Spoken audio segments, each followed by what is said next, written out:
Are we good? Are we on? Hey guys, welcome to the Shake Up. Sorry, I'm a little bit late. I had to decide to run out and went and got a cigar. And I'm trying something new today. I got a black to black. I don't even know who makes this thing. A Nicaraguan?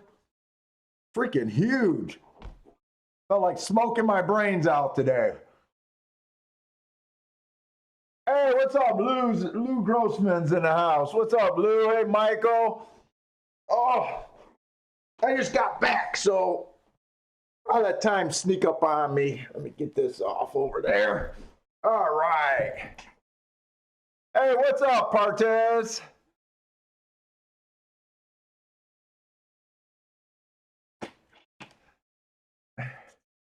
What's up, Q Savage? Yeah, I just decided last minute to jump on Sunday. I told you guys that I wanted to do a Friday show, but they actually canceled Gulfstream on us on Friday. I handicapped and was ready to do a show on Friday, but they canceled it. So I told you guys that I was going to help my wife's cousin remodel a house that he bought. So Friday and Saturday, I just went over and helped them. So I didn't play yesterday either. But today I'm sore. So I wanted to do another show. I felt like playing today. You know, all I did was look at the results of yesterday. And every time I decide to help someone, hey, what's up, Dave Ram? Every time I decide to help someone, it screws me because I think I would have had a huge day yesterday. That dirt track at Gulfstream was all inside. I think there was a couple 10-1 winners. I didn't play yesterday, but I did look at the results. So, but a fairgrounds where they had the big races yesterday, I probably wouldn't have played much fairgrounds yesterday because I think it was all outside yesterday until the last race of the day. So because I decided to do this late, I only got a Gulfstream handicapped. Let me get my tablet. Holy shit, this thing still isn't lit. Let me get my chat and everything up. Let me get all this stuff together. All Paco. Oh, Lewis says Paco had 7 wins yesterday. Wow. You know, but when I just glanced at the results this morning right before I decided to do it, but I think I'm going to look at it again. But I do think, even though it was all Paco, I also think it was all inside yesterday. Remember, I'm talking about dirt, not necessarily the turf. Let me get this shit together. I'm still scrambling. Holy shit, this cigar might have been a bad choice. I don't know. Can't even get it lit.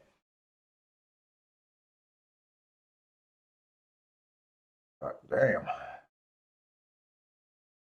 Let's see. I want to see Gulfstream's yesterday's results before I get jumping on.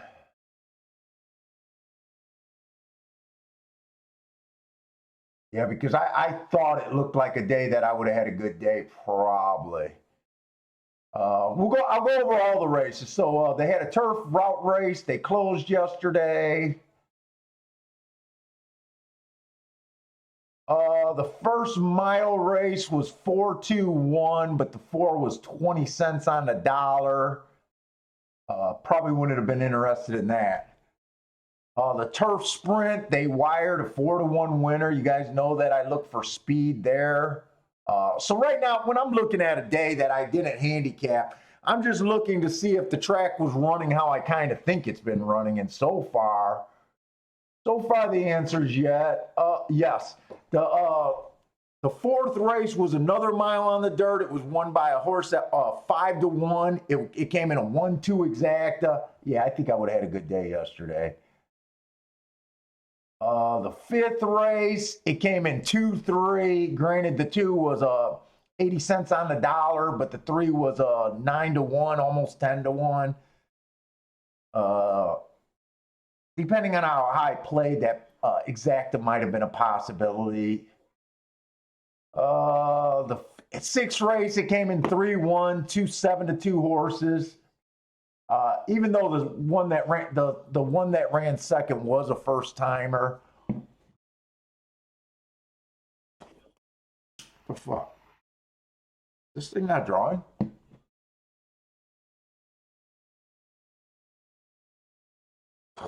I think this cigar was a bad choice.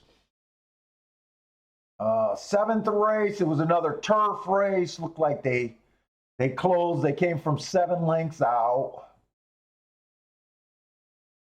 Eighth race was a 1-4. That was the one horse at 10-1. Yeah, I hope the track's still running inside today. I tell you that.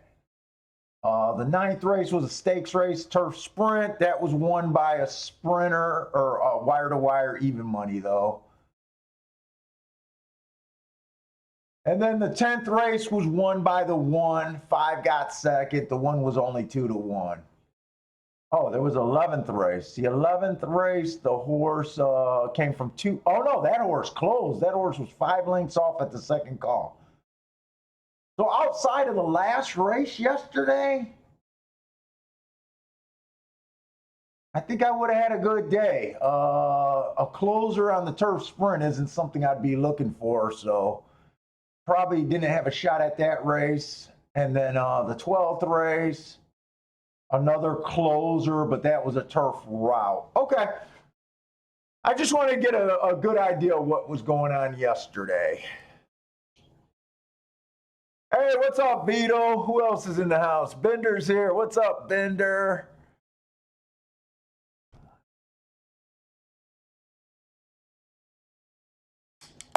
All right, so anyways, we got this first race at Gulfstream. Let me get my tablet over here running real quick so I can see both. Come on.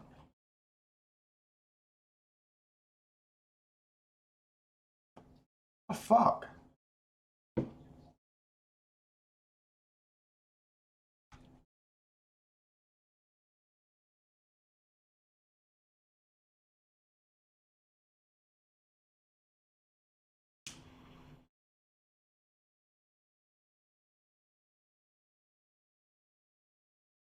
All right, first race. We got 6 furlongs on the dirt, claiming 2,500.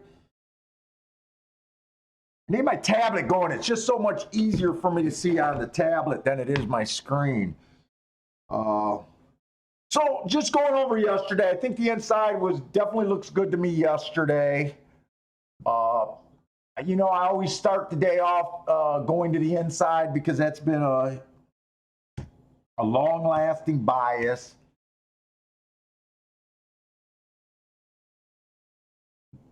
Let me get my betting window up here too, because I don't want to.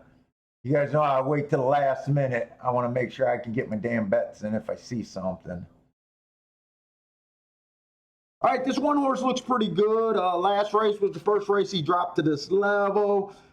He came in he was second at the first call. That's 1 tick slower than a triangle, so that was fast. A hard at the second call. Inside of the track was good that day. This horse was in the 5 hole. That's a real good race. And this horse was running against much better before that. He's 6-5. Hey, what's up, Seth? I haven't seen you in a while, dude. Yeah, it's good to be on, man. Rare Sunday show. So this one looks pretty good.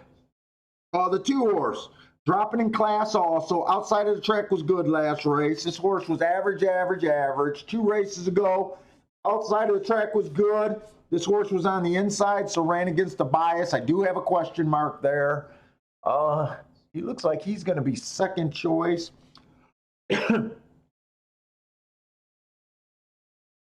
Both of them were dropping in class. The 3-horse, average slow. 2 races ago, he earned 2 hearts in a triangle while dropping. So right now, just off glancing at this race, this doesn't look like a regular 6,000 non-winners and 2 lifetime. We got tons of horses dropping in this race. When I got too many horses dropping in a race, I tend to think that it's gonna, more than likely it's gonna be from a dropper. This 4-horse has been running at this level his whole career. He was on the slow side at the first call, slow at the second call, average at the third call. Oh, I'm not moving this. Sorry about that, guys. 2 races ago, he was just average. I'll be against this horse just because there's so many droppers in the race. The 6 is out, or I'm sorry, the 5 is out.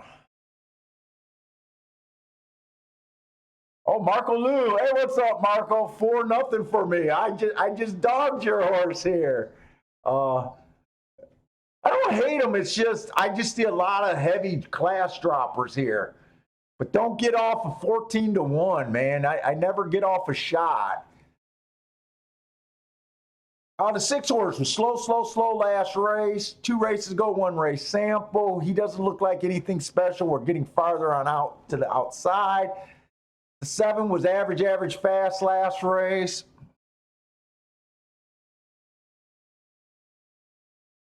God, I don't know why I bought this giant fucking cigar.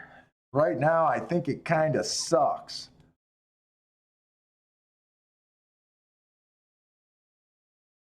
Feel like I'm smoking a fucking prop cigar, actually.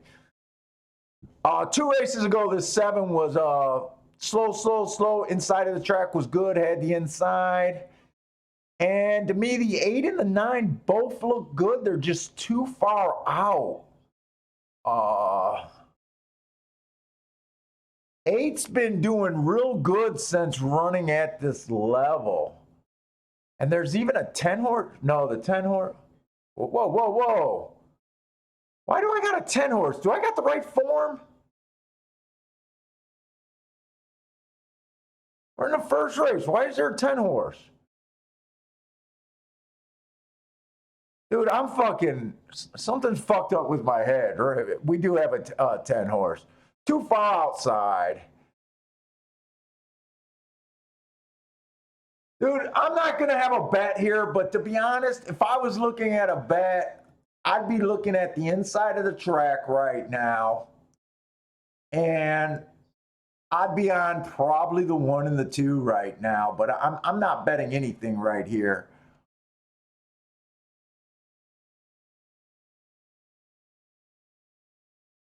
Michael Lester learned a lot from last Thursday. Hey, Michael, did you continue playing during the week, or for the last couple days? I know you couldn't play Friday, but just hearing how much I like the inside of the track. Thursday, I think if that's what you went in thinking on yesterday, you could have had a big day. We went over the reviews and saw, through my review, I seen a lot of. I think I would have had a really good day. Instead, I was getting down and doing demo, fucking around, cleaning up installation, knocking down drywall.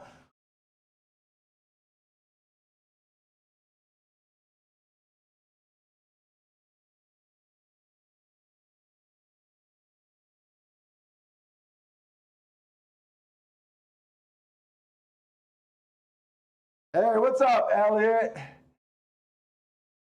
Yeah, those biases, man, you always got to watch them.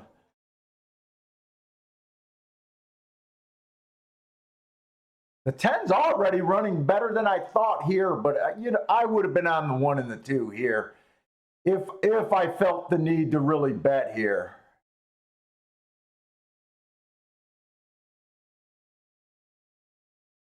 which is tough for me to say because I thought the 9 and the 8 had some of the most interesting marks in this race. But to me, I always vote for my, hey, this 4 horse who I dogged a little bit, he's definitely interested here. And he's getting an inside trip.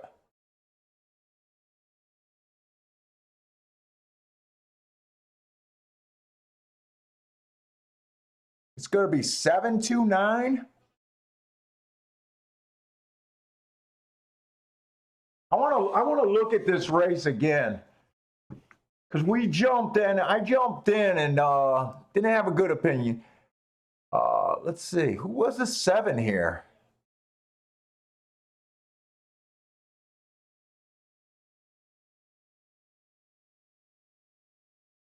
Seven was average fast last race. That's not a bad race. I'm just not shopping from the, oh, well, he was in the 6 hole, which helps a little bit.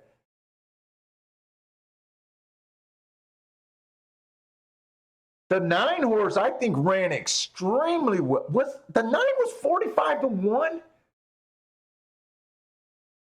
Wait a minute.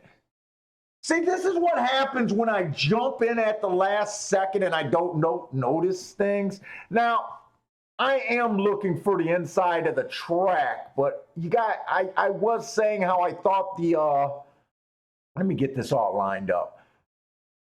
I didn't realize the 9 was 45-1. I probably wanted to bet him, and I never bet the show, but man, did he run good. I said I thought the 8 and 9 had the most interesting marks.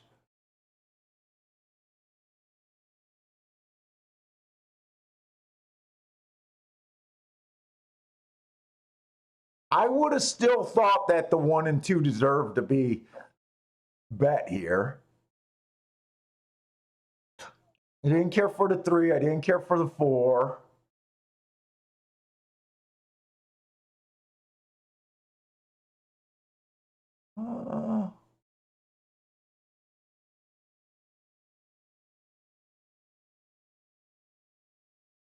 I like 7's last race, but man, his 2 races before that, I don't respect neither of those 2 races before that.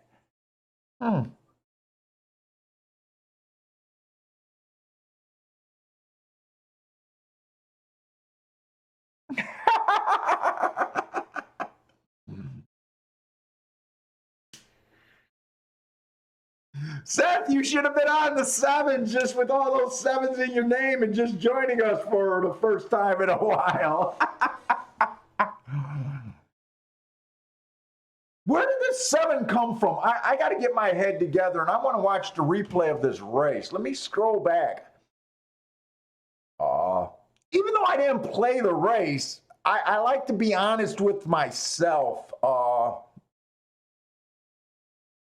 Even when I slowed it down, I still believe I would have probably been most interested on the 1 and the 2. If the 9 was on the inside, the 9 or the 8, I would have definitely bet him. Where did the 7 come from? What kind of trip did we get here?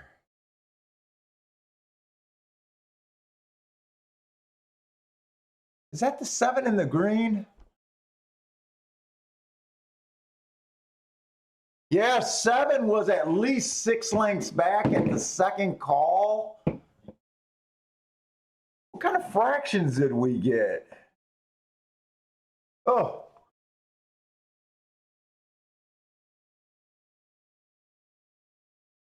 Did anyone notice the fractions of that race? Right now I'm watching on TVG and they're not posting the fractions during the race. I'm wondering if the timer malfunctioned again. Yeah, that 7 definitely closed. Andy ran wide the entire race. The 2 actually ran good most of the race, but the 9 also ran pretty wide the whole race too.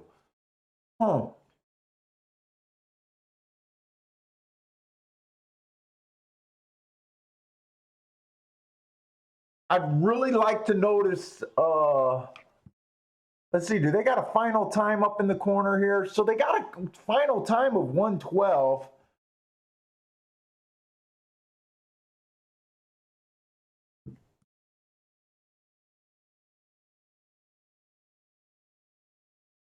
Maybe we could see the replays when they do the replays on Twin Spires. Right now, they're not on TVG. 22 and 2, 45 and 4. Okay, normal fractions.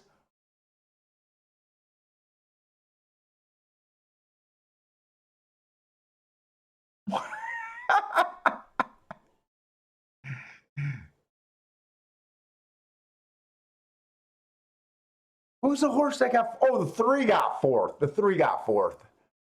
Ooh, that'd be a night. That's going to be a lovely super, huh? And you got the chalk completely out of it. I'm going to hold my judgment for this track right now today in my back pocket. I did think that the 2 horse deserved to be chalk. They did drop him a ton last race. They kept him there. They might have dropped him a ton knowing that this horse was, man, see, I hate guessing so much here. The 2 ran a good race. I guess right now I'm more shocked at Gulfstream being won by a deep closer from a horse that came from at least 6 lengths out of it.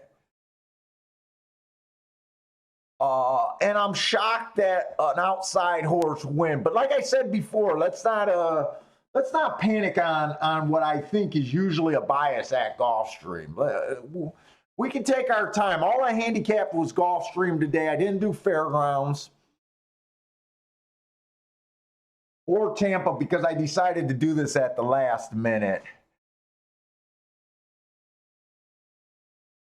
Yeah, I agree. I would have definitely, if this 9 was in the first 4 post positions, I would have bet this horse no matter what I thought of the 1 and the 2 horse. I would have bet him. And I would have took a better look at the odds and realized that he was 45 to 1. Because I kept saying I thought I was interested in the 8 and the 9. I just don't go that far out in post position wise. This horse was close to the inside. I would have definitely bet him. And he might have ran better. He ran a good race. Okay, the fractions. I don't know why TVG didn't have the fractions. Maybe their graphic department just missed them. Yeah, so the fractions you guys sent me is completely right. 22 and 4. Actually, that's 22 and 2, actually, because those are in hundreds. So 22 and 2, 45 and 4. Yeah, so there was nothing special. We can't blame a fast pace on the 1 giving it up.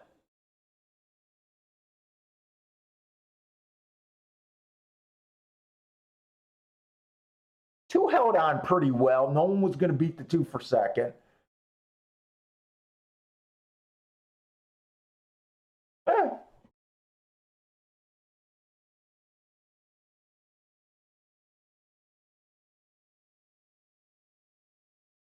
Seven's in the green.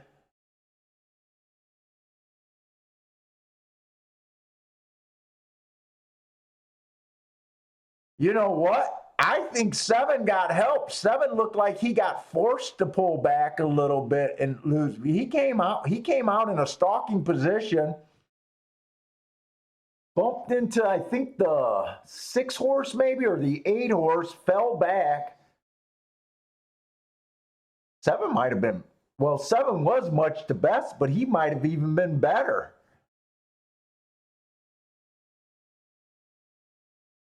I don't know. I didn't have the 7. I liked his last race, but his other 2 races, I did not like those other 2 races. I'll tell you that.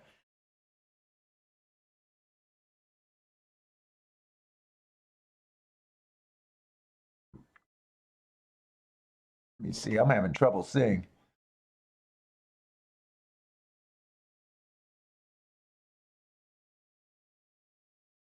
When was the last time? You want to know when I noticed that inside bias is failing, Seth? I've been noticing this year for the first time, it seems like every freaking big Saturday it's been failing. When they've had their big Derby preps, I think they're doing something. different to the track. I think 2 weeks ago is the day that I kept bringing up when those 3.7s won, and I spotted that the track switched and was able to take advantage of it. That was a day where it was completely outside. There's been some days where I'd say that the track ran more than fair. But like yesterday, we looked at the results yesterday before jumping in, and that bias was actually good. Can I put up Oaklawn? I can put up Oaklawn. You're talking about just to watch this race? Hey, Marco Lou, are you in a place where you can't watch video or something?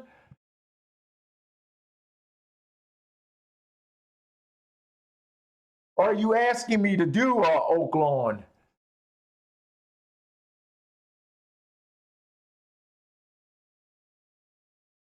Dude, Oaklawn, you got an hour. You got a long time before Oaklawn.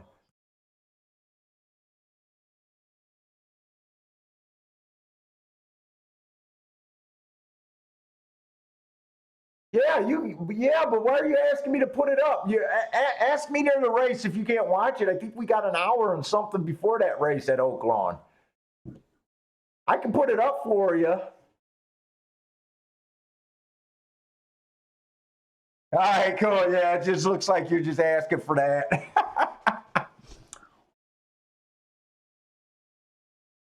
yeah, remind me. I'll put it up because I need some filler here. I need some filler or something.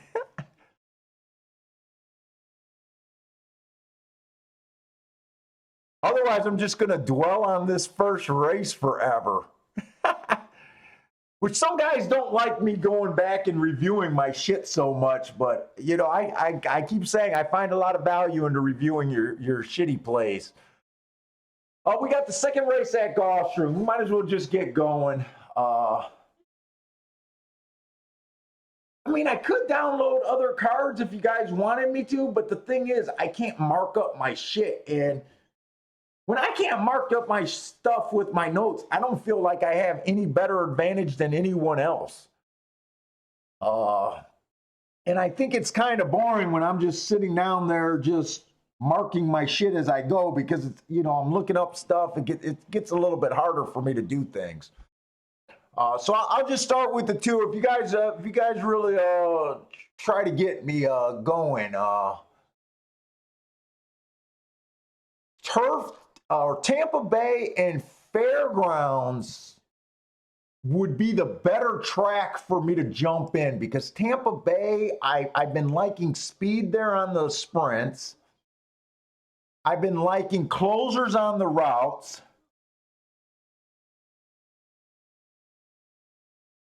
I keep saying Turfway. I meant to say Tampa Bay, or are you just telling me Turfway is over for a year, for the year? Which I do believe you're right on that.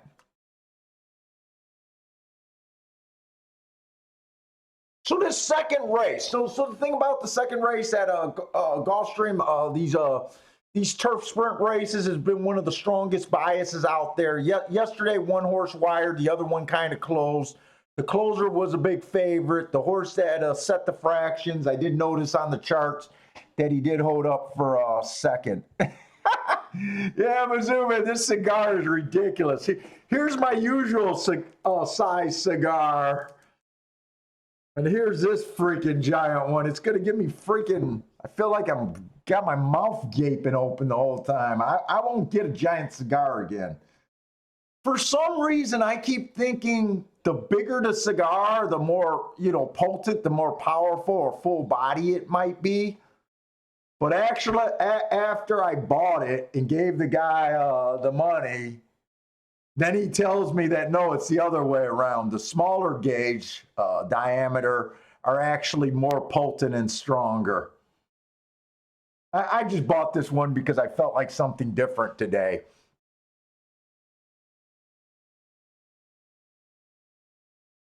Oh, nice. Mazuman's smoking a cigar too. Oh, yeah. So anyways, so these turf sprints, you want to be on the lead or within 3 lengths at the first call. With that winner yesterday, I think they finally hit double digits for closers winning on the turf. So it doesn't happen often. When it does, I say suck it up when you get beat by a closer on the turf and bet the speed. Because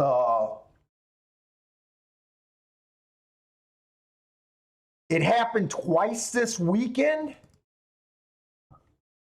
but from the start of the championship to this weekend, let me see. I like to always pull out my numbers so I'm not saying wrong things.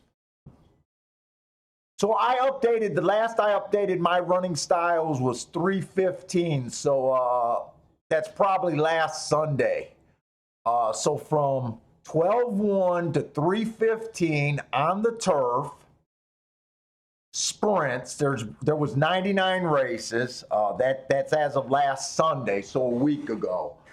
So up until last Sunday, there only been 8 horses that have been able to come out from 5 lengths out or farther. That's what I call a closer, 5 lengths out or farther. So that's why I said you're best to avoid closers, and just take it in the rear when they beat you. Has been my philosophy, and it's been pretty strong to do that. So that's what I'm looking for. I'm looking for speed horses or horses that come within 3 lengths at the first call. So this one horse, one race last race was his debut. So this horse has every right to improve. But from what I seen last race, he flashed a little bit of speed. He came out interested.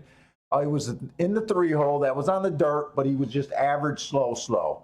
So I'm just going to keep looking. Remember, if you're new, I I mark up my form the night or the morning of, but I don't make selections. I never make selections. My selections come at the last second often. I like to make adjustments during the course of the day. I'm not one of those guys that can plan tickets out real good, because I'm always making adjustments. And how I think the track's doing. I don't like getting locked in early on a pick, and it works for me, I guess, is what I'm saying. The 2-horse, 1 race sample last race, so I can't build a profile off of 1 race. His debut, it was an outside stalker closer day. He was kind of a closer that day, didn't really do nothing. But again, he's lightly raced. He can improve. He did improve on his second start. He was closer to the pace. That's what I'm saying. You see, even his speed figure, you guys know I don't like speed figures. But even that, did improve. You could say he held speed better. Oh, Matt's trying to call me.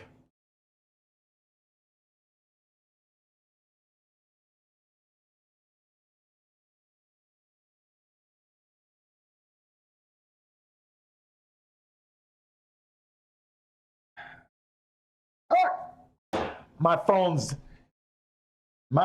is broken. My touchscreen doesn't work.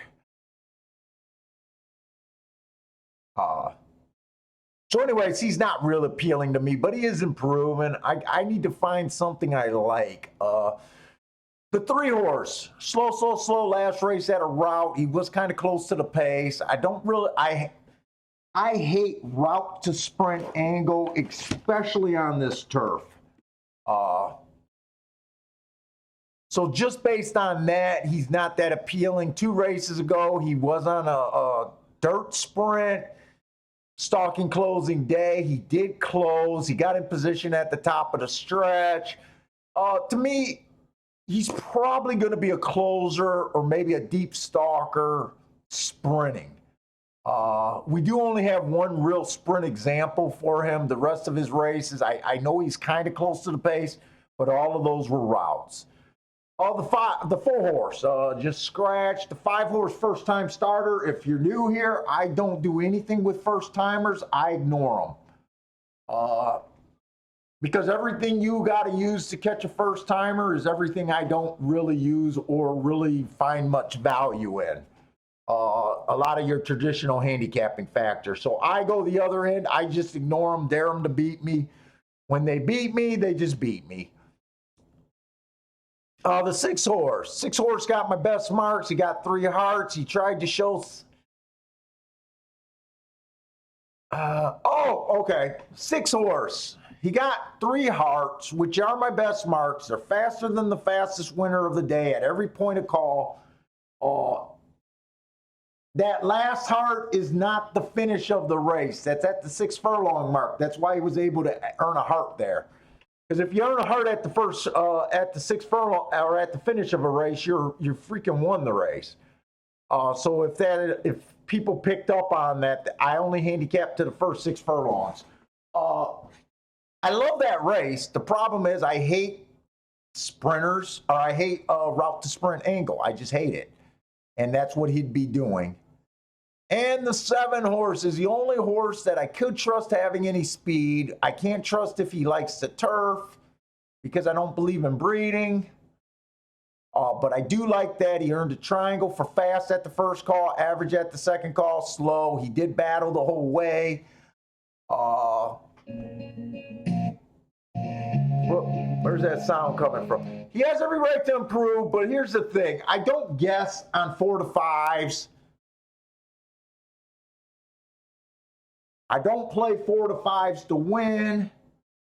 I'm not real interested in this race. Right now, for me to play this race,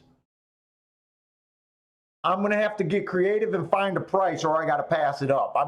I'm not going to take a race like this and not get paid off. Let me just try it. All right, my phone's working right now. My touch screen broke on my phone. Not cracked, it just does not work. I got to bend my phone.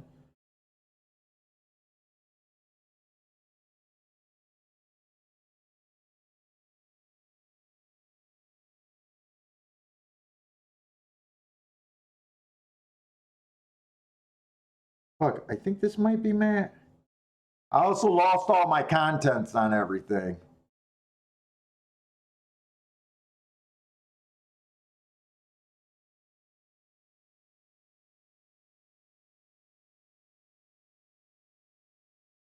On live stream.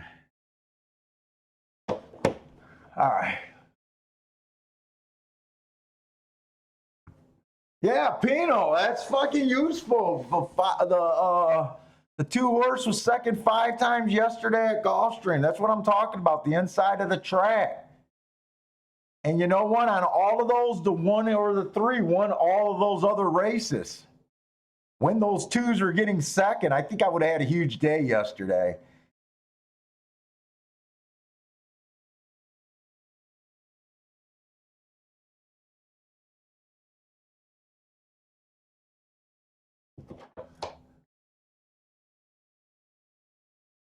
That's Euclid Racing was texting me, who I just texted that we're living. That's Parsons, Euclid Racing in the chat room. He went and visited his foal. He got a baby boy, thoroughbred. He bred to a mare that he had. So he went and checked out his baby boy. So we might get to watch and be able to root for a friend of the show's horse coming up. Hopefully he'll be able to make it to the races. He said he was a big boy when he was born, a healthy 120-pound baby there. So he went and checked out his baby this morning.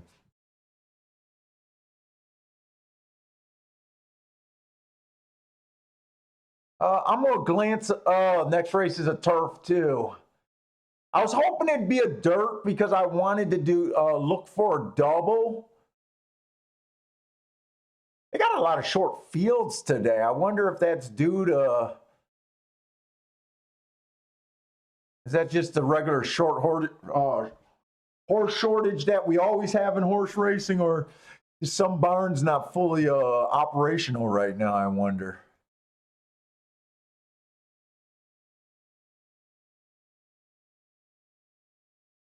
Louis Grossman starting with a 3-5 here in the first half of the double, I think. Seth is thinking stalkers today.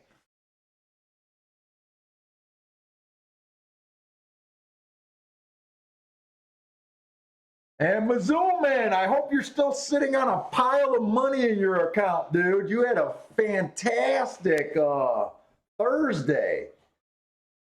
Mizzouman put on a handicapping show on last Thursday. He was in the chat room. He closed out a $5 double with an 40 to 1 shot that he had quite a few times. So Mizzouman put on a show last Thursday.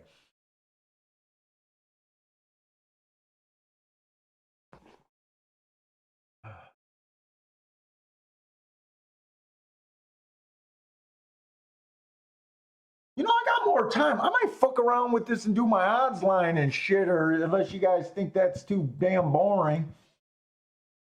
Let me bring up some of my stuff. I want to get creative today. I wasn't able to handicap extra show or extra tracks because I didn't have, I decided to do this at the last minute kind of thing today.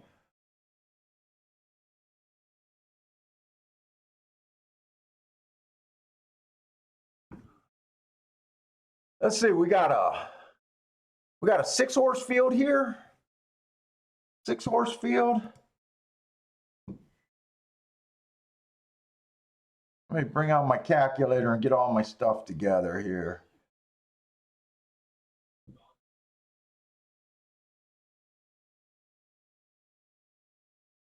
I know there's still some new guys in the room that's been here.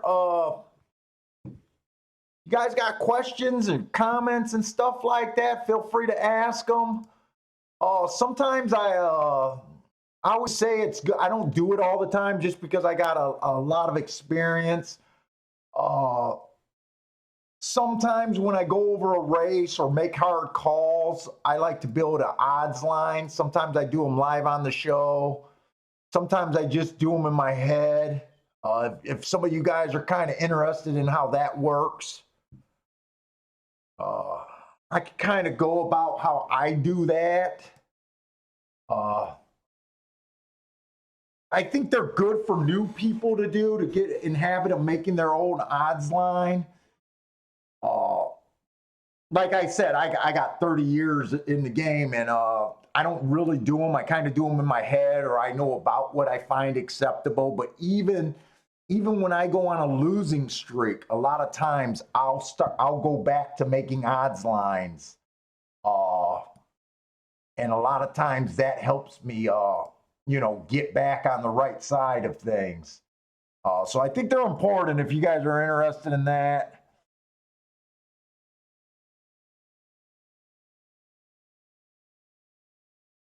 Artez, if racing gets shut down, will I post handicapping at least once a week?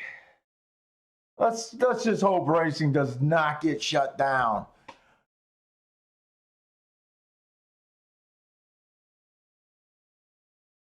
Let's just hope. Hey, what's up, Pie Man? Let's just hope it does not get Let's hope it does not get shut down. Actually, here's the thing with me. I got a lot of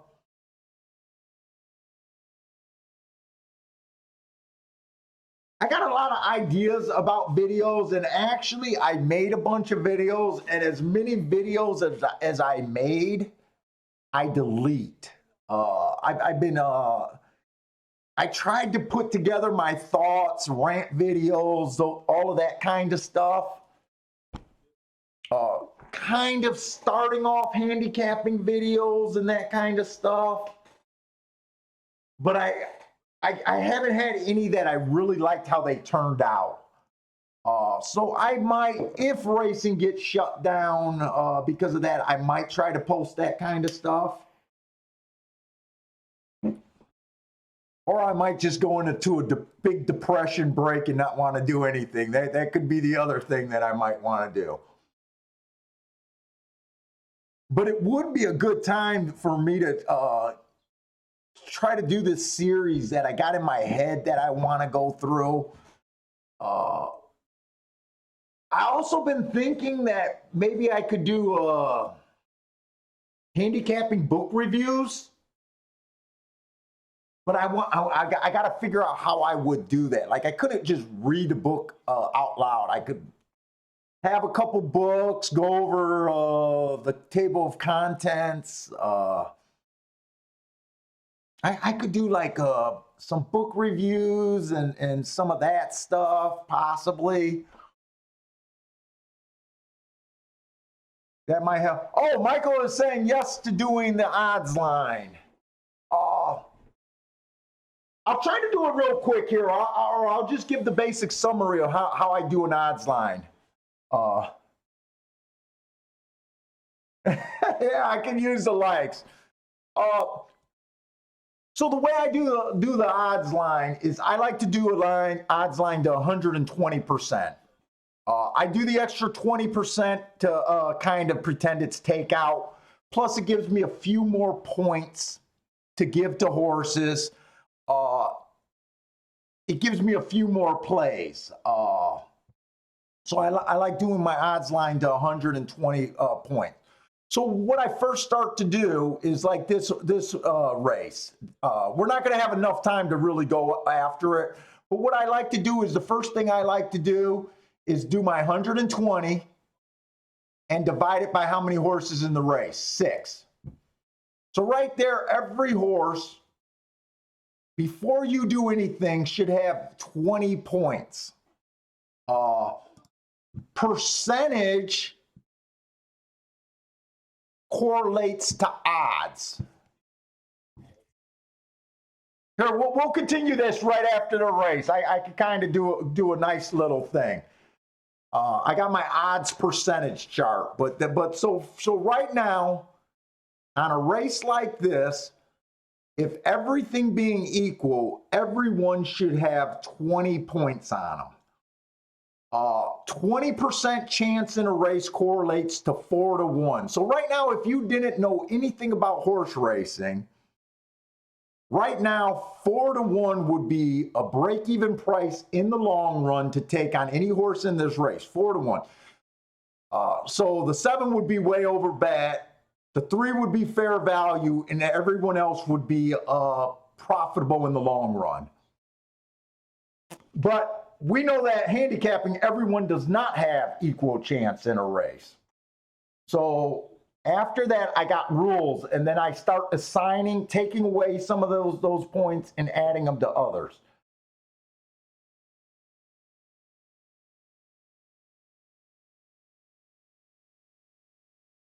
So right now, basically everyone I think by my profile pretty much has a chance at this race, except for the 5. Because my profile is you want to be on the lead or within 3 at the first call. So that's pretty much everyone is within 3 lengths here. We went 21 and 2.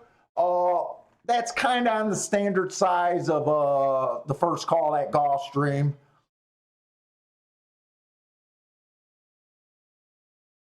So it was kind of 2, 3, 7 up there the entire way, and it looks like it's going to be that group of horses. They went 21 and 2, 44 and 1. And this is why I don't like to jump into races. I don't think 1 to 5 is anything you can do anything with. All right. So basically what I would do in this race, and I'll probably do it for the next race, right? So I do have a few rules when I'm making an odds line. So I know everyone deserves 20 points to start with, but we're going to take away and give points to some.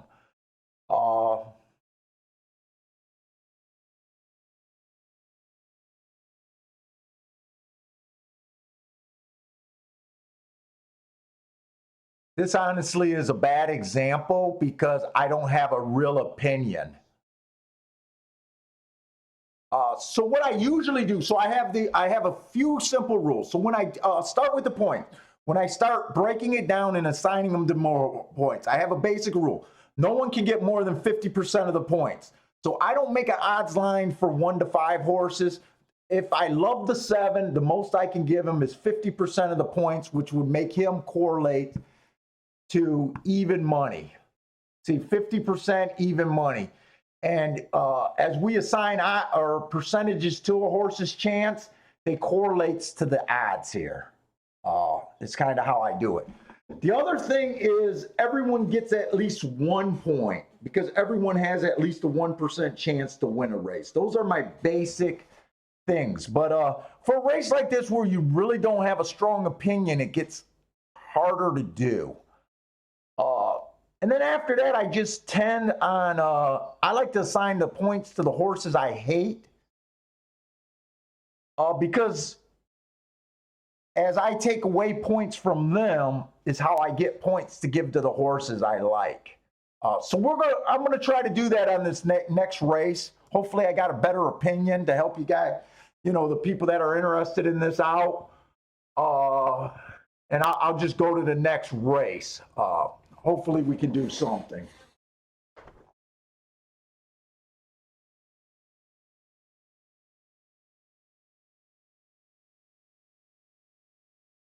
And let me just see who got first, who got second. The 3-horse managed to get second. The 2-horse, like I said, with the nice marks. Hearts are my best marks. They always stand for fast, even though he earned those at a route race. They just don't correlate to the faster pace. What the fuck? I'm on the wrong race. I meant to say the 6-horse. The 6-horse was never on the lead. He was the one with the 3 hearts. See how it doesn't correlate? But anyways.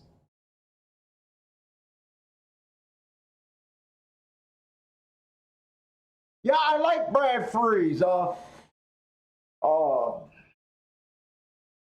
Brad Freese was a good writer. Andrew Beyer, I love Andrew Beyer's books, but if you guys know, I say I hate speed figures.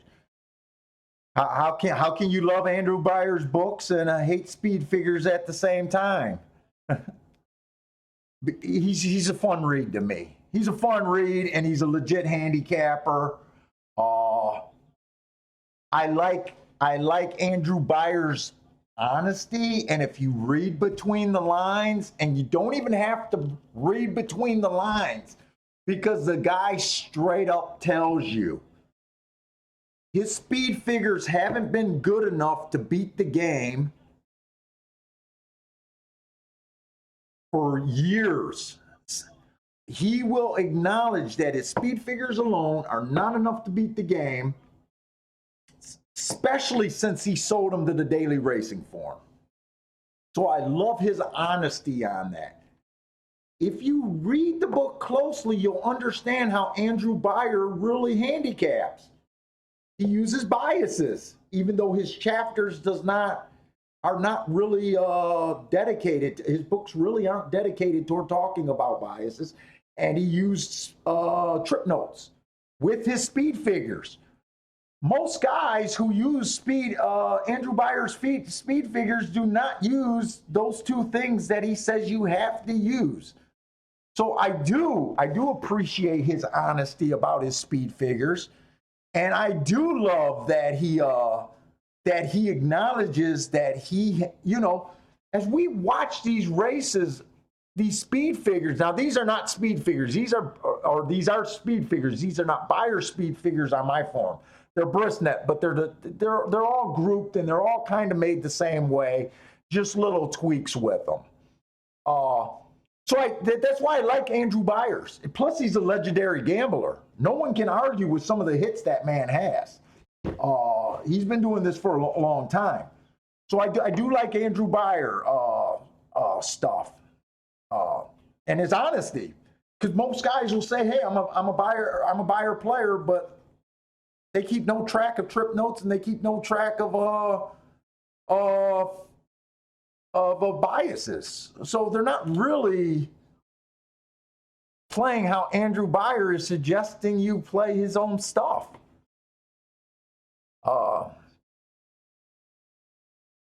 Who else is some good? I think his name, I'm terrible with names and I'm terrible with pronunciation, but I think Steve Dertzowicz, maybe out of New York, wrote some really good handicapping books. I think Kinky Kramer, Bob Kramer, Mark Kramer, I think it is. I think he wrote Kinky Handicapping. He writes some good books.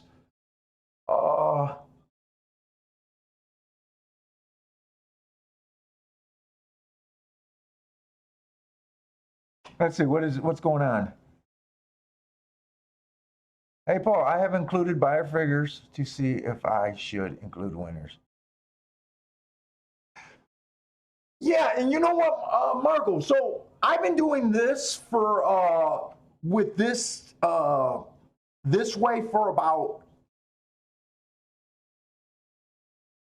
So I've been playing 30 years, but I really got my methodology probably really strong for 20 years. And I'll tell you how strong those and how big of a crutch those buyer speed figures are, right? So, you know, right now, I don't look at them at all because I don't have them. I got BristNet speed figures, right? It took me, I just stopped buying the daily racing form probably within the last 5 years. Probably within the last 5 years. So even though I say I don't use them, they always caught my eye. They always caught my eye. I like getting away from the publication that even has them. So I'm like you. I used to use them even, you know, for all those years. I would use them to say, hey, is his range good enough? I would use my notes to justify while they're bouncing around up and down. So I will acknowledge, as much as I hated speed figures, dude, they catch my eye and they're really powerful. They still.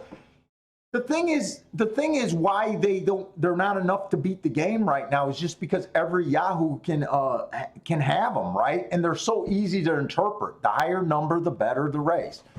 But you know, even with me having all of this, speed figures alone back then could wreak havoc, and especially on days where you're not doing good or where you're in kind of like a weak slump or something like that. Dude, sometimes even I would find myself crutching on them. So I get why you use them. I get why you use them.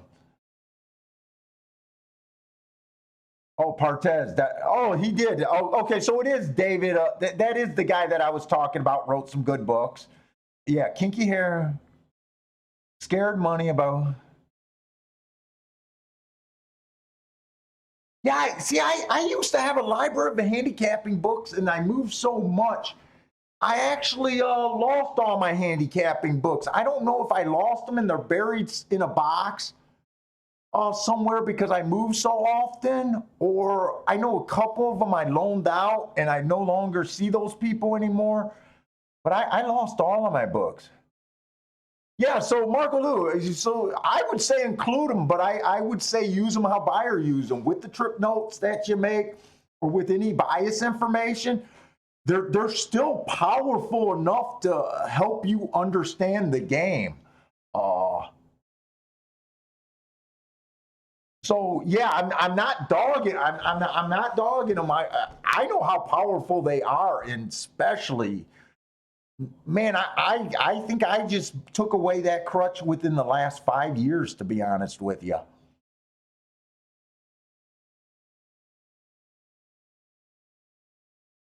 All right, so we got a turf race. So right now the turf race, so yesterday I thought that the turf, now remember, I did not watch the races yesterday. I worked yesterday for the first time in ever. I looked at the charts. The turf routes looked like they were still closing to me. Yeah, Tom Broner is another guy. is another guy. And remember, I read all of these books, so I stole a little bit from here, a little bit from there, and almost every writer that was writing around the 90s or the classic books around the 90s, I read and I went down all those different rabbit holes that a lot of new guys are going down.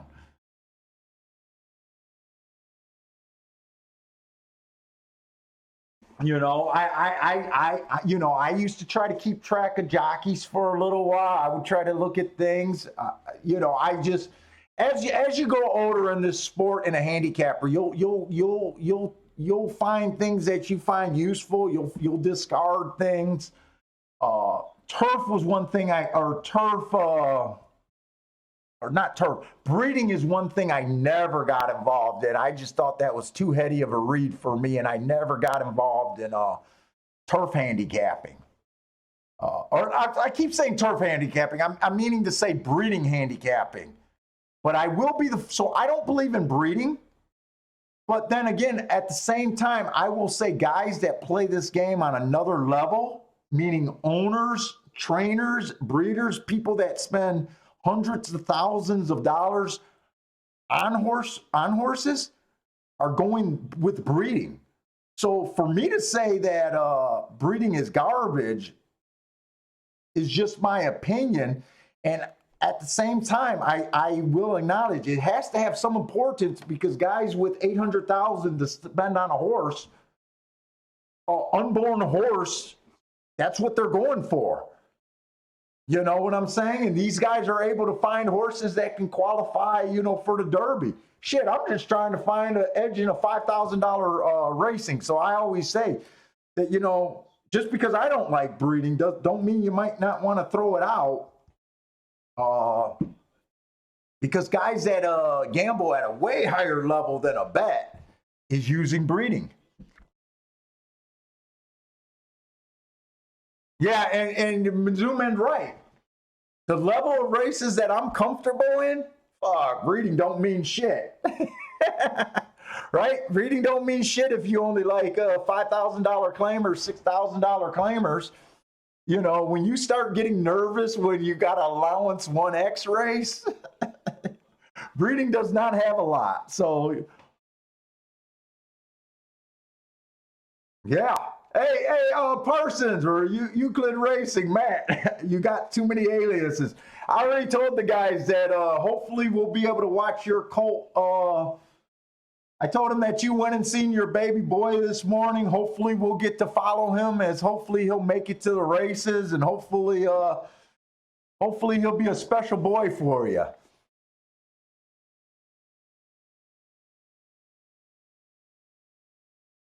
No, there hasn't been thoroughbred racing in Detroit. I started at Detroit Race Course in Livonia, DRC. That has been gone for probably since the mid-90s.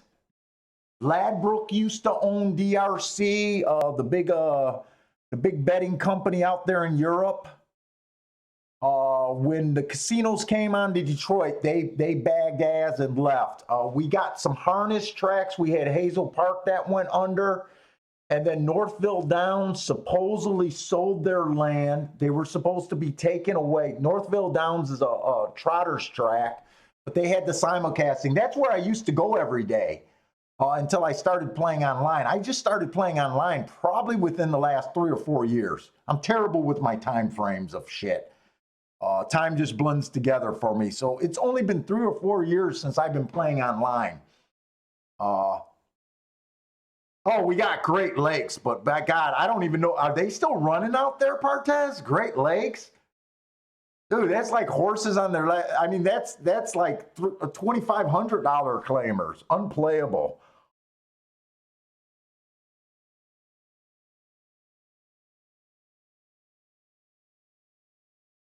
So, dude, if you could send me some pics, I'll try to put them up as you got pics of them growing up, Parsons.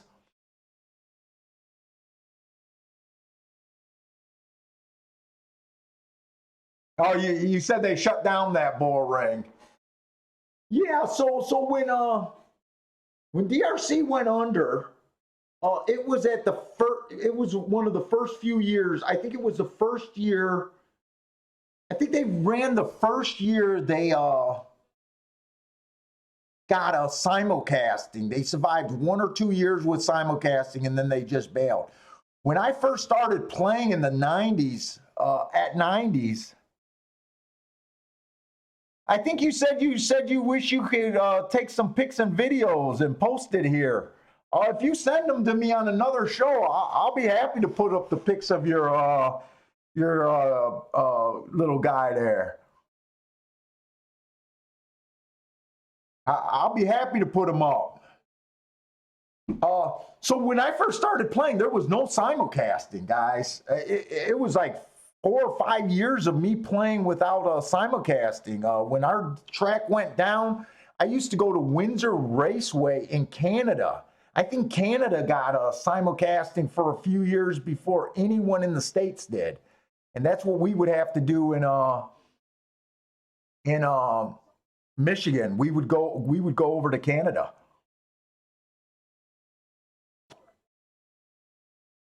Okay, I'm going to try to go over this race a little bit. I said I was going to try to do a morning line. I might have bullshit too long to be able to do it. But let's just do a little bit of handicapping. Actually, I love all the questions and everything. Actually, I love these when you guys are asking questions and stuff and just giving me your takes and bullshitting. It's kind of cool. Yeah, that's my wife wants to get a racehorse, and I always say, why? I own thousands of them. I just own them for a minute something at a time. I buy shares a minute something at a time. That's the way I look at it. Shit, Parsons had a really nice horse this last summer. He had oh my God, Parsons, I keep forgetting his name.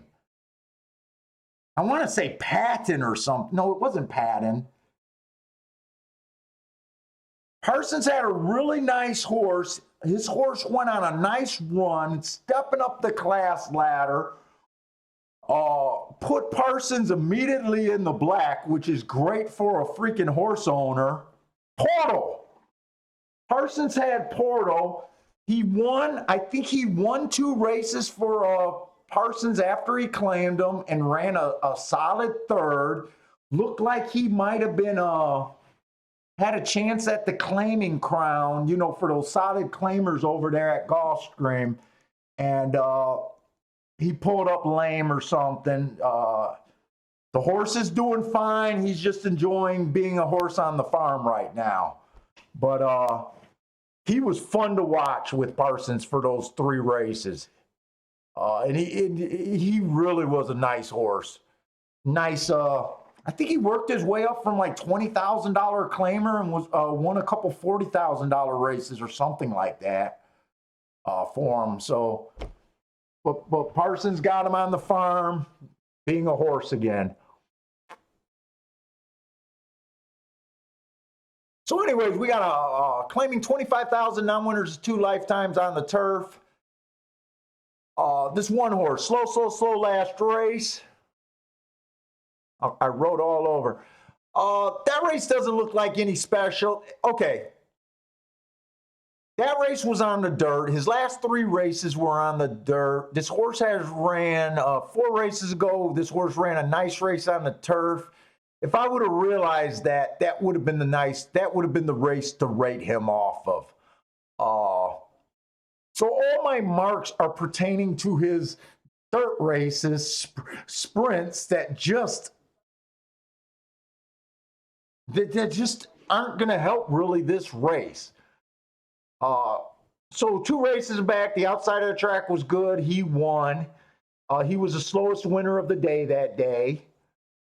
3 races ago, it was a speed favoring track. This horse rated, got an asterisk. That was his indicator for the win. But, you know, honestly, from what I have written down on my notes, isn't going to help really for this race right now. The 2 horse, Earned a second for almost being as fast as the fastest winner that day at the first call. So that's a solid call, that 23 and 4. Then he went too fast for the next two calls on a stalking closing day. This horse was actually a closer when hard horses earn hearts being stalkers closers, because usually hearts are for front speed horses. That has been a real strong play for route races. 2 races ago, the outside of the track was good. This horse won. He was average. So that's a nice race. I actually love his last 2 races. 6-1, I'm a little interested in this horse, but I got to see what else is out there. The 3 horse, stalking closing day last race. This horse was a deep closer, so he got the good part of the bias. Average that race. Got in position at the top of the stretch. Remember, I like to judge when I got a true stalk or a true closer, a deep closer like this horse. They tend not to run right well on my scale. But we like to look at the this third call right here, the top of the stretch call. I like to have horses that continually get within 3 lengths of the lead at this point, and that's how I judge closers. Just if they're doing that consistently. 2 races ago, it was an average second on a stalking closing day. If the track's backing up, I'm a little interested in him at 5-1. We got to work our way down to this favorite. The 4 horse, 2-1. Stalking closing day last race. That might be the same race as this 2 horse. Yes, February 27th. In fact, February 27th, the 2, the 3, and the 4 are all coming out of that race. And like I said, when horses stalk earning hearts or close earning hearts, which this horse did, is a strong move. So right now, I'm probably mostly interested in the 4 and the 2. 5 horses coming from Delaware and Laurel. I just didn't have time to look them up. I generally don't respect Laurel. I don't respect Delaware. So the Delaware, I don't have nothing to look up. I could have looked up the Laurel horses. I will say one thing. These Laurel horses, I respect the turf Laurel horses more than I respect the dirt ones shipping. He's 30-1 right now. If I got time, I'll try to look him up. Out of 6, the big, well, he's not a big favorite. He's 8-5 right now. He looks like a stalker closer. So far, we don't have any true speed in this race. He came out slow, average last race, didn't really get in position. He finished 3-5.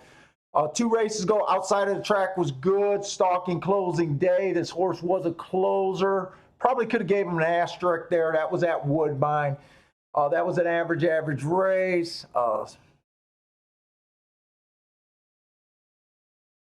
I don't care about him at that price. And then the 7 horse earned 3 hearts last race on a stalking closing day. He's coming out of that February 27th, along with the 2, the 3, the 4, and the 7 are all coming out of that same race. The 2, the 3, and the 4 were all stalker closers that day. I think they all ran good. This was the horse that tried to set the pace. He got a lead, but I don't think the track was backing up, or the track was backing up, I'm sorry. So I think he ran against the bias last race. 2 races ago, I think he ran against the bias again. Outside of the track was good. He was average. He was on the inside. So he ran against the bias. 3 races ago, he showed front speed. Now, I'm interested in the 7. Right now, I'm mostly interested in the 2, the 4, and the 7 here.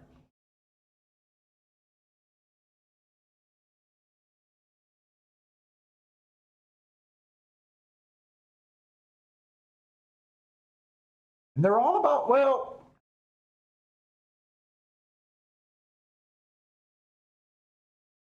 you know what? Right now I'm so scatterbrained. I think it's going to be hard for me to. Let me get my betting thing. I think I'm going to do a bet here. I think we got enough odds to risk a bet here. I think I'm going to box the 1, 2, 3, or God damn it, I got to get my numbers right. I'm going to box the 2, the 4, and the 7 in an exacta box. I need to write this stuff down because I'm going to glance for doubles too. I think this race is worth going for.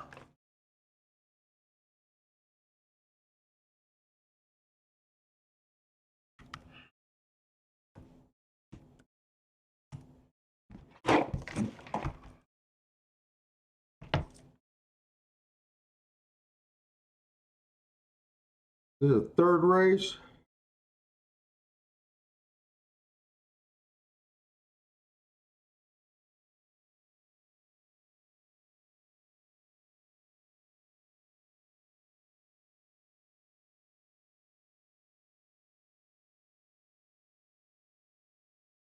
I think I'm going a 2, 4, 7 exacta box. I think I'm betting the 2 and the 7 to win as long as they both stay over 4 to 1. I might even do it even if this 7 drops down to 7 to 2. And then I think I want to go doubles with the 2, 4, 7, but I got to just see if I got enough time. I probably got enough time at Gulfstream because they take forever. Let's see what.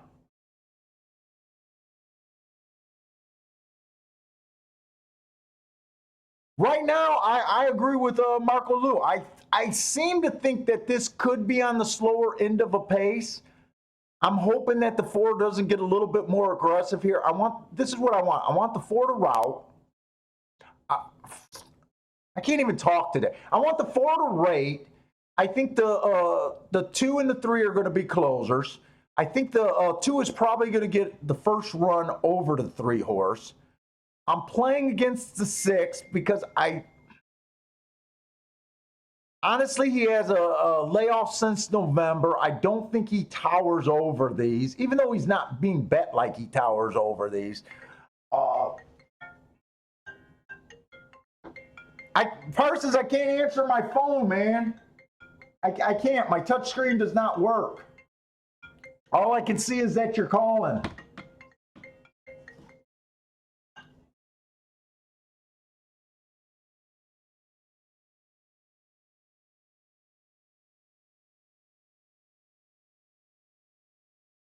The 1 might show speed. The problem with the 1, if the 1 wins this race, I can't judge him off of those 6 furlong races. The one I agree might be the kind of crazy horse. Right here, I'd rather just play my heart horses while they're at these odds. I don't think I'm going to get a double because I think I got to bet my exacta here. So I was just going to go a 2, 4, 7 exacta box. I didn't even check these exactas, but I'm pretty sure they should be paying a minimum of $20 for a dollar. And I am betting the win.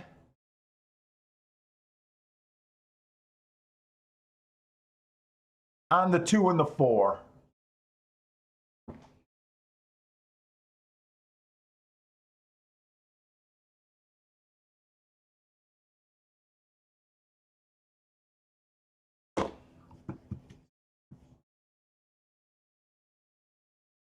Got a lot going on today.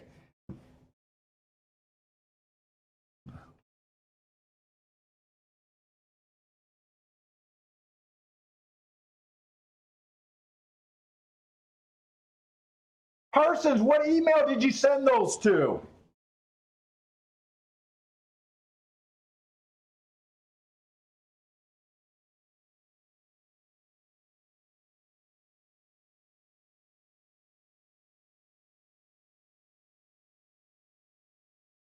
What we got here?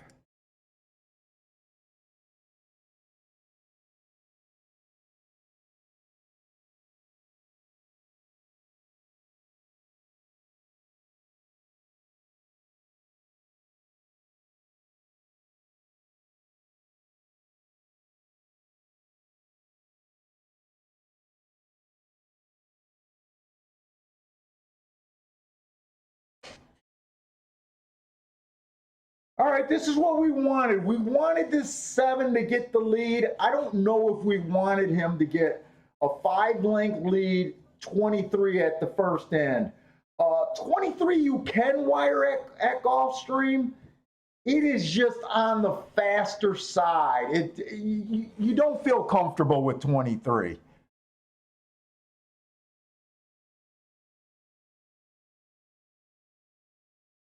And part of the guessing on this 7 horse, is this horse just a blazer that runs fast every race, earns hearts, only to get caught? 23.46. So he went identical quarters. He went 23 and then 23 again. That makes me a little nervous here. Actually, it makes me quite a bit nervous.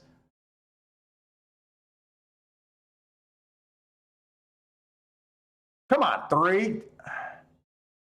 Oh no, we got the 2. I want the 2, not the 3. Why am I rooting for the 3? I want the 2. We're right there, except I got, you know.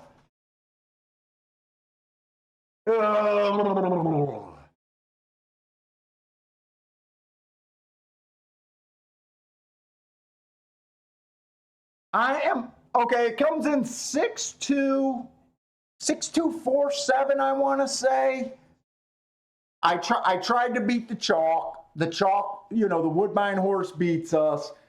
You know, this is a thing in handicapping. You know, my win ticket on for the 2 horse was a good call. This is not a bet that I'm that upset about, really.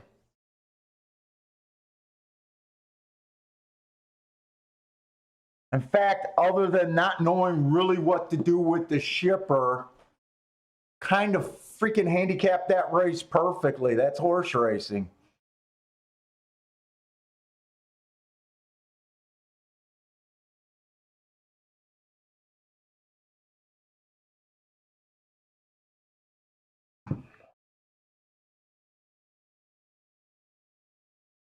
Oh.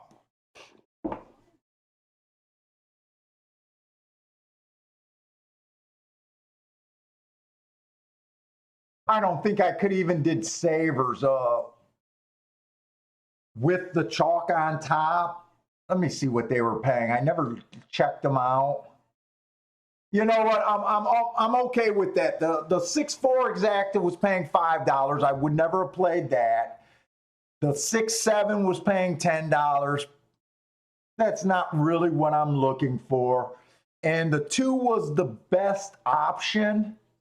And actually the winning, you know, option is only paying $12 for $1. So I could have put a saver bet in there, but I would have had, for every $3, I would have got $12 back.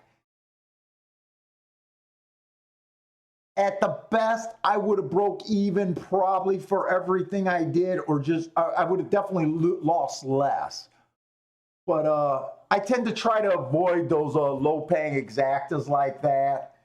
If the 6'2" was paying $20 or $30, I probably would have made the wrong move by not checking things out. But since they didn't, kind of no harm, no foul there. I always tell guys, play to your biggest hit. That's why I took the 2 and the 7 to win.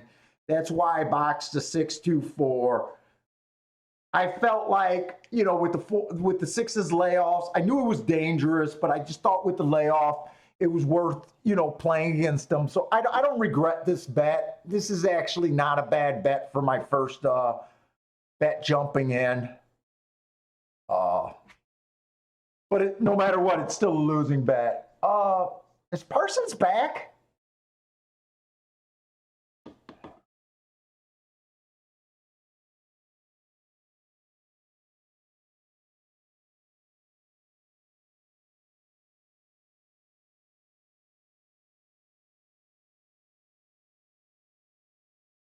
Ah, shit.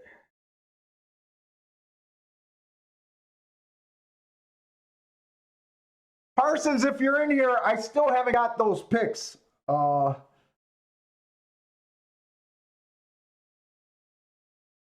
Ah,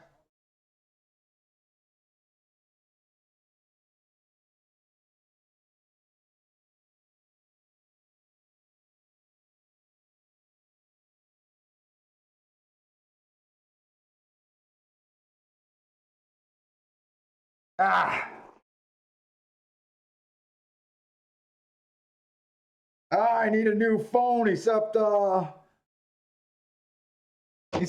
stores are closed, so I can't get a new phone.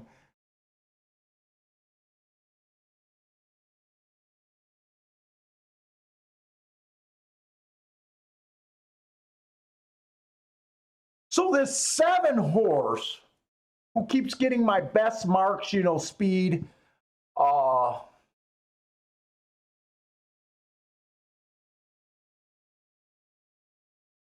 he's probably not going to be. I hate horse. I feel bad for horses like this right now, who I don't think he's a quitter because he's actually wired before. He's won 1 race out of 9, but I got a feeling that 23 and 46 was way too fast, and I got a feeling those are going to end up being hearts as today plays on. He earned 2 hearts or 3 hearts last race on a stalking closing day. He earned 3 hearts 3 races ago. I feel bad for these kind of horses.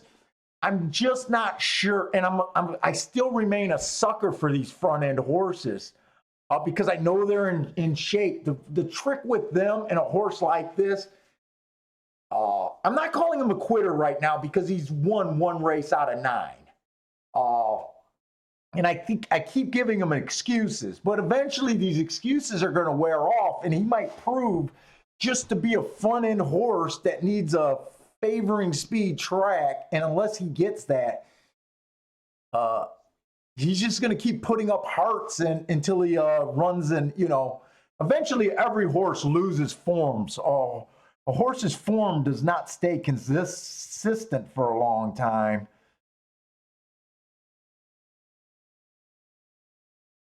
Oh, you could hit the. You sent him the cat. Oh, you sent him the Castle email.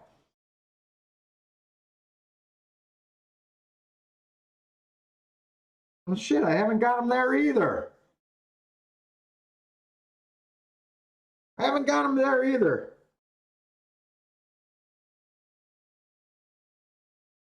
Sometimes it takes a long time to get email, especially maybe pics on this laptop. If you want to send them again, send them to Death Dealer or not to the Paul doc, the other email. If not, I'll just keep checking for them.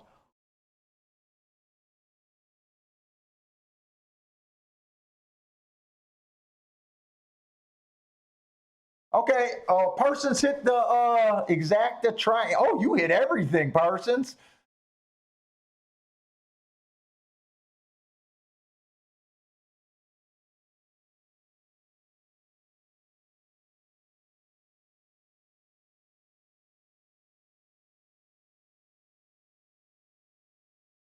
Let me see. I'm just trying to go up here to see the conversation.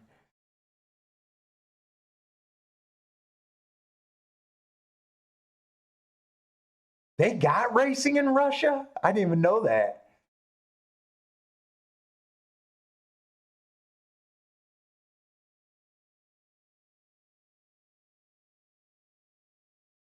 Maybe if I signed out of my email, they'll come in.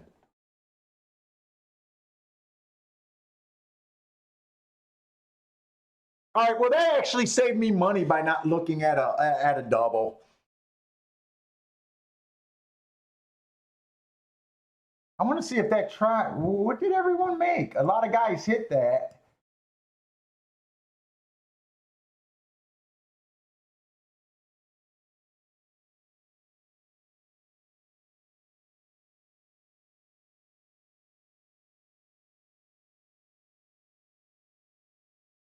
Oh, the superfecta played terrible.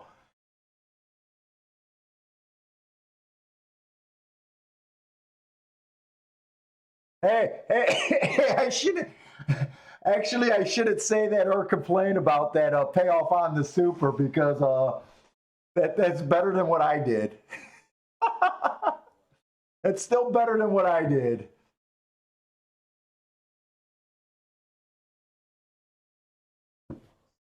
I'm going to go to Tampa right now. I don't have anything handicapped for Tampa. When I was getting ready for the tournament, we were preparing for Tampa, and all of a sudden it looked like on this turf route races at Tampa that you wanted to be a stalker closer type horse. So I just kind of want to watch this and see what happens during the race. And Partez says that about 14, probably less than that, at getting ready for Oaklawn. Oaklawn's about 8 minutes away.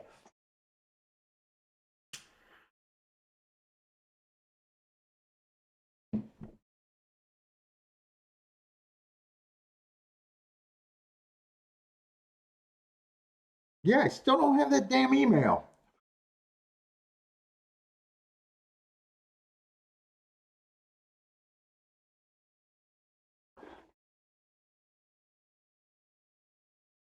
Oh, 9 reared at the gate, pretty bad. Let's see who got action. Vito Russell got action. A 367 exacta box. That's what I'm rooting for. 367 there. You know what, you could. It just might be because it's taking time if neither of us got them.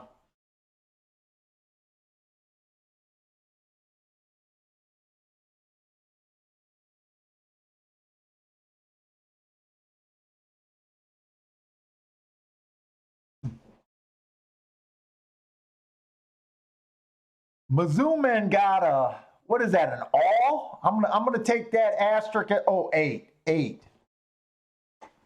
He has an 8 to the 1, 2, 3, 7.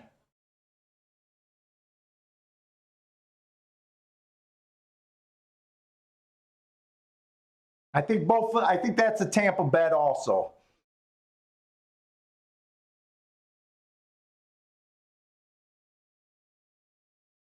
Let me go grab water. Well, wait a minute. I need to watch this race. I'll go grab it. Let's see where they come from here.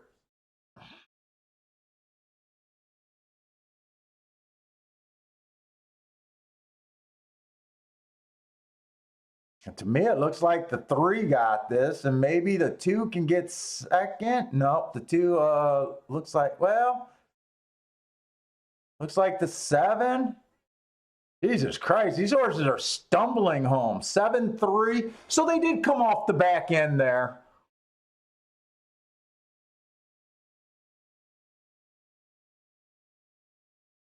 And by the way, for that tournament, I'm in mourning because tomorrow evening is the day that I was leaving. I was supposed to be leaving tomorrow to go to Vegas. Obviously, that's not going on. Who got that? Vito Russell hit that. Nice hit.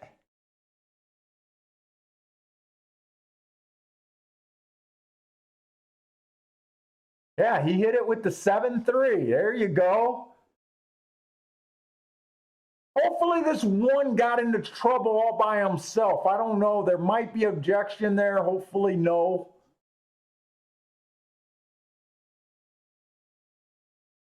One definitely had a little bit of trouble there. Nice call, Vito.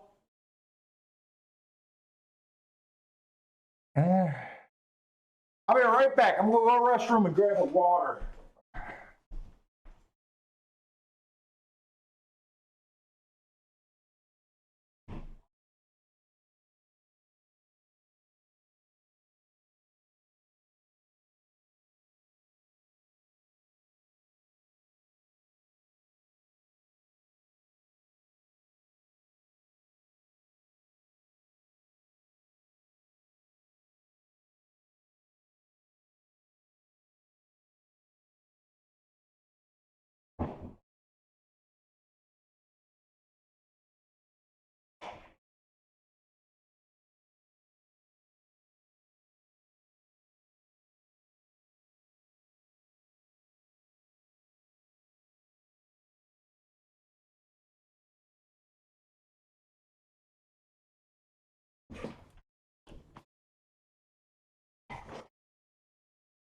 There is an inquiry.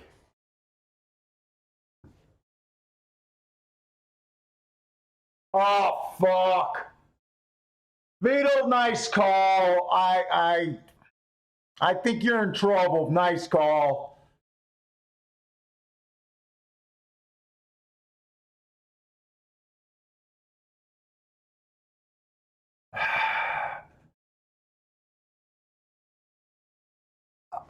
Sorry, dude.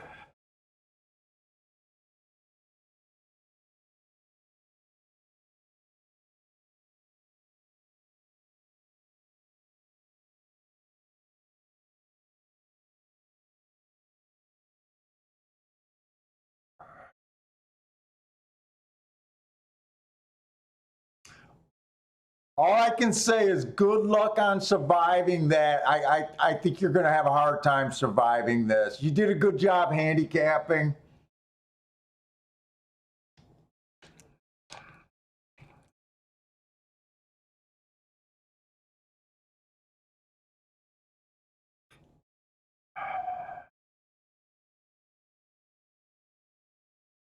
This horse just shied terribly from the whip.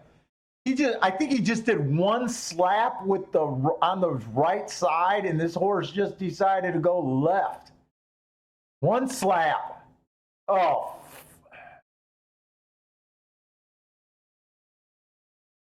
Yeah, that's gonna be tough. That's gonna be tough to survive that.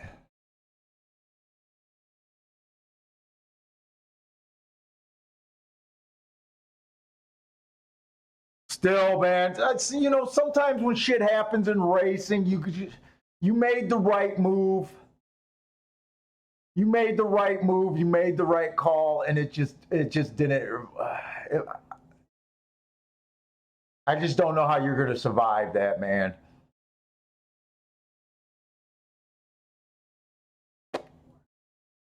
Oh.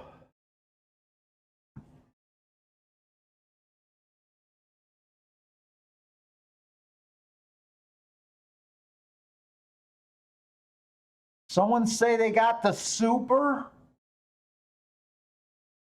Michael got the super?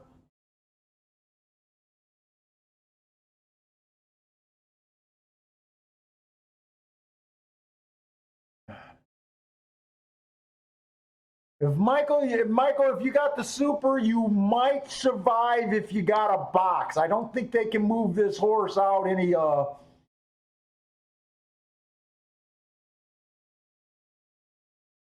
I don't know if the 4 has a real claim here. You know, he came back over on the 4, but I don't think he's going to really have a claim here. I'm not sure if the 4 stopped riding. It's the 1. You might survive if you got it boxed. So you got it boxed. I think you might survive. Hopefully, I'm pulling for you. I'm pulling for him to leave the 3 in second, but no.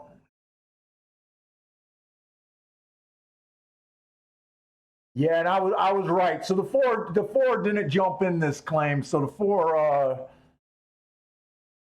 you survived that.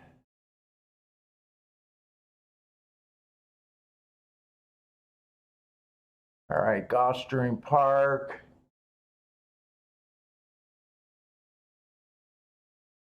If you're not aware, here at Gulfstream. All right.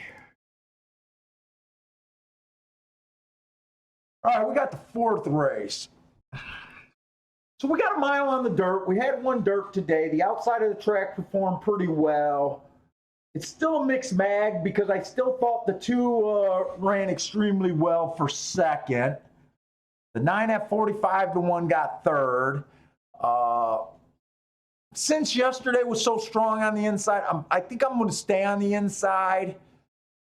I don't jump and get off these biases too fast. And I do want to point out that 4 through 6 posts are heating up. That 7 was in the 6 hole, so I don't know. The thing that I was saying about the 4 through 6 holes were heating up. They were mostly heating up because those horses were getting the inside. It just sticks in my mind that 7 was 4 or 5 wide the entire race, and he closed. So that gives me a little bit of pause.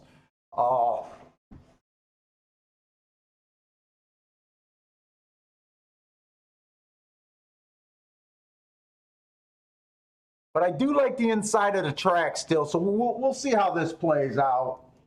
We might be making adjustment, but not at this time. Okay, so we got maiden special weight. So the 1 horse, average last race. That doesn't look like a bad race. Second time out, he was in the 2 hole. That's usually the better part of the track. He finished 3 by 15. The winner did win by 8 lengths. They were really split out. He did get a rail bit, it says. I don't think that's a bad race. 2 races ago, outside of the track was good. He was in the 6 hole. He was slow, but that was his first time out. He could be forgiven. I could see the 1 improving here. He'll have to speed figure wise to compete in this race.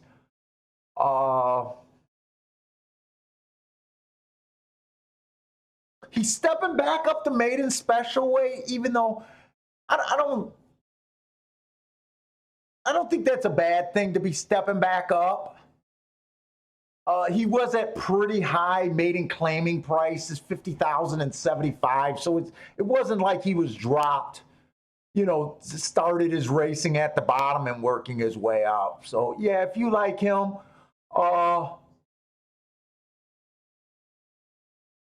he does get the inside, which I always like. The 2 horse, Tampa Bay, that first call. So on those 1 1/8 races, we don't get the first call on this form. He was fast at the 2nd call. He was average at the 3rd call. Outside of the track was good. He gets an asterisk for being on the rail when the outside was good. So he ran against the bias there. First time out, he ran pretty much the same speed figure. I do like the fact that this horse has tried both races. He got in position at the top of the stretch both races. I do like that. The 3 horse. Average, Matt strides with the slowest winner, slow. He's trying more ground, every right to improve. I don't care for his look one way or another. He's just there. The 4 horse, slow last race. He was on the outside. That was a sprint. Because they're trying a route today, he might not even be a sprinter. He has every excuse for a bad race last race. If you like him, 25-1 is probably worth a look here. 5 and 6 first timers. I don't do anything with them. Your guys' opinion of first timers are way better than mine. Marco Lou's saying that the 1 is his only choice here, which I like hearing. I like. I always bring up what my wife says. When you count your contenders, and you got too many of them, instead of trying to make a ticket with too many of them, I like the races that you say, hey, I only like this horse, or I only like these 2 horses. To me, they're easy calls no matter what the race is. So I like Marco Lou taking a stand here and saying, hey, it's 1 or nothing for him kind of deal right now. I do respect that. You got a price, you got a horse that can improve. To me, those are easy calls when you got a long shot, and it's the only way you can go. In fact, I'm trying to find a race that forces me to do that. The 7 horse, average last race. God damn it, I keep letting my computer turn off. Average last race. Not a bad race. I mean, okay, so far, a lot of these horses are either first time, lightly raced, or trying something new for the first time.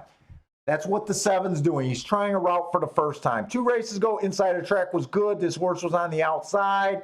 It said he was 4 wide. Best of others, that's a useful race. So far we don't like anyone. I don't like anyone and I don't dislike anyone kind of deal. The 8 horse has the best speed figure. He's going to be in the 8 hole. I don't trust the 8 hole. I'm not going to ever. Okay, put it this way. If I didn't play the 9 horse last race at 45 to 1 or 2 races ago when he ran 3rd, I'm definitely not going to take the 8 hole at 6 to 5. I don't care if he wins. But to me, I just can't. If I passed up the value, I can't make value with an 8 to 5 kind of deal. Mizzouman disagree. He thinks that they can't get by the 8. The 8's tried a route race. He set the bar in speed figures. And I know some of you guys. I think Michael was the guy interested in me making an odds line and going through it. I have not forgot about that. For me to make an odds line, an honest odds line, I have to have an opinion in a race. So right now I would do the first step. I'd go 120 points divided by 8 horses. I need a calculator because I'm not that great in my head.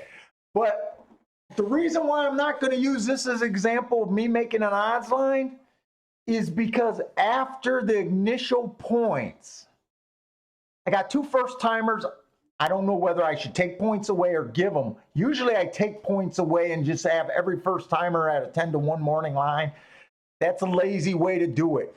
But when we get to all these other horses, to me, they all ran about the same race. They all got these basically 70-some speed figures. They're all lightly raced. They're all trying something kind of new for the most part. It's really hard unless for me, my style handicapping, to make a real honest odds line. What I would probably do, it's just not a good example for me. What I would do in this case, did I close my damn calculator? What I really want is a really good example to do it on, a really example where it's a tough call, but I have some real negative thoughts on horses. To make an odds line, you either got to have negative or positive thoughts. Right now, I'm not even sure who I could really throw out. 120 divided by 8, so every horse gets about a 15%. Even if I put the 8 at a 10% chance because he's on the far outside, and the 5 and the 6 at 10%, really I'm only grabbing an extra 15%.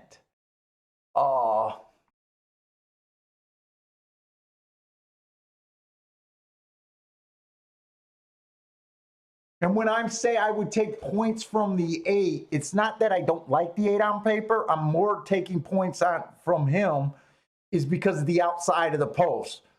And that might be aggressive, just knocking him to 10 to 1 on my morning line. So you kind of see that you really got to have some, you got to have some opinions in a race.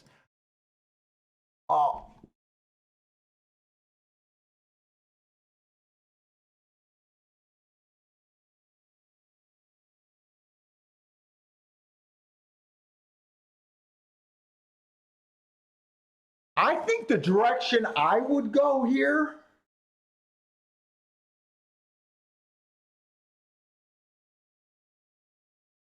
and it's not the strongest call with the information I have so far, I think I'm going to make a lighter side play. I think I'm going to put $20 on the 2 to win because I like the inside. I like the fast second quarter on that turf race. 7 to 2 seems about right for me on him. And the other horse I'm a little interested in is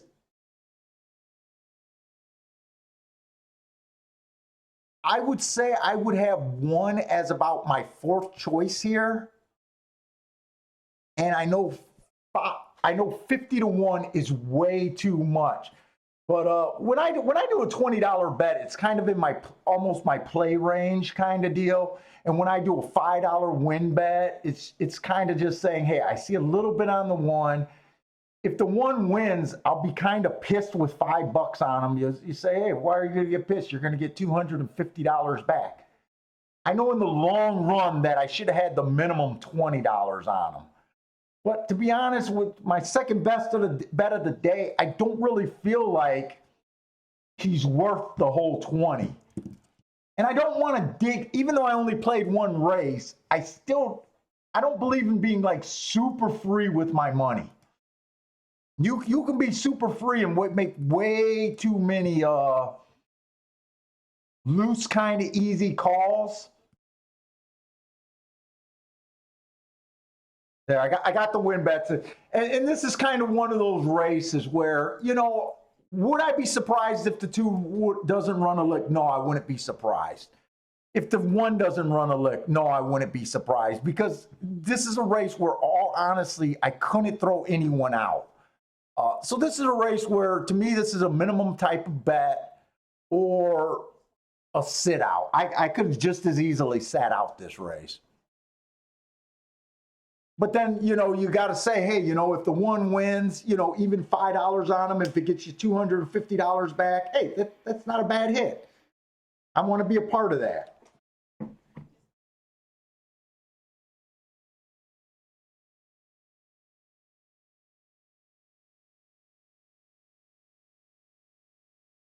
And I do think the two is worth $20 at 7 to 2, maybe even 4 to 1. He flashed up to 4 to 1. Does get the better part of the track.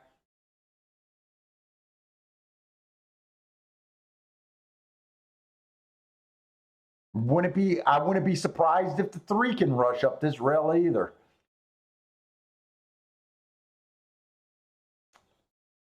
$23-3 is not a bad first quarter.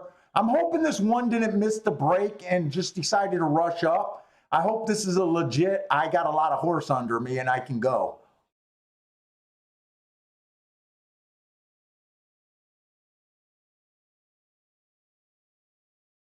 To me, it looks like he's struggling to keep up and he's riding to keep up. I think the one is just done, and the improvement that we were hoping for just isn't there.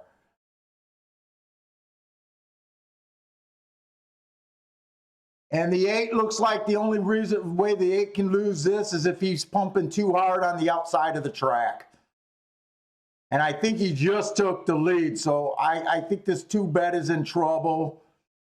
I think Marco Luz says he can't get by the 8, and I think he made a good call here. Come on, Tootie, we got a little bit.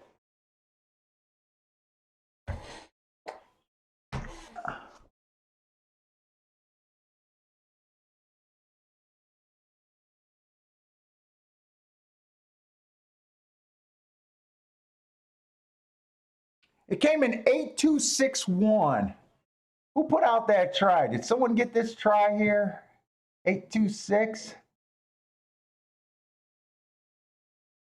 8. Mizzou Man is on fire. Nice call, Mizzou Man.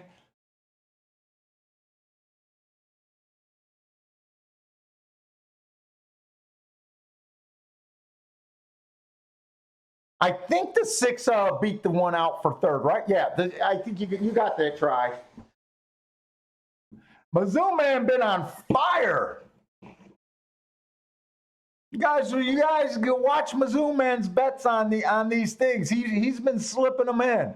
He's been taking strong opinions. He's not fucking around either. Mizzou Man gave you a $5 try key. And I think that's the only bet he gave that race. Nice call.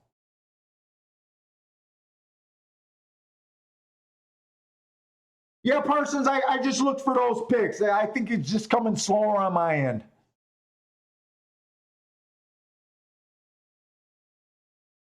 Hey, you know what? Take it, Mizzou, man. Taking even money, it's not. It's not.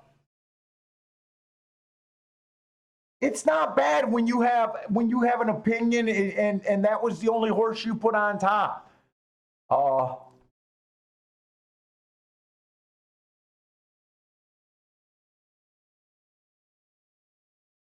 I don't like them in my game, but they're not bad. I probably try to beat the chalk way too many times.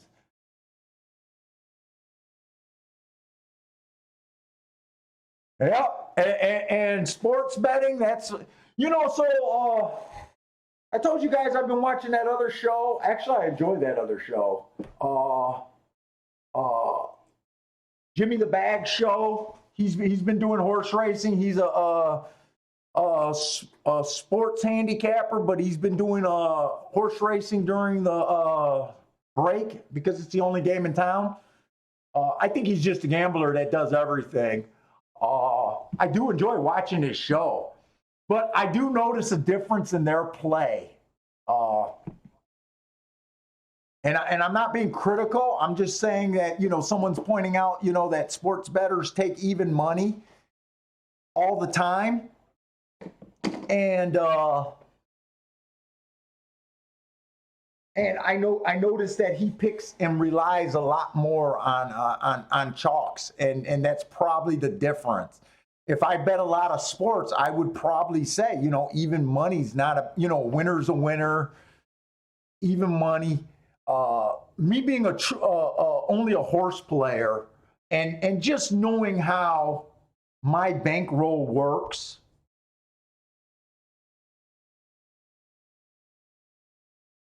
Okay, I got him now, Matt. In knowing how my bankroll works, I just decided years ago that for me, my philosophy of going, like going for the two and saying, if the two loses, that's kind of fine, which he did. It does, some guys that are watching might not understand why I'm doing some of these moves. They say, hey, you ran second twice. You could have, did this and this.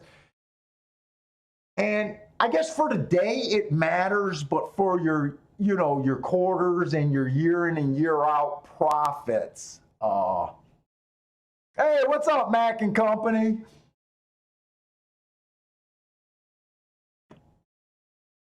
Let me send this to the other computer now.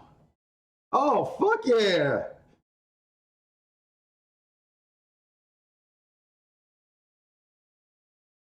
Let me see. Fucking nice. I finally got those pics from Matt. Now I got to send them to the other to my main computer, and I'm gonna share them with you guys.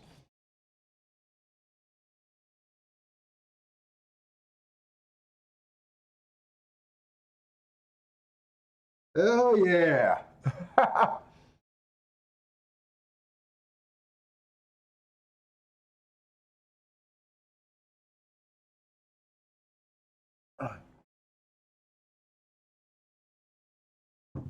Let's see. They should come. Hopefully, they'll come to this computer a lot faster.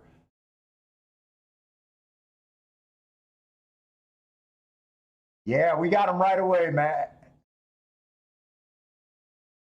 Oh,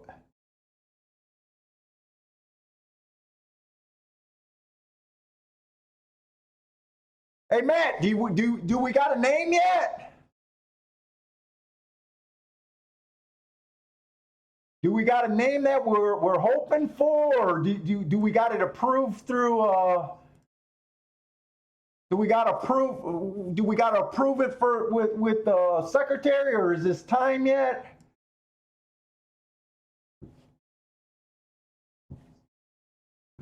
I don't know. I don't know how any of that works.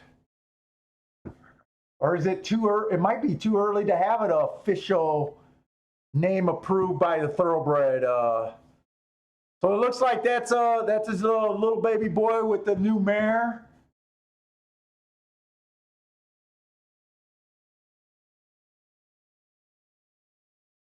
Look at that boy. Yeah.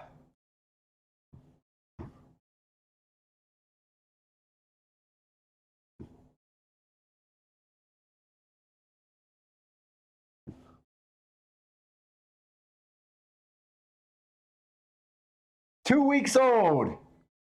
120. Oh my God. No name yet. Okay. And this is going to be a racehorse, right, Matt? I'm pretty sure with you. This is supposed to be the champion, right?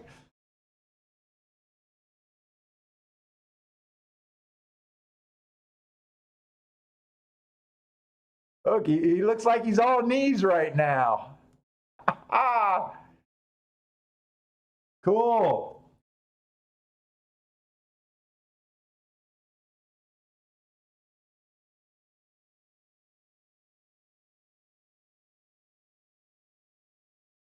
Got a little white patch on his head.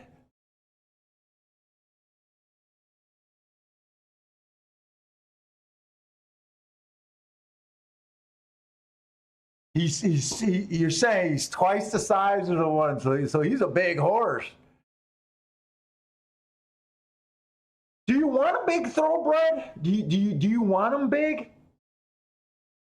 I don't know. I don't know nothing about ownership, nothing about owning a horse.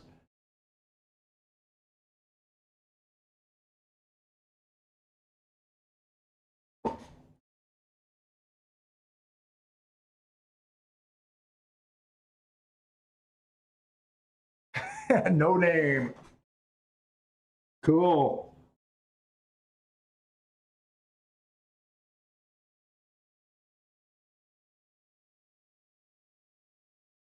Okay, so this is the second outside horse that won today, but he was a favorite, and he was definitely the horse to beat. Uh, the inside of the track performed well. I mean, if the 8 didn't run, the 2 would have won that race.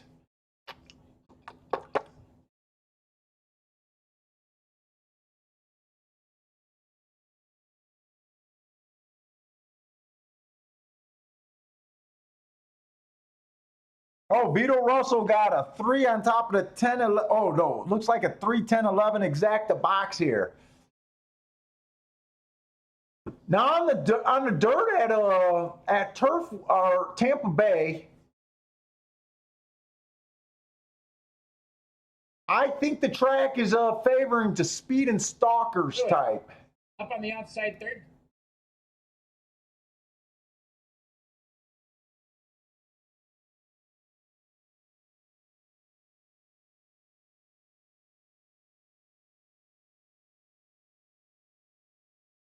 Exclusive Warrior is what you're thinking.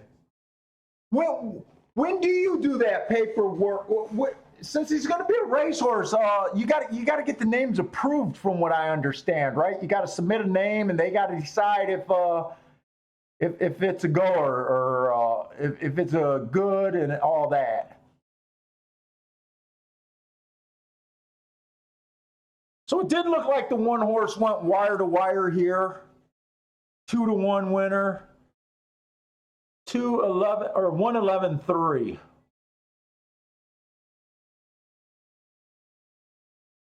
Yeah, they have to be approved by the Jockey Club.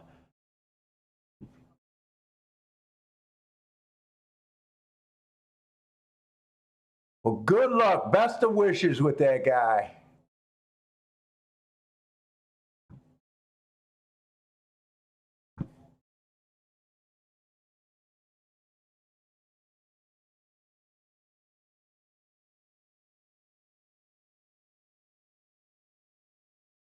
Oh, he doesn't have to have a name until he has an official timed workout.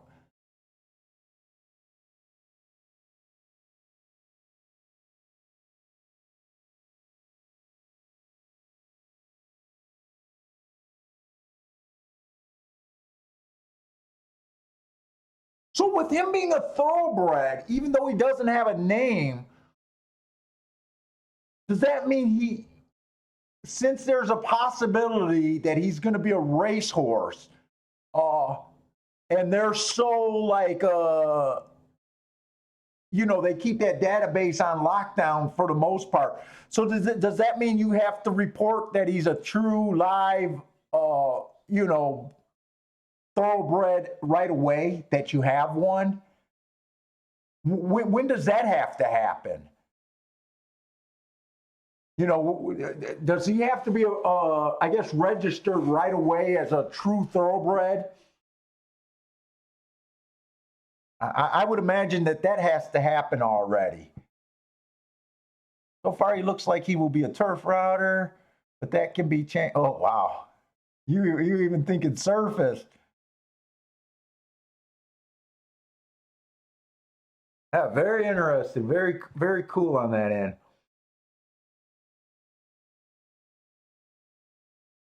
You could be like Arnold Schwarzenegger. He's the size that you can have him at your dining room table, Matt. Why?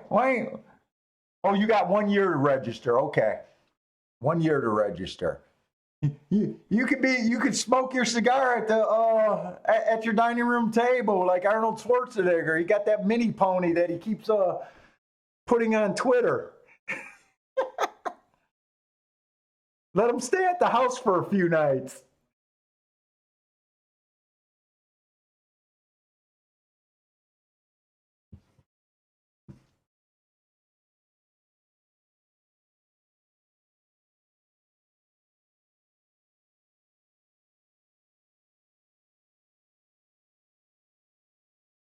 Oh, as a 220 exclusive.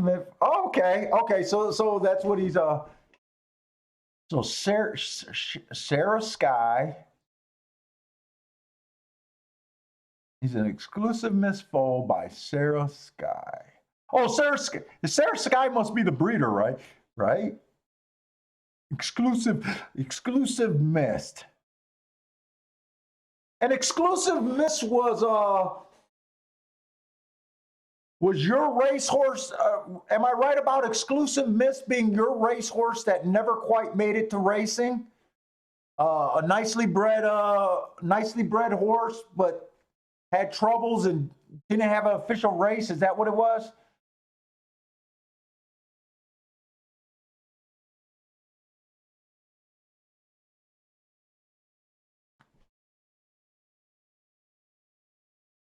All right.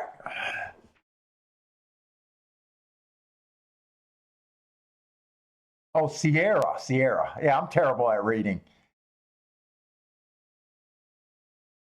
Okay, so yeah, the mom was raced one time, broke her leg. You guys were able to save her, and that's who you had, and that's who you bred her to, or that's who she is.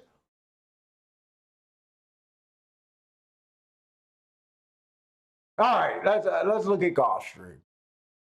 All right, I gotta heat up. I gotta find something worth going for.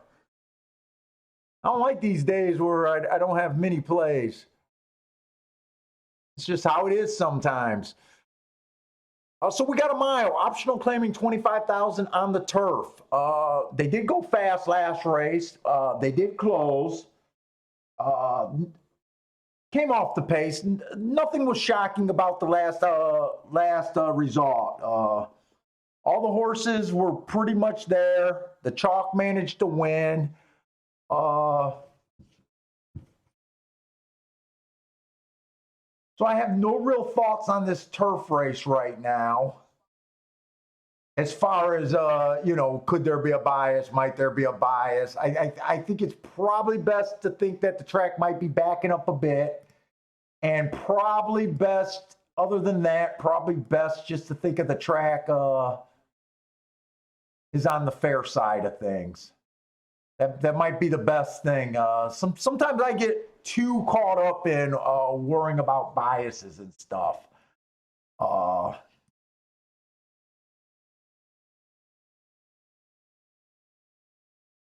Marco say he might look outside, 4 straight on the outside. It could possibly, the track could have changed. Remember, for the most part, day in and day out, there's no post position bias for this turf route races and turf sprint. They tend to be pretty, horses can win from everywhere on the turf race, route race.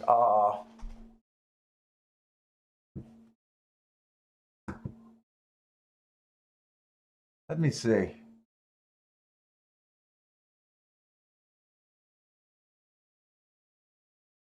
Part of the reason why I don't like running around getting too worried about biases right now, making too many adjustments. Other than the first race when that 7-horse did win on the dirt, everything else has been chalk. They've all been paying 4 or 5. Gulfstream Park's late pick 5 is coming up. Are you ready? So other than the first race that paid $18, there hasn't been anything useful. There was a $2.60 winner,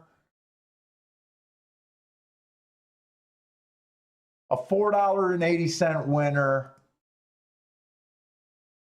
and a $4.80 winner. So it has been, other than the first race, really on the chalky side. So I don't know. That's probably why we haven't got that much into action, to be honest. I was just wrong about the first race, and the rest of the race has just been very chalky.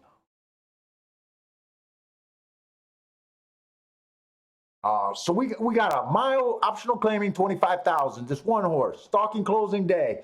He did try to close. Actually, he was 6x5 at the second call. He was fast at the first call, then he was average, stalking closing day. He managed to win that race. He's trying winners for the first time today.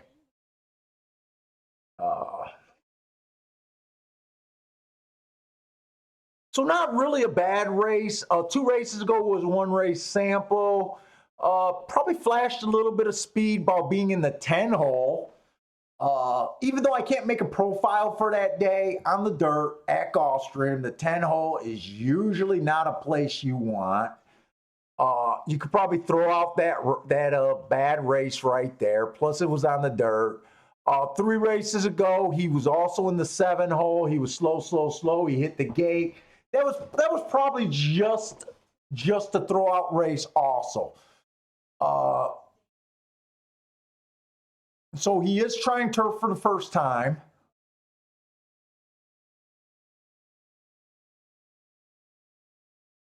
And this is what I like to see. This is what Andrew Beyer talks about using his speed figures. Now, I know these aren't Andrew Beyer speed figures. They're Brisnet speed figures.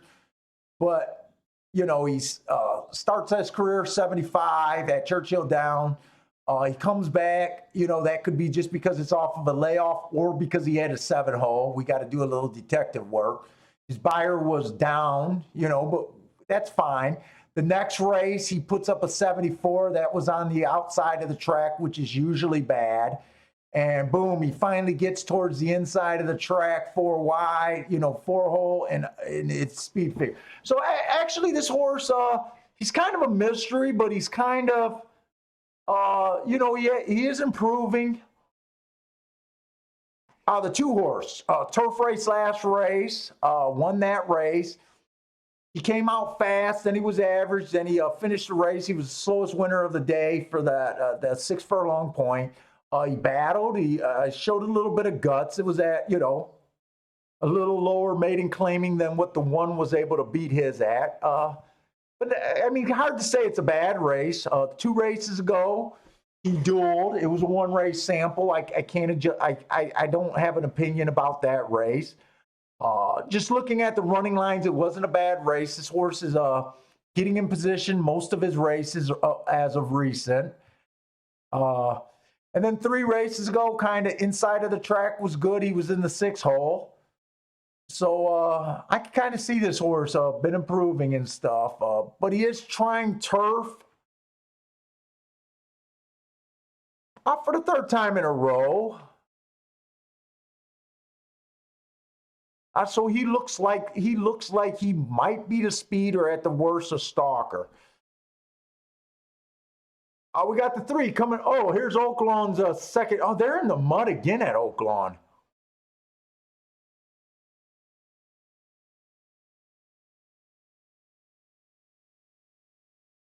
So a 3, 1 race sample last race. That was a turf sprint. That doesn't really help in a mile race. 2 races ago, bad rail question mark. He was in the 3 hole. He was too wide, so might. If you believe that was a bad rail, I got a question mark because I'm not sure, but I'm leaning towards it was a bad rail. I did give him an asterisk. He's trying distance for the first time. 3 races ago, he was fast, slow. So that he looks like another speed. So right now, looks like the 3 and the 2 might get the lead. The 4 horse was just slow last race. 4 hole, not bad. Lost footing. I can't make anything of that race. He made his career debut at the bottom, but he did win that race. He was the slowest winner of the day. Not really all that crazy about that. He is 14-1. The 5 horse. He went too fast for the day that day. He earned 3 hearts. He kind of looks like the 7, but we got speed here. He did earn those hearts while stalking. He has went to the lead before. I'd like him better if he was stalking. 6-1. I'm a little interested in him at 6-1.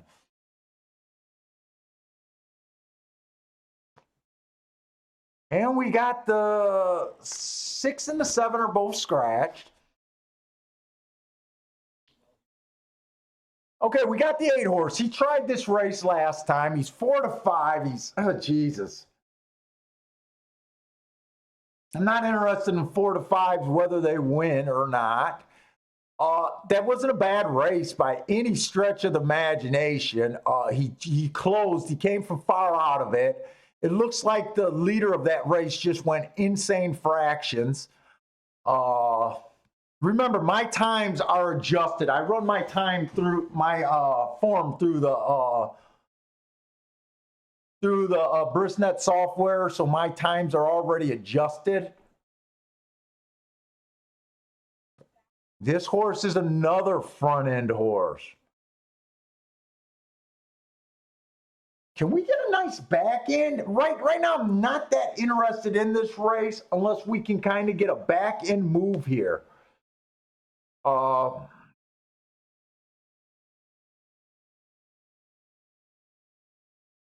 And then the 9 horse, slow last race, average at the 6 furlong mark. He was still way out of it. I mean, he comes closing like crazy, but he ran with the 8 last race.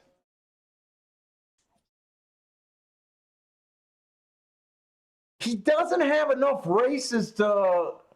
Okay, so he ran 3 races. The race that he won, he got in position at the top of the stretch, and the other 2, he was just too far back. I'm a little interested in him at 8-1. I think if you're going to try to beat the 8 horse, you're going to have to beat him with a horse that might come off the pace. I'm a little interested in the 8, and I'm a little interested in the 5.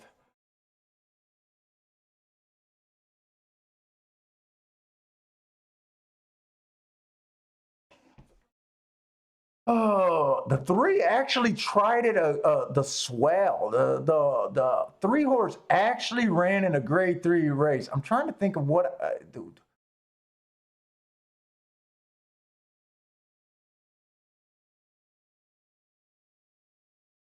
True, 3 is trying so.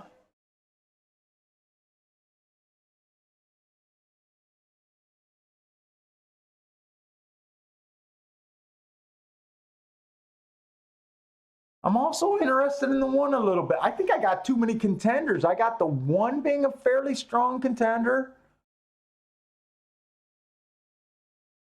I obviously think the 8's a strong contender. I think the 5 is a contender. I like the 5's price here, and I like the 9's price. I don't feel like we're in a prime bet territory here. Oh, they got a lot of turf racing today. Why we got so many damn turf races today?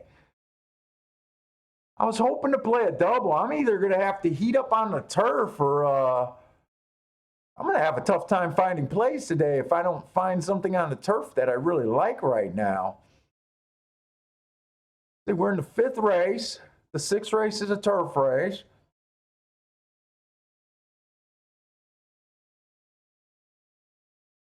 Only a 7-horse field, too. Usually these turf races are huge field.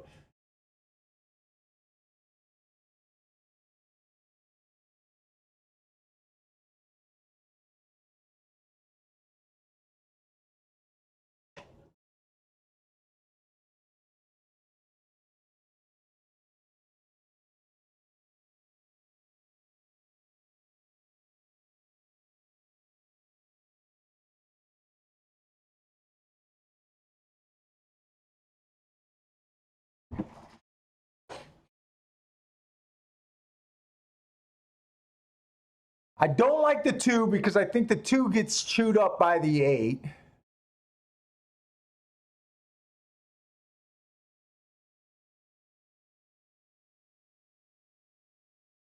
I honestly almost think my the 5-horse gets chewed up by the 8, but I don't know if I can pass up 7-1 right now.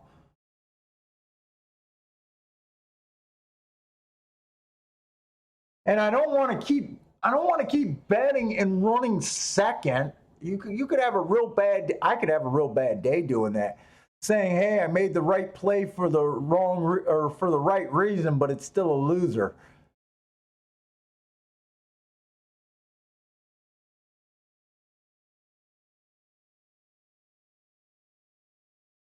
I also want to give this 9-horse a shot for the win here. Right now, I think I'm going to Dutch just the 5 and the 8-horse, and this will be on the lower end of my range here for bet amounts. Marco Lou likes the 2-4 with the 1-7. Is that at Gulfstream? I think that's probably at Gulfstream. Is the rail bias? No, definitely not on the turf. Not on the turf. There's no proof of that at this time. The rail on the dirt's been running fine. We've been getting beat by chalks. There was one long shot winner on the outside today. Yesterday the rail was definitely good. I'm gonna put this bet in at Gulfstream. I got to get to the race. I want to see if I can even do a saver 8 with those 2 horses. Exacta.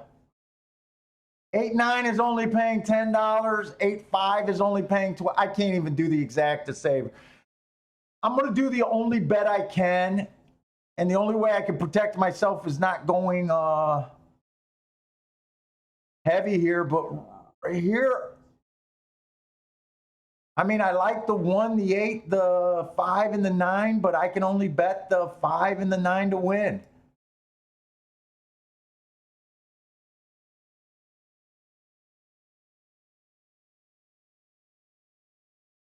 God, I honestly wish I had another track right now.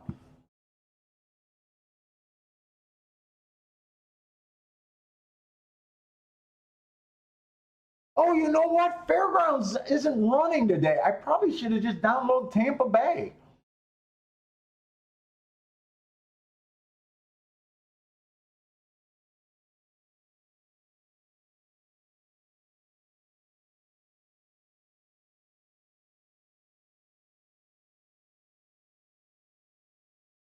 Is it 2 or the 3? The 3 was the horse that ran in the swell, and the 8 did not even go to the lead. The 8's rating.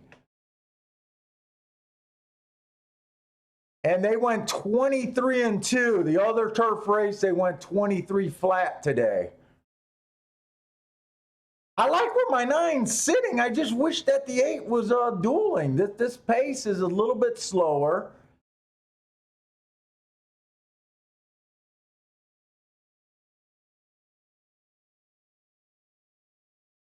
Oh, they went really slow for the second quarter, 48-1. That really helped out. Come on with this 9 horse.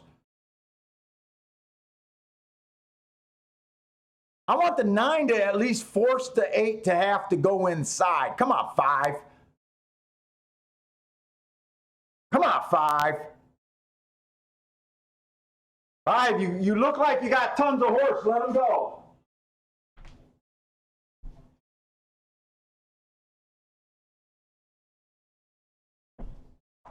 Let them go, baby. Let them go. We got one. We got one. We're on the board there. It wasn't the easiest call. It wasn't the easiest call. I'm a little surprised that the 8 did not go to the lead, but you know what? I don't care because we don't put that much thoughts into 4 to 5s. We want horses that move the bankroll.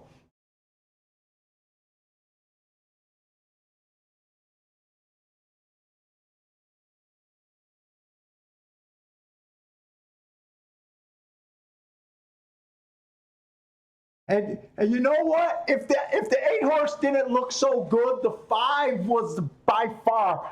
I'll tell you how much trouble I'm having with this turf. Just looking at this race, mark-wise, the 5's a standout here. The 8 does have the second best marks. The 8, this is fastest. 3 triangles is fastest winner of the day. But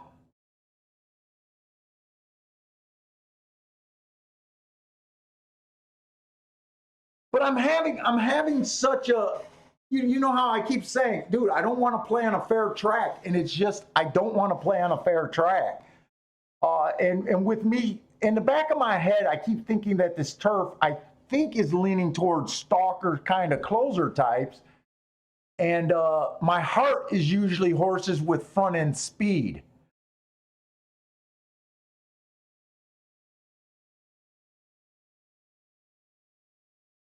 Three was a horse that was a tricky horse. I almost said, you know, I was considering the 3 because of that swell race, but I kept going back and saying, wow, he broke his maiden at 12.5. I mean, that's a crazy jump. Like, hey, I broke my maiden. I won at the basement, and I'm supposed to try grade 3 my second time out. He ran extremely good.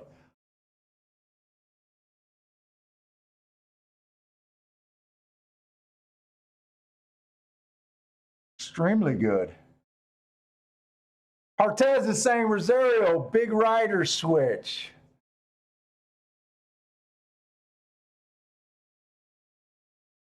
Who's the rider switch on? Is that who? Oh, that is who rode him. Yeah, see, I don't even look at jockeys. I didn't even know there was first of all, I didn't realize Christian was called on him, and then Christian is not riding.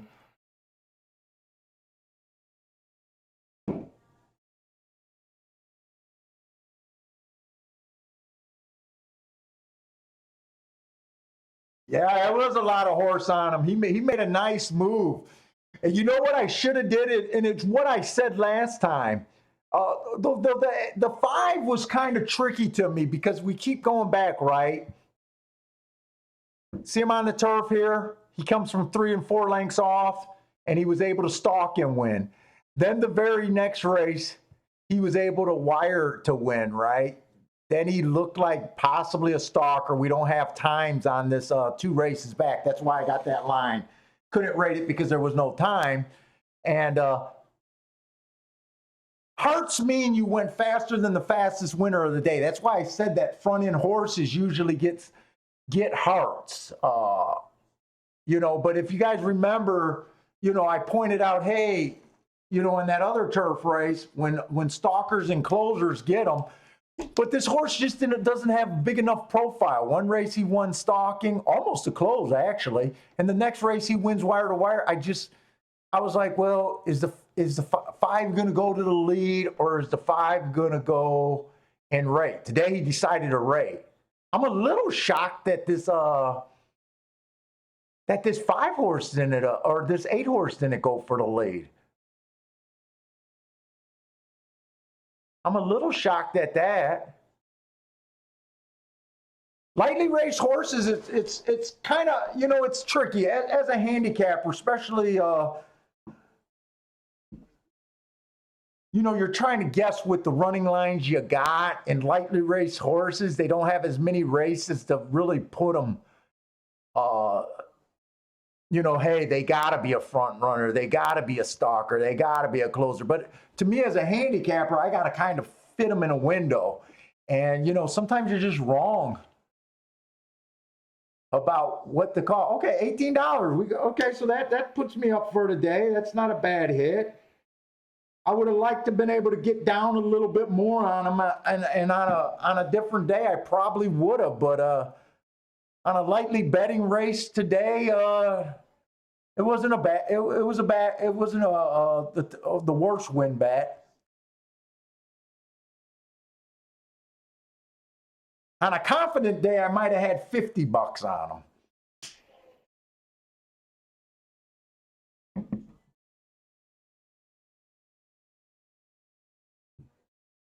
All right, what else we got going on here? Oh, Fartez, you're pointing out my favorite bet, Fartez, is the doubles, and I have not been able to jump. Since the tournament, since practicing for the tournament, I kind of got out of going ahead and jumping into daily doubles. God damn, you got to point out that was a nice double. Was that $51 for a dollar or for two? Oh, for $2. And the other thing, it wasn't just being out of practice. I think I glanced for a double. But with them both being turf races, it kind of made me not want to jump into doubles.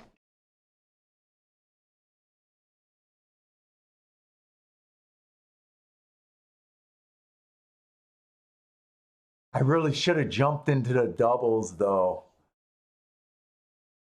Hell, we make a ton of mistakes as horse players. That would have been a nice double, but we'll be happy with what we got there.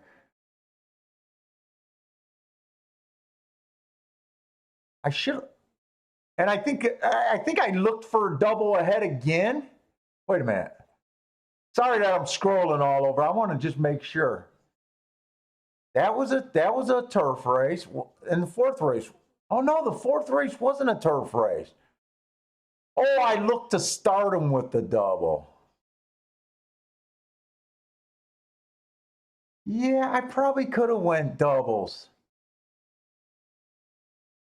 I probably should have went double. You're right, Bartez. I probably should have. That was, but in all honesty, you know, for me to take the 8-hole on that dirt race, if I would have did the double, that would have probably been my smaller double. I would have probably did the, well, there was a lot of danger. Who knows? We'll just be happy with what we got. I'll be happy with what I got. I probably did leave money on the board there.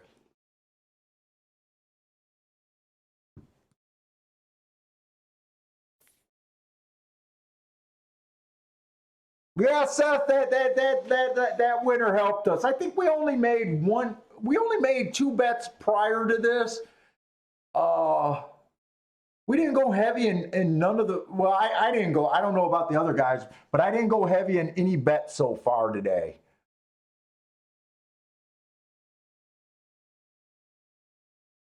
We weren't able to play the first race. If I would have played the first race, I would have been completely wrong there. But thank God that, you know, the first race, I'm always pressed for time and didn't take a chance. I honestly wouldn't have had that 7. And then the other 2 races we ran, second, third, fourth, got beat by the chalk. Didn't mind that one. And the other race was just a smaller size win bet. So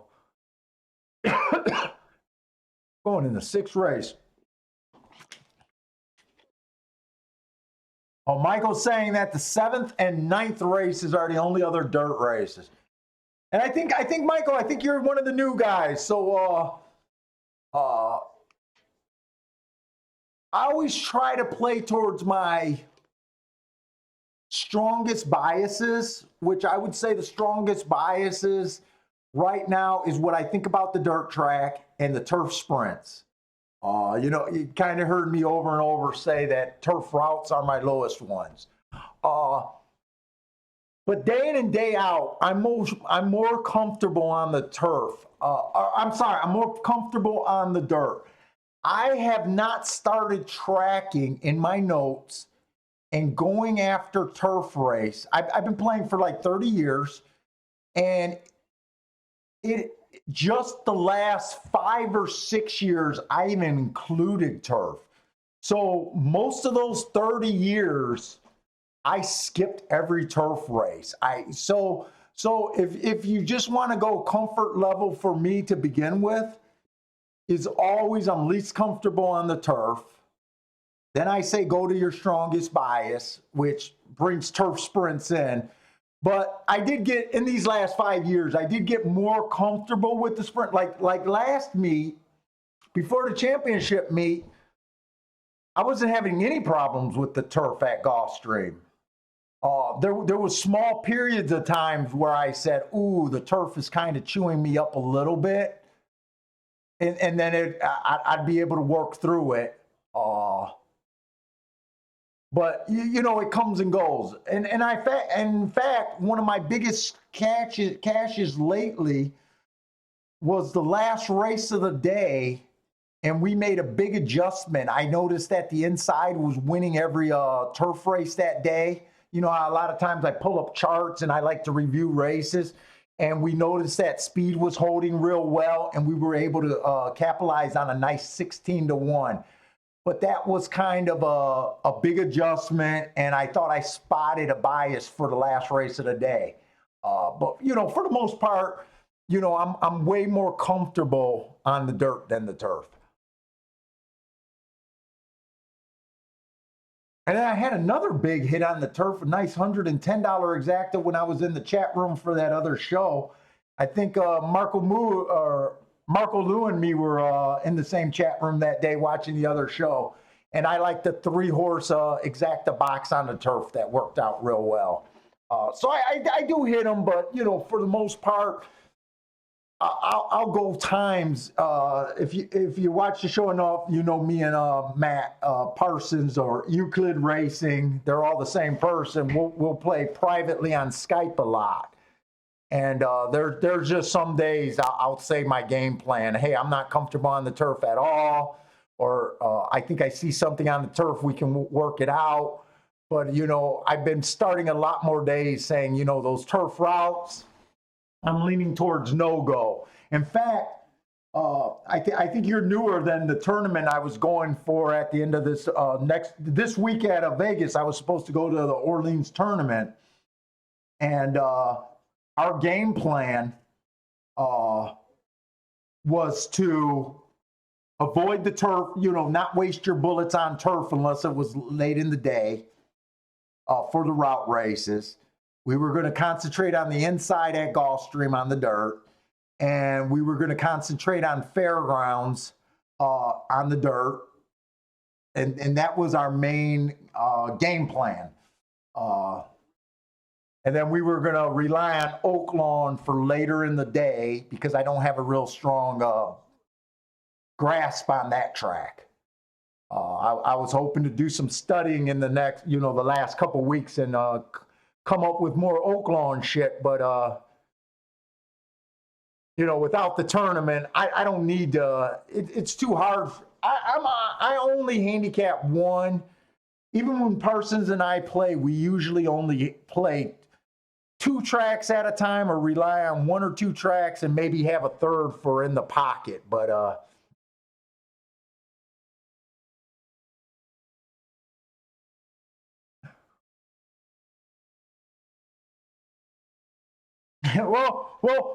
hopefully you'll be able to get back to work. I want everyone to get their ass back to work. Let's hopefully we can crush this corona and people can get back to work.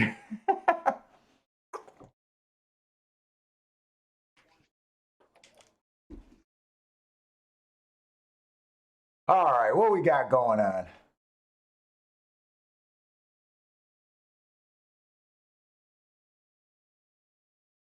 Yeah, Seth. Actually, I seen you in. I was so every night.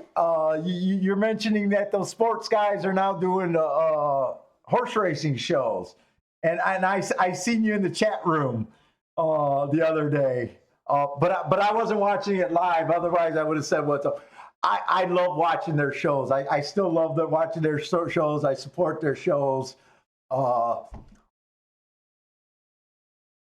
But you know what? Funny is they're picking up viewers, and I don't know if I think since it went down, I think I've been averaging less people because I know a lot of our guys used to watch while they were at work. And shit, you know, some guys are just saying, hey, I'm not going to gamble right now. You know, it might not be a bad thing, but I know a lot of guys, you know, there's probably some guys that are more worried about their jobs right now than worried about jumping in and being a viewer on a stupid little YouTube show. So I don't even blame guys. You know, that's a decision everybody got to make right now. Is it even if, and sometimes I question, you know, obviously this is what I do every day. You know, but you know, I would not question anyone right now if they say, you know what, maybe gambling's not something I want to be being tempted right now, and I wouldn't blame anyone for taking that view right now.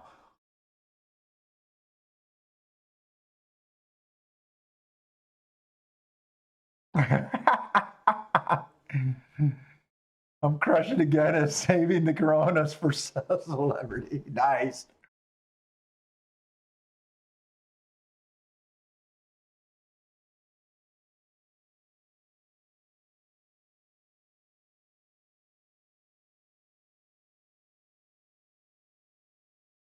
Yeah, they're good. They're funny. I like them. Yeah, Bill's alive. His kids aren't working. I didn't even call him up this morning because my phone's busted, and I didn't want to put that on him trying to get over. I still need to figure out how to do remote. I don't know how it works on everyone else's computer. I follow the YouTube thing of trying to figure out how to bring people in remotely, and it's just not working on my system. I do not know why. But yeah, Wild Bill's still around. I know during the week he can't come out for Tuesday or Friday because you know, the schools left all the boys left his boys at home, and his boys can't stay together without fighting and whining very long. So Bill has to be home to play a prison warden over there.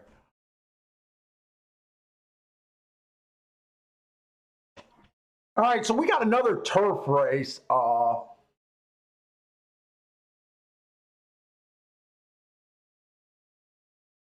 Another turf route, optional claiming 50,000, and I play them, but you know what? When we start getting to optional claiming 50,000 and higher, sometimes I just get less interested. I know they're not top of the line horses, but they're still not my favorite $6,000, $12,000 claimers, those type of horses. We'll see what I actually think. And actually, I think my laptop will help me more than right now. On my laptop, I like marking. If you guys remember how I used to highlight the class drops and that stuff.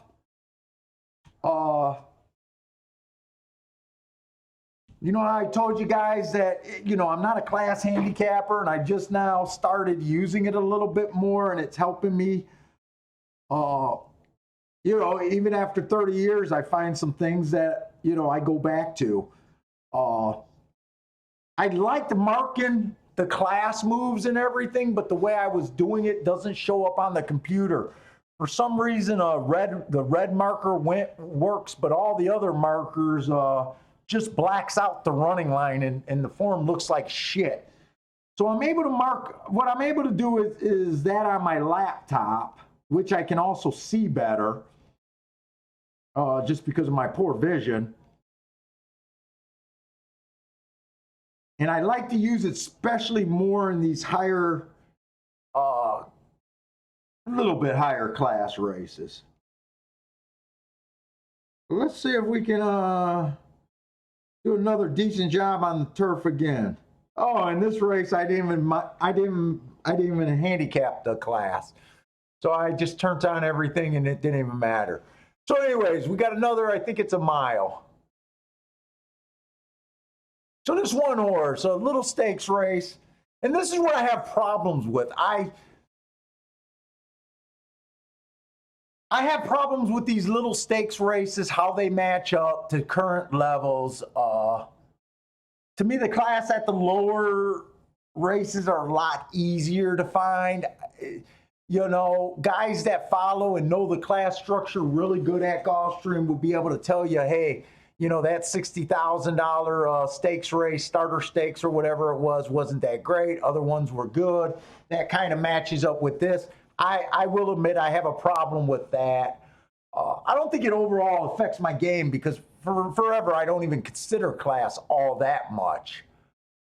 And sometimes when I review bets, I'll be like, ooh, that horse that had the 2 hearts was really stepping up way too far.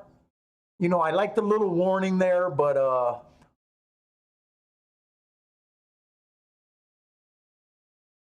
other than that. So this one horse was just average last race. Not a bad race. He didn't quite get in position at the top of the stretch, but being 4 lengths off the lead is right there. And his other 2 races, he was able to get there. This horse is definitely in good form. 2 races ago, he was the slowest winner of the day for the first 2 calls. Average at the 6 furlong mark, was able to win pulling away. That's a nice race. 3 races ago, the rail was bad. He was in the 6th hole. So I don't think the bias affected him at all. That was an average, fast, average kind of race. He was finished second by a neck. So like I said, this horse just looks like a solid off the pace kind of horse, kind of a stalker. Looks like he can wire the field if he gets a slow pace. He has done that once. But his more recent wins in really close races were stalking. The 2 horse, bad rail last race. This horse was in the 4 hole. It says he was bumped a couple of times. I don't watch replays. It said he was also checked. I mean, that sounds like a pretty ridiculous. It sounded like there was enough in that running line to say he probably had trouble. He was still average that race. 2 races ago, he was steadied again. Average that race. Gets in position at the top of the stretch every race. I do like that. 3 races ago on a stalking day, he finished 4 by 3. He was in position. He does not look bad. 10-1. I might be interested in a horse like this at 10-1. The 3 horse last race, he was he was at this level, 3,200. Whoa, 32,000. This is 50,000. See, I don't even know where 32,000 and 50,000. How big of a difference that is. I got the inside being good. He was in the 5 hole. That was on the dirt. He was average that day. For the most part, this horse has been running on the dirt.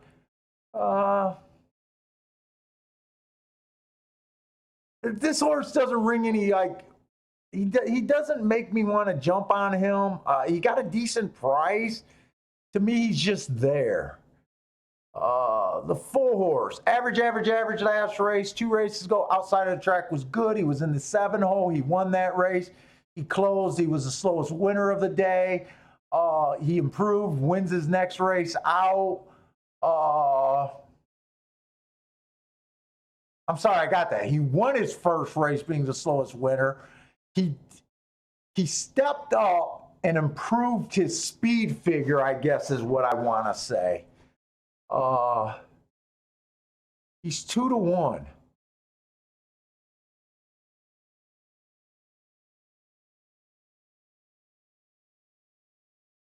It looks like the 2 ran in that exact same race, and it looks like the 1 horse ran in that race. That I'm talking about February 17th.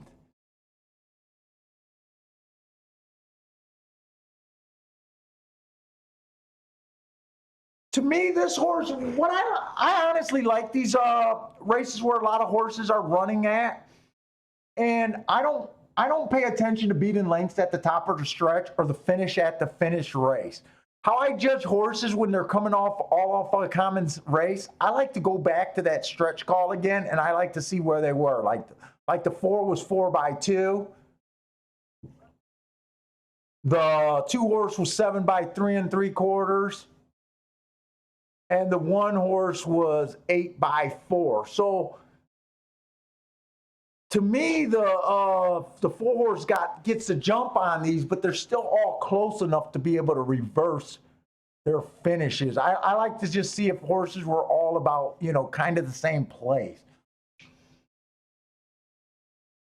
The 5 horse, slowest winner last race, stepping up. Meeting winners for the first time. That's the 5 horse. 6 horse is kind of stepping up, meeting winners for the first time. Nothing looks wrong with any of these horses' races, to be honest with you. And the 7 looks like he could be the speed. He was the slowest winner last race. He's stepping up. 2 races ago, he was just average on a stalking day.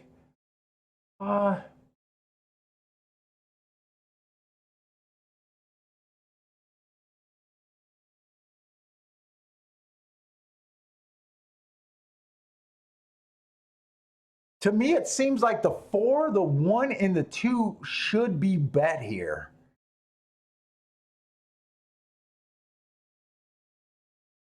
Let's see what we got.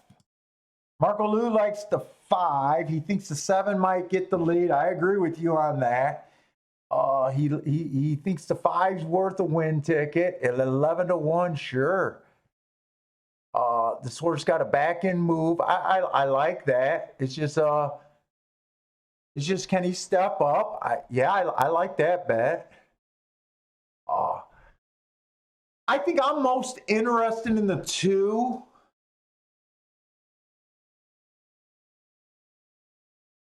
Remember, when I like horses and I think that horses are close in talent gap, when I think horses are on the close end of talent gap, which I think most of this race is,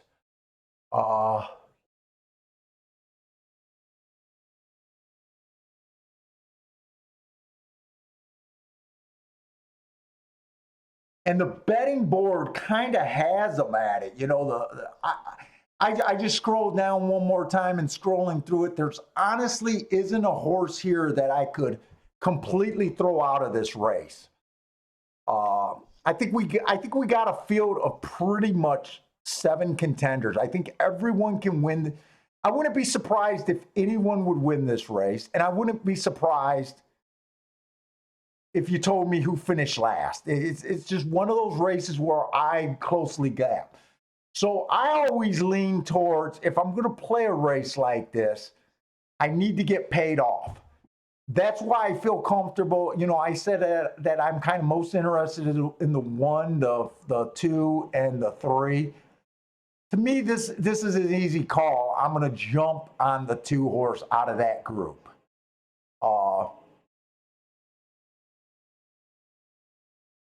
What's up, Bentley? You coming to visit me?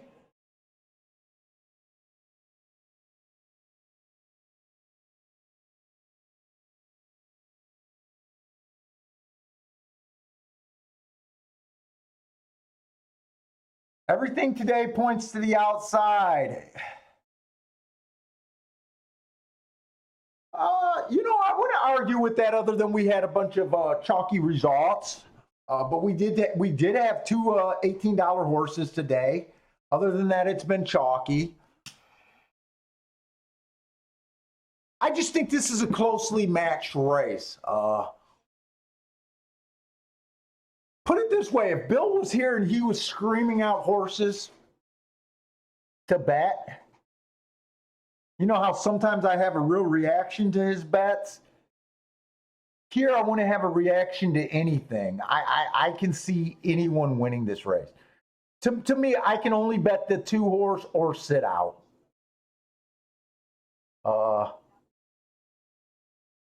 And if I took the 2-horse, I might even throw the 5-horse in there too, because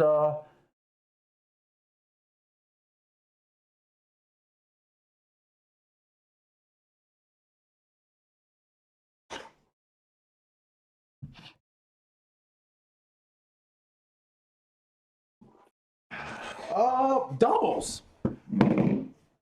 Well, Parsons, here I don't give the 1, 2, 3 post position in this race any extra credit. So that's the only reason why I'm not on that. If I was to start out a double here, I'd probably go 1, 2, 4. Right? 1, 2, 4.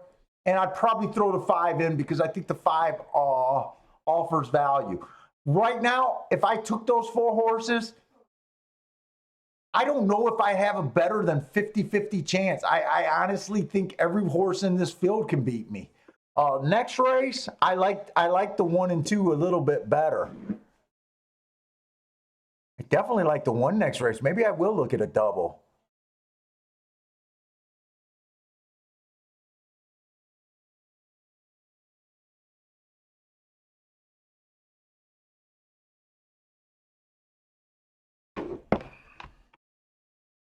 Yeah, you should have seen the cigar I got. It's freaking giant. Yeah. I look like a size whore with this thing.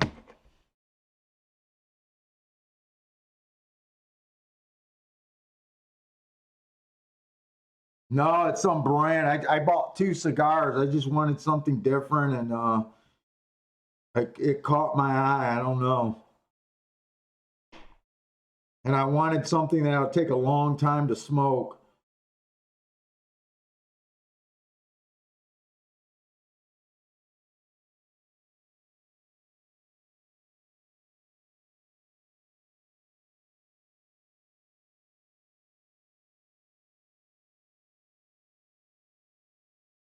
I'm trying to think if I really want to do a double here because this first half is so dangerous. I got to look at the second half of the double, the 7th race.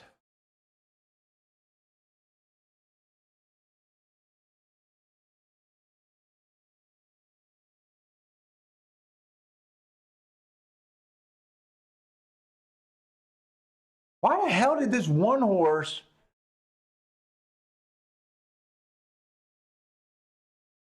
Oh, this 1 horse ran with Hidden Scroll last race. Okay, that makes sense. I'm having problems with this running line on this 1 horse. Now all of a sudden it made sense. Yeah, that was Hidden Scroll's race to win. If he couldn't win that race, they would have had to drop him to fucking I don't know what.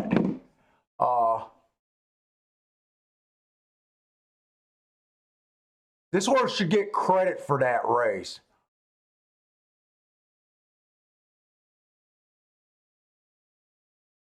I also like the 4.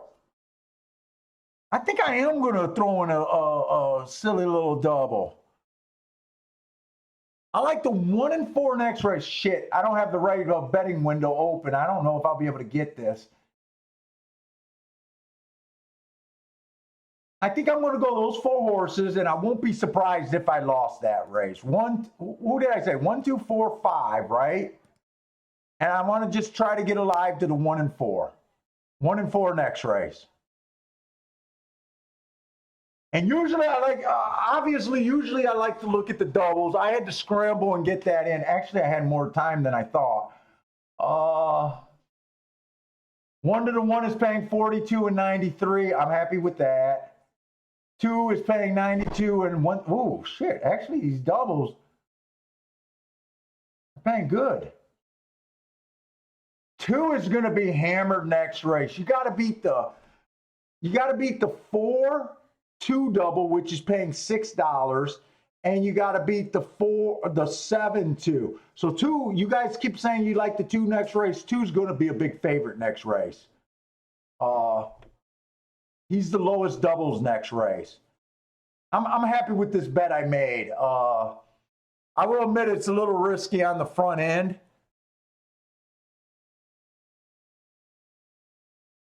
And shit, was it the 2-horse, the horse that I wanted to bet to win? I forgot to do the win bet here. I wanted to bet the 2 and the 5 to win here. That's all right. I played the doubles.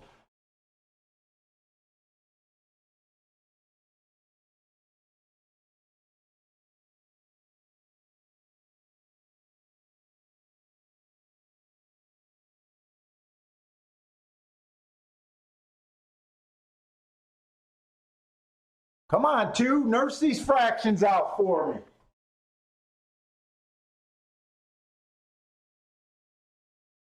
Oh, you're hungry.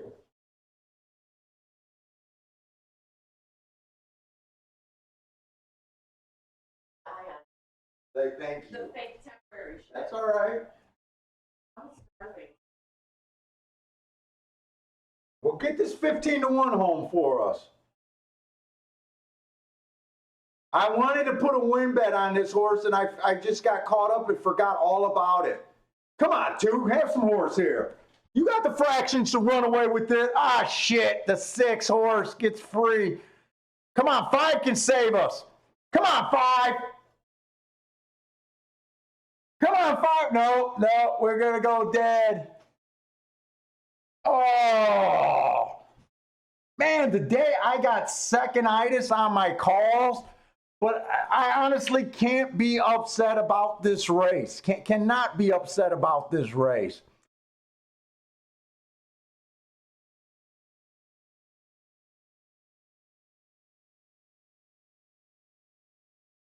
And really what I should have did, I took 4 horses, and the whole time I was like, hey, anyone can win this freaking race. 7 got in 7 and 1. I think the 1 got in more trouble. Maybe I should have just took the longest, the 4 longest horses, which would have been the 6, the 5, the 3, and the 2 here. Oh shit, that's a super, by the way.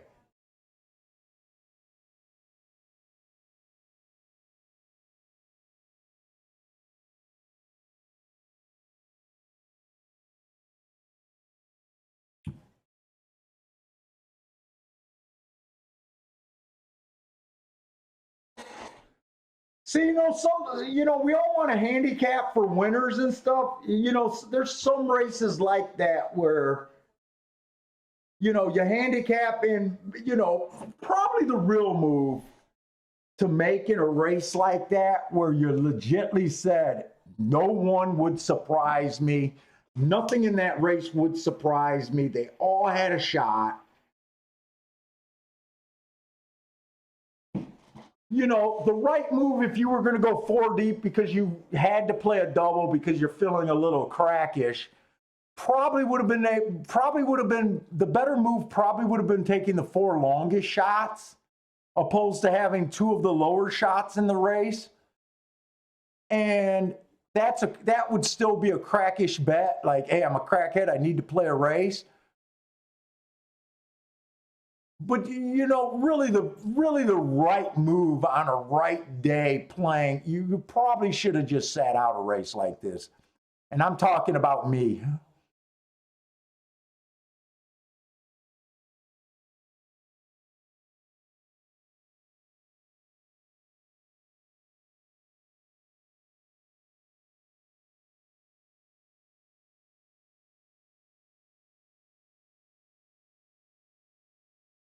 Hey, if 6 comes down, I could be held up. What are you guys looking at where the 6 might come down?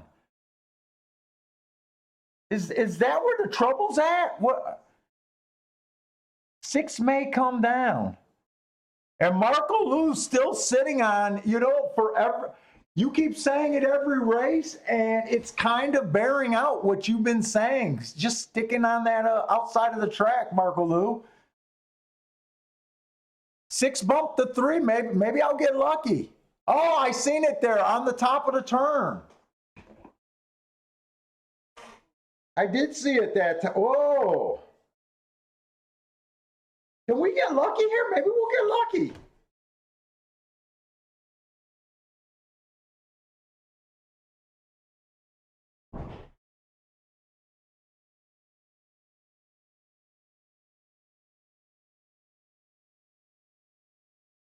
I'm honestly don't. I'm honestly looking at it, and I'm not sure if I don't know. I'm not sure.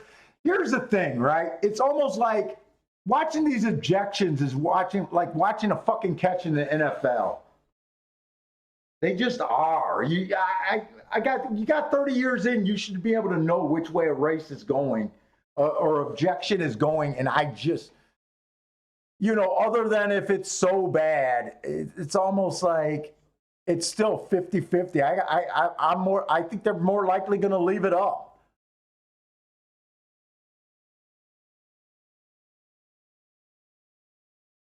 Are you guys thinking that this is enough to take them down? I honestly don't know.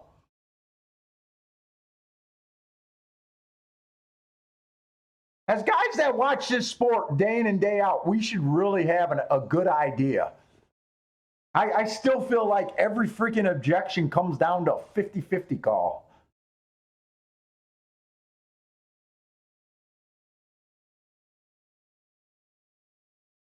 Jockey looked over like he said, my bad. Hey, and I could make the argument that the 5 might not have beat the 3 if the 3 got a clean run. I don't know. I would have felt, put it this way, I would have felt better if the 3 would have steadied. But if the 3 steadied, then he loses shot at any money. Yeah, Mizzou, everyone's agreeing. Hey, no one knows. No one knows. It's kind of a bad thing for the sport. No one knows. It almost feels like, doesn't it almost feels like they call their friends?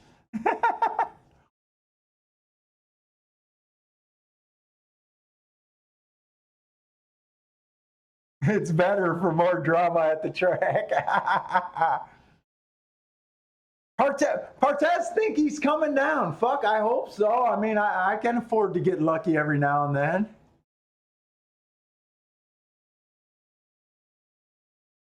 I probably wouldn't have the space to make the run either.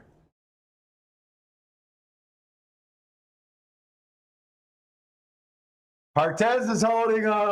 He's holding true. Hey Partez, you got money? I need to know if you got money on the 5. Are you rooting with your wallet? Is that what it is?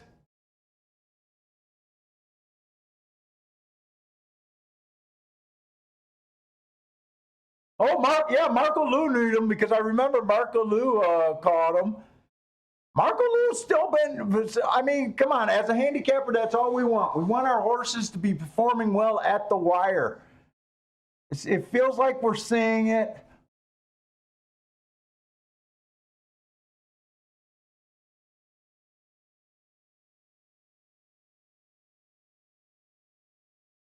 Oh, I think we just got help. Did you notice that the 3 calls the 4 to clip heels? That might be the 6's undoing. There was more there. There was more there than just the 3 being pushed out. Watch. See that? The 4 horse almost go down. I would take this horse down now, not just because I got money on him, but look at the jockey on the 4. 4 lost all chance at any purse money. He could have got killed. We could have had a breakdown.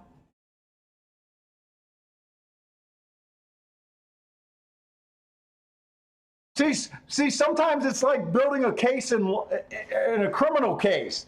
To me, with that 4 horse clipping heels, and the only reason that happened is because the 6 came out on the 3.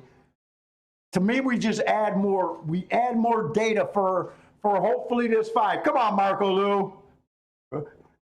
Come on, buddy. We got this, right?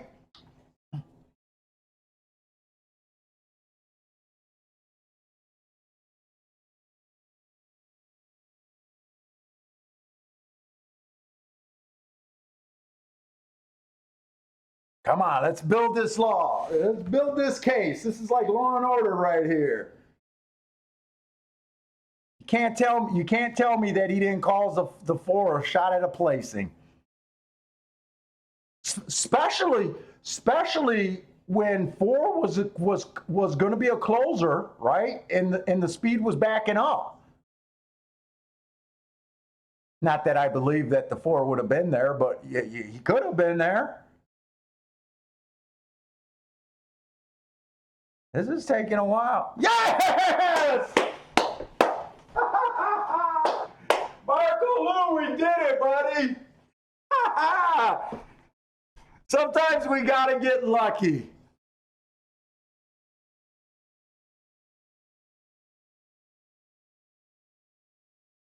We'll take it. We'll take it.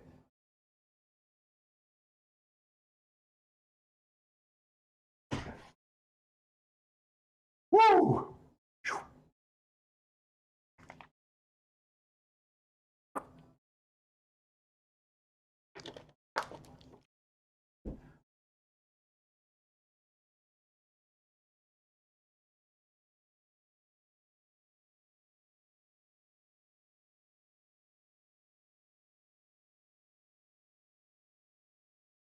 Let's see, Marco Lou got 5 to win on the 5. He got a 5-7 exacta box.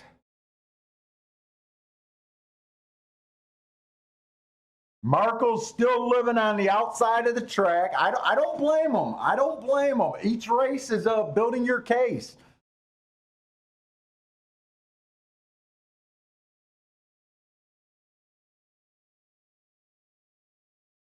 I'm just mad at myself. So I got the double in, and because I started thinking double, I still had every intention on playing that 2 and that 5 to win, and I just forgot about. I didn't put that bet in, right? Did I put that bet in? Maybe I put that bet in. Did I put that bet in?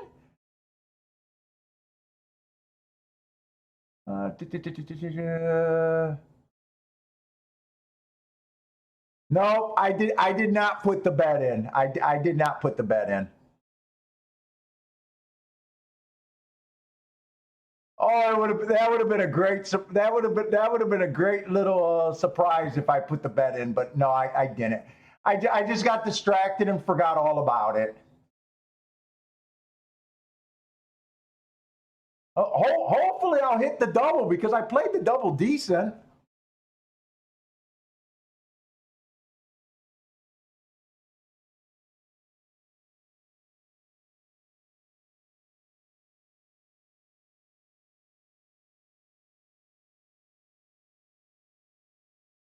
Michael Lester, that's the second time he won today about Stewart's.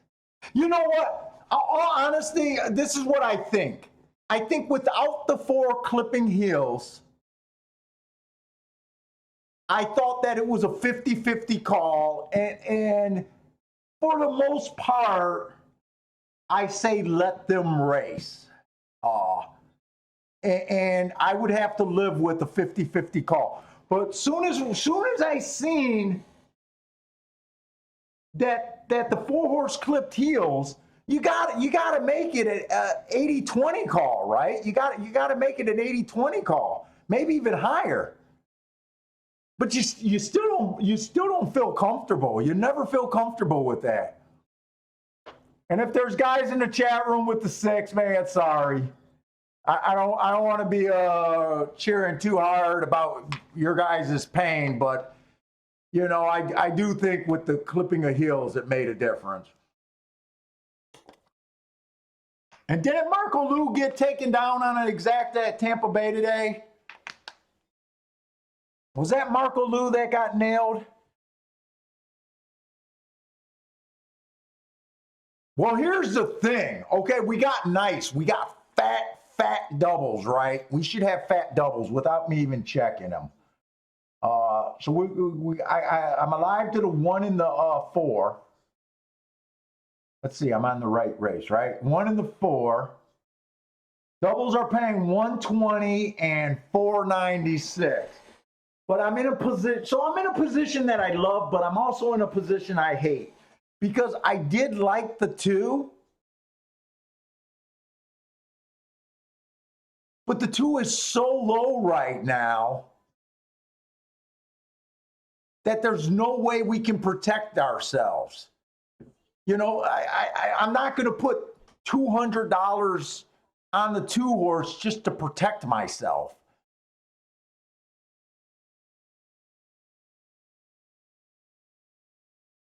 So I'm in a position that I love. We could be on a major hit. You know what I should have did? I probably should have played the 2 and the 5-horse by themselves with the 2-horse in the double. Now I spotted that the 2 wasn't worth playing to the 1 and the 4-horse, who are 5-2 and I think 3-1, 7-2. Those I pointed out to the chat room that those weren't worth playing. But they were worth playing the 2 and the 5. On a sharper day, that's probably what I do here. And a 5-2 is paying $40. Trust me, at this time, I wish I was alive to the 2. A lot of times you could protect and put a saver, but with them being 4-5, how much money can you bet to win to protect yourself? It gets... Well, Mizzou, man, I hope I didn't lead you on the wrong track by not including that too. Because right now I'm kind of thinking, you know what I'm saying? That we would have felt a lot better if we would have just took our 2 long shots last race and carried them over to the big chalk, and we would have been very well protected.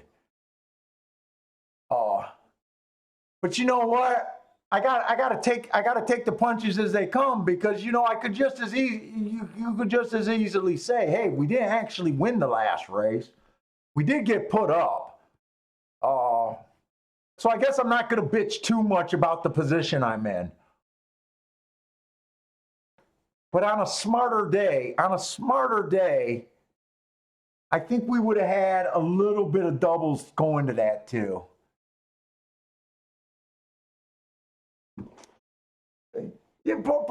Yeah. Hey, you know what? Thank Marco Lou even more, because that was Marco Lou sold the 5. Marco Lou was on the 5, and he made me take a second look at that horse. Remember, I said that all those horses were the same. And the way the race played out, they were all right there. There was trouble all around. We're watching them come down the lane again. You know, the 1 runs into trouble. He gets steady behind this 2-horse. He also had run. We had a lot of things that went perfect in that race, including a disqualification. So I can't take too much credit for this. I mean, look at you see the guy in the green right now. He got nowhere to go. He can't force his horse through there.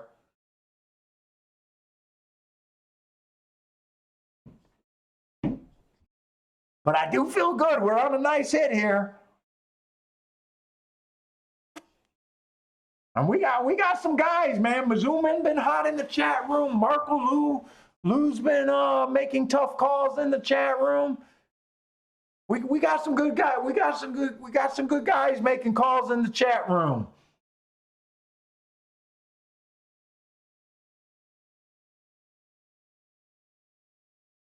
Fucking love it, man. Let's close out this double. If we can close out this double, I'm on a huge day. I'm a little skittish about my position right now, though. But Avast, Seth, did you just say Avast, matey? Or is that the 6-horse's name? If you just said that, that's fucking hilarious. Avast, matey.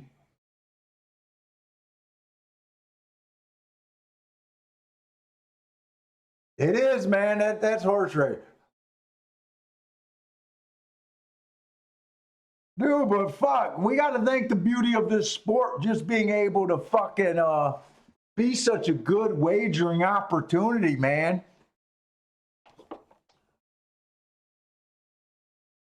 I mean, we keep saying one fucking solid opinion could make your month, could make your year, could make your, there's no other. I know slot people can go to the casino and put $1 or a few dollars in and walk out with $1 million, but there's no rhyme or reason to that. We got a game with actual rhyme and reason to. Just think about that, man. Just think about we do what we want to do. We pick our spots. This is a fucking great game.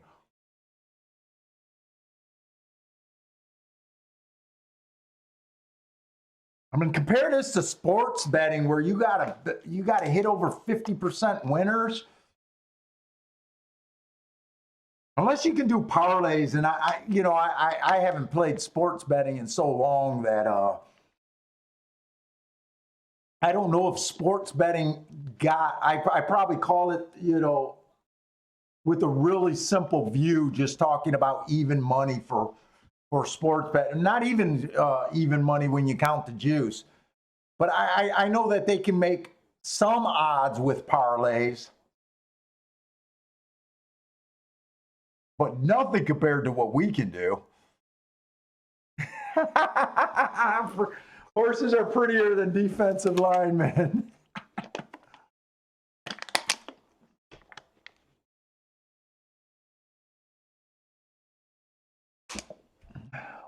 What is that? Forge? Hey, welcome. I don't know if I'm saying your name right, but welcome to the show, Forge, or however you want to say that.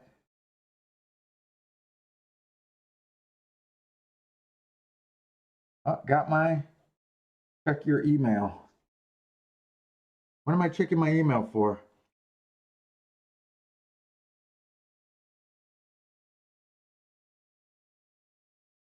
How many in the chat room? I don't know. Last I checked, we only had about probably 30 people, 32 people.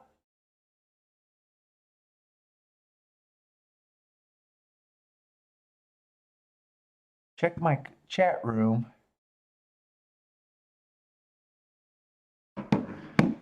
Hey, Partez, you know what? They need to get behind some people. You know what? Horse racing is so damn backwards. It seems like the people that run the track are the last to know. It is a shame about what they do in the horse racing and promoting it. I mean, I don't know how good these YouTube shows, but I think they can. I think they can do a lot more than just hiring pretty girls, and they have been hiring pretty girls, and I'm not even dissing pretty girls. All I know is all my years of going to the bars and going to the racetrack, I have never met a hot chick on her own pouring over the racing form.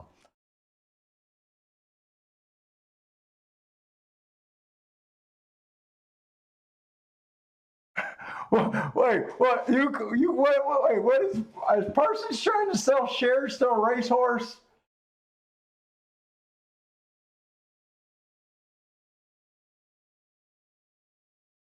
What is Parsons doing?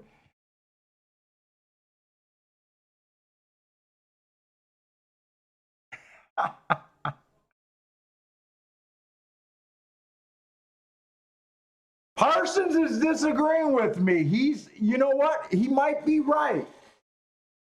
He might be right. He's saying in Kentucky, where they might have a different culture, he always tells me that the culture is so different there, and that I will run into pretty girls handicapping. And you know what? I might be wrong. And I'm not even saying these girls aren't doing their own work. But I know the tracks where I sit and stuff. If there is a girl in the room, she's over 50.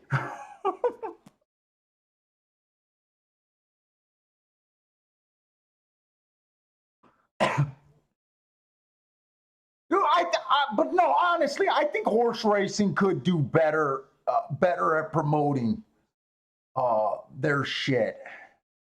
I lean towards, and I might be. You guys know I'm a bit conceited and could be an asshole. You know, this is my honest view of horse racing, right? And promoting the sport. I think that they tried to promote the sport forever. And you hear all of them say, hey, we need an American Pharoah, we need this, we need a Triple Crown winner.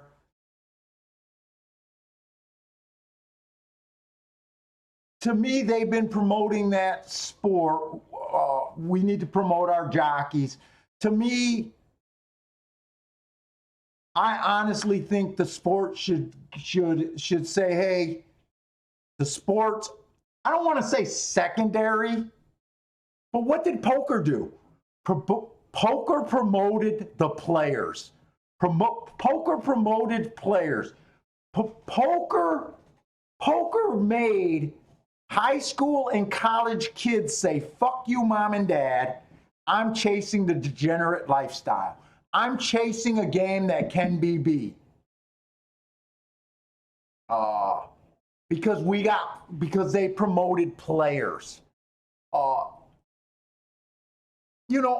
Outside of the track, I don't think I've ever seen a person wear an American Pharoah t-shirt, a cigar t-shirt. And if they are, they already have them, people. It's not like they're wearing jerseys of fucking Paco Lopez or whoever.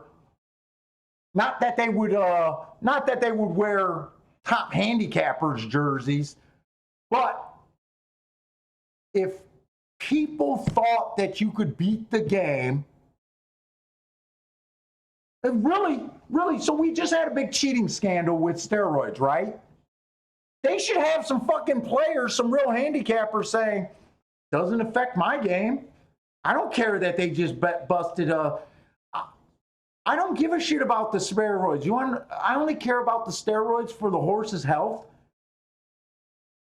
At least those guys are cheating, trying to win, and not stiffing them. I think so many people are worried about the people who they think know, or the cheating, or let's face it, horse racing always had like a seedy side.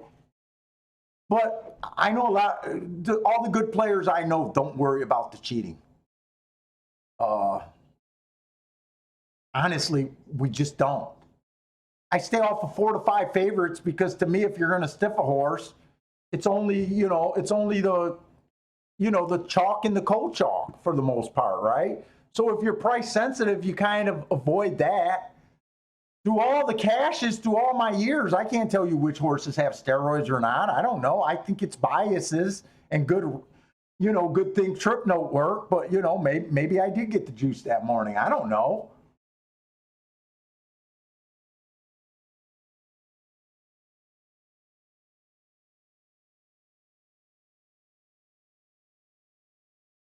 Oh.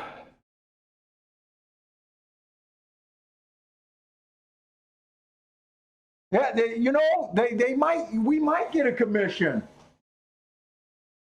I'm gonna zoom in. Lots of younger people are coming through. America's Best Racing. I watched America's Best Racing and Matt Berner. Racing dudes. I don't know nothing about the racing dudes. I just see their products, Soto Bombs and all that. I just see them out there always online trying to promote what they do.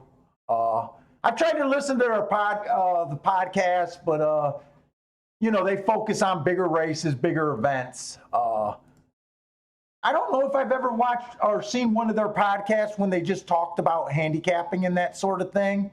So I don't know their styles and stuff. There are guys that are doing the Matt Briner. Now I know Matt Briner got a lucky break. He qualified. He got on that Horse Player show and was able to turn that on a career. When I watched him on the Horse Player show, now I'm just getting a glimpse. I thought he was a fish out of water, kind of a newbie. Now I do enjoy watching him on TVG, and I watch his show a little bit. He has put work in. But let's face it, he got his big break because he was one of the youngest qualifiers. And and he was good looking and well spoken. I'll give him that. And I will give him credit that he has worked on his game.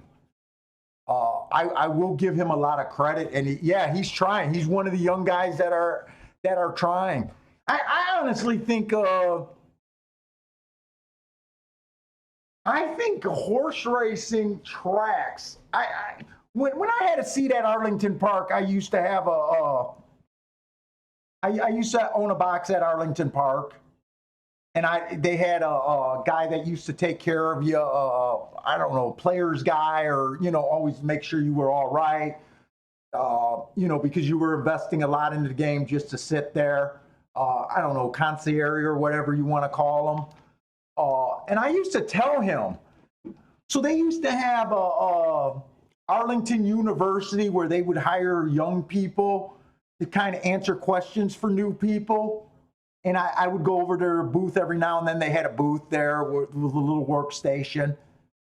But their knowledge, they were just young kids, college kids. And I didn't even think that they were into. I thought it would have been better. And you would have, dude, whenever I meet a handicapper, a real handicapper at the racetrack, right? Those guys will sit there and talk to you for days. I'm the nicest dude at the fucking racetrack if you sat with me. I would answer every question. I would go, and I always thought that instead of Arlington wasting money there, just give an established handicapper, a real handicapper with years in the game, an established guy, a $100 or $200 voucher, and if he was willing to do it, and a $100 or $200 voucher, and he could just, whatever he won, he kept. And I would think guys would sign up for that, and sit with new people, or anyone that wanted to hang out with a handicapper. Shit, a lot of guys would do that for free.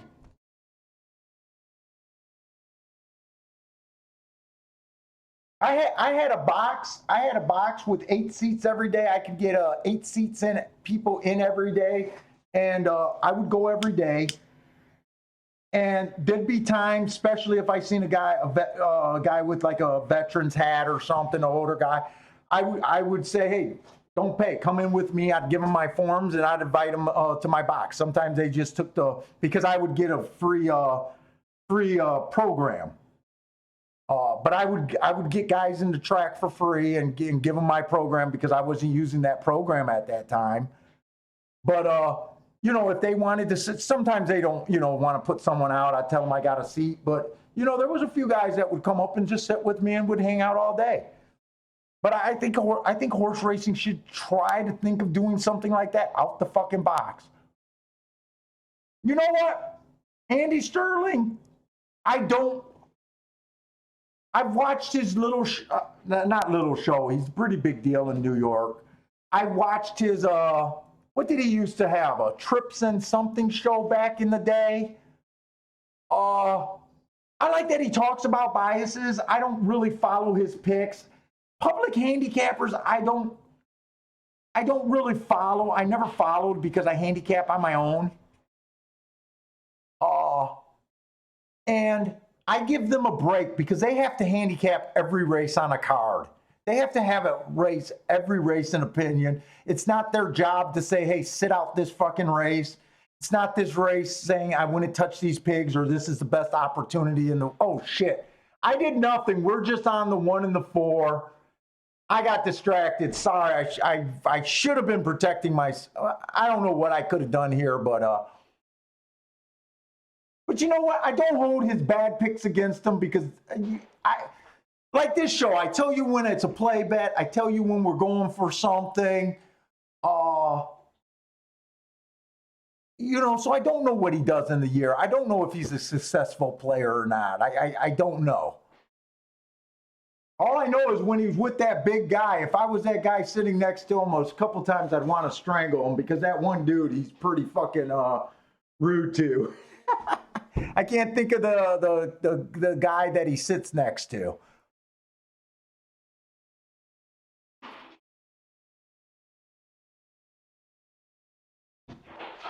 Yeah, he does have a little prickly kind of attitude. He comes across as. I'm gonna walk here. I think I'm gonna go to the bathroom. I don't. We need the 1 or the 4.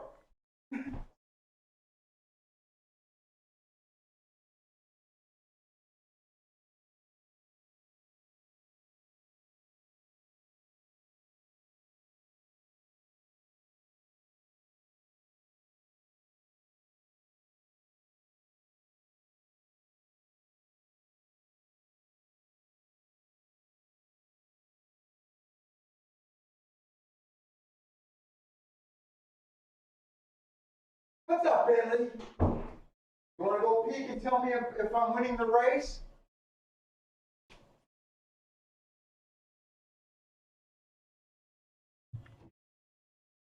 Come on, this looks good. This looks good for us, Bentley.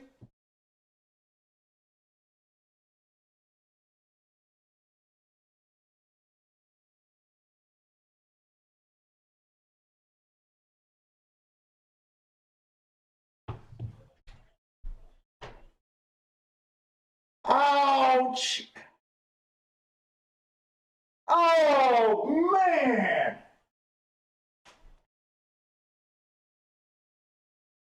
Oh, I want to cry on that one. That one sucked. That one sucked because our 13 to 1, I think it was a $500 double. If that horse would have won, I think I would have won $4,000 or something. Oh shit, Marco Lou, you might be right about the outside today. You might be right about the outside today.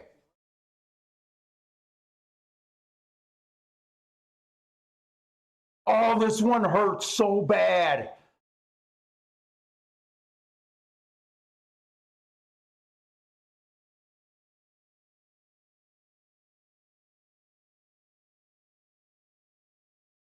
You know what? I should have put a saber bet on this 4 horse to run second when I seen him at 25 to 1. I just got so distracted with all my bullshit talking. Oh shit, that sucks so bad.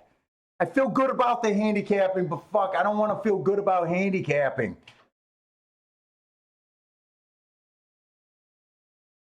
Oh, I think Marco Lou's been saying he thinks that the outside of the track's been good all day today. He might. This is a race where I'm leaning towards. Who was the 7? He was a route horse too. I hate this look on this horse. Oh, that's a kick in the nuts. That's a swift kick in the nuts here.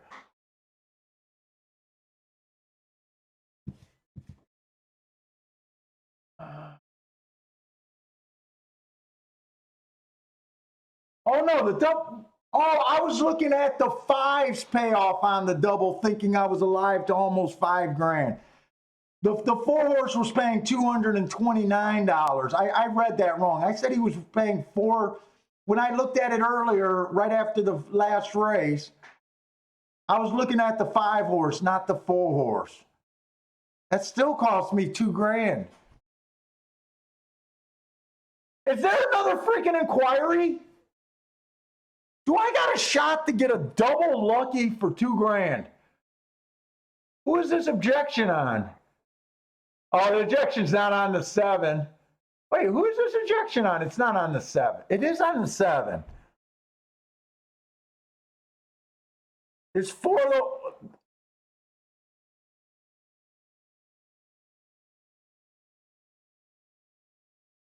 What the fuck are they objecting on?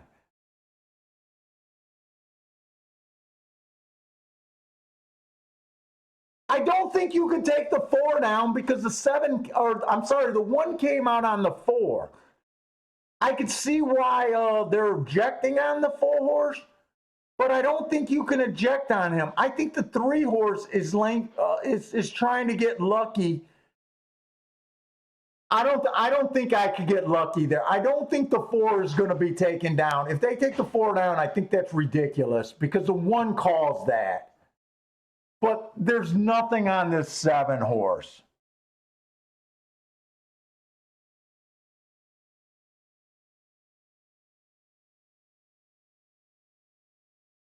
I hit a nice race at Twin Spires and they had me down for Churchill as a guest.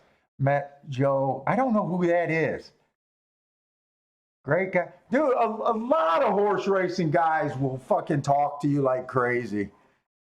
In fact, you probably can't get them to shut the fuck up, really.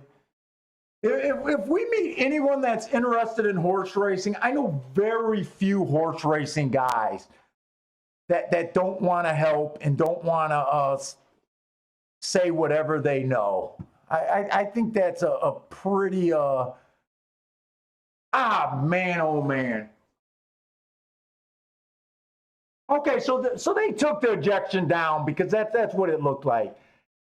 I think the 3 or the 6 ejected, and it wasn't, the 4 didn't do anything wrong. And I know the 7 came in, but when the 7's coming in and the 4 is being forced out, that horse who wanted to go through that gap, it wasn't on neither of their fault. The 7 couldn't expect the 4 horse to get pushed out.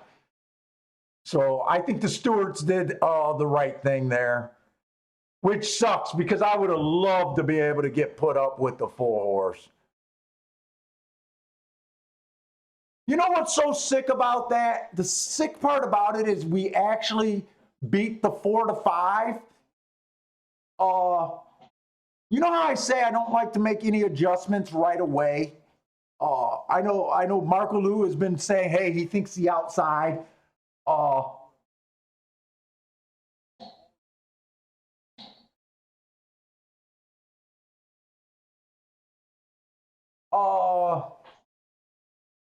I think with this 7 winning, I got to see the fractions of that race. I want to see where I'm going with this.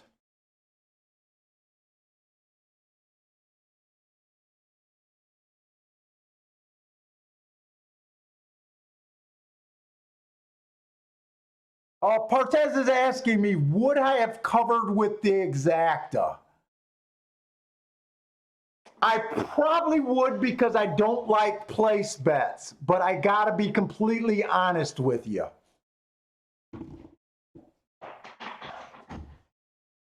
I would have probably went, let's go back to the race. Okay, so let's just say it was before this race, right? Partez, I just want to, this is just me being dead nuts honest, right? I wanted to play the 1-4 exacta. So I did glance and seen that the 4 was 25 to 1 and just got caught up bullshitting. I normally don't do place bets. At 25 to 1, there's a chance I could have. He did go down to 13 to 1. I don't know what they were closer to the gate. All I know is that when I seen it, he was 25 to 1.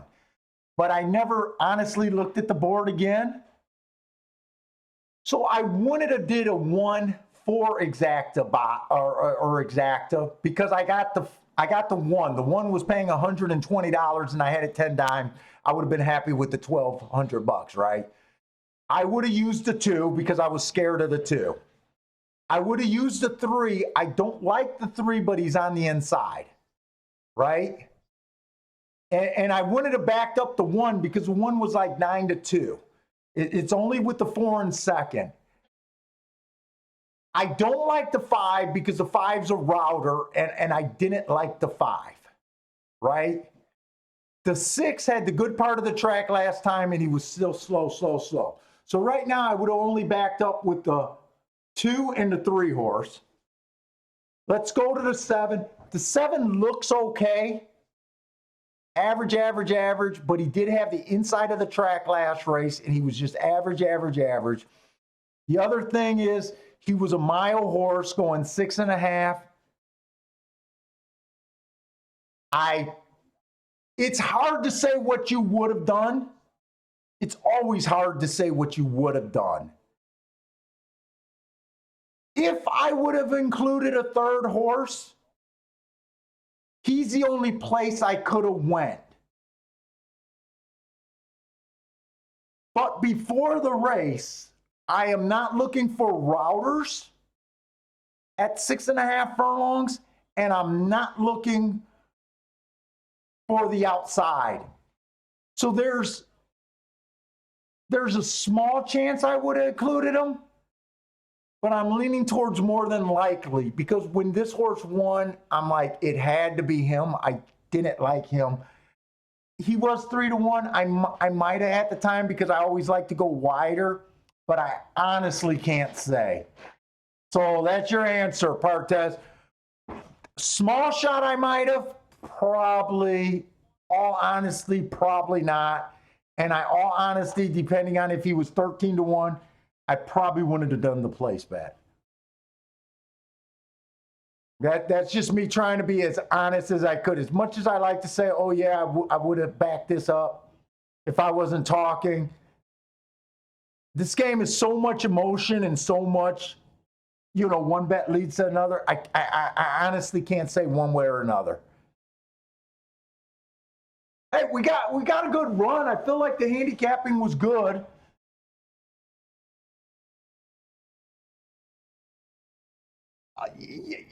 Yeah, you could say, hey, what about the collapse in speed? And I did rewind the race to watch the race, and I missed the fractions again. Put it this way, I seen the one getting the lead, and I wanted to give the one extra credit for running with Hidden Scroll. So I totally love what this one did. And TVG, for some reason on the replays, are not putting their fractions up.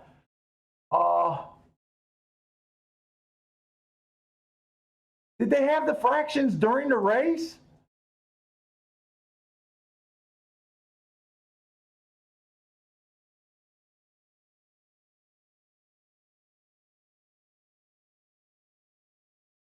I can't see the fractions.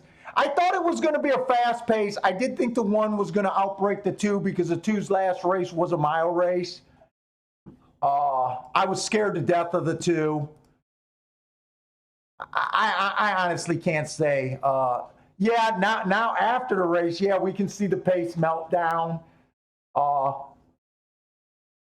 And I still got to decide for the next dirt race. Hey, was it a pace meltdown, or is the outside getting better?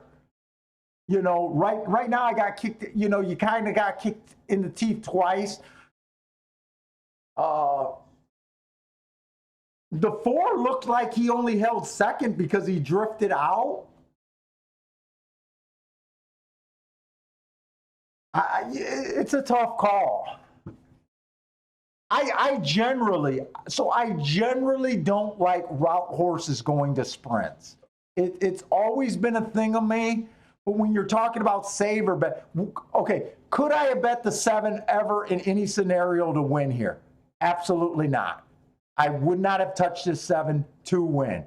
All I can say is, at the best, there was an opportunity that he could have been my third saver. That's the best I can say about it. Honestly, I would have liked the 3 better with the inside of the track, dropping in class. I know he was slow last race, but I would have probably thought that this horse had a better shot on the pace scenario. I don't know. I'm trying to be as honest as I could right there.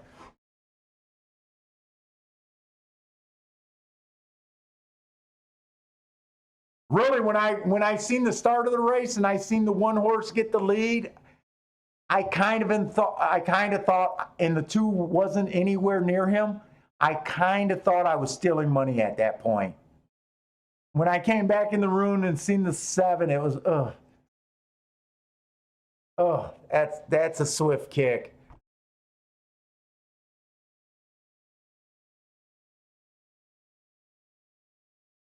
That's such a bad beat.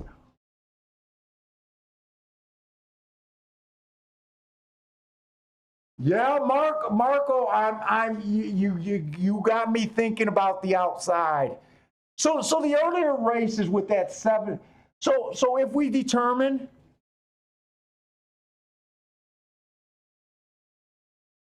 I'll tell you what, Marco, right now, if an outside horse wins the next race, for my personal notes, I will be saying that, you know, in my notes going forward, that it's an outside day, especially if an outside, anyone from the 5 on out wins the last, or the, you know, the next dirt race.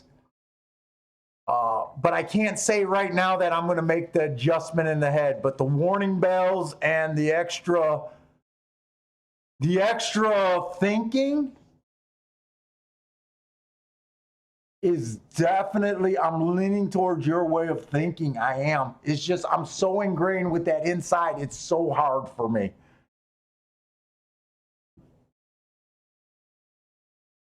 Hey, thanks, Michael, man. I appreciate it. I know today, I know you kind of joined in the last couple shows, I think. I don't know if you watched other video. And I know last Thursday wasn't that great of a day. And today, I mean, we only hit an 18 to 1 shot. Actually, I'm still up from that one hit. Not where I want to be, but you know, I think the handicapping's been solid the last couple shows. It's just, you know, so I appreciate you enjoying the knowledge, you know, and thinking that this might help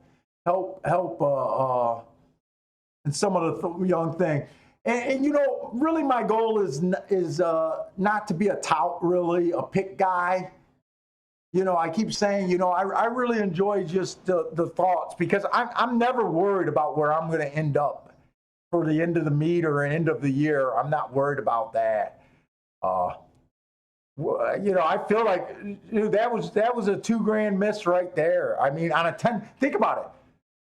On a full, well, the entire bet cost $80 because I did $10 exactas, or $10 doubles. I had 4 horses with, you know, 2 horses in this leg.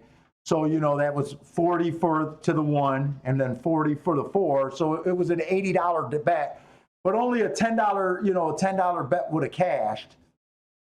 And, you know, we had a real shot at $2,900 right there. You know, so, I mean, nothing that I feel to be ashamed of or anything. We might just have a track shifting on us, and it does.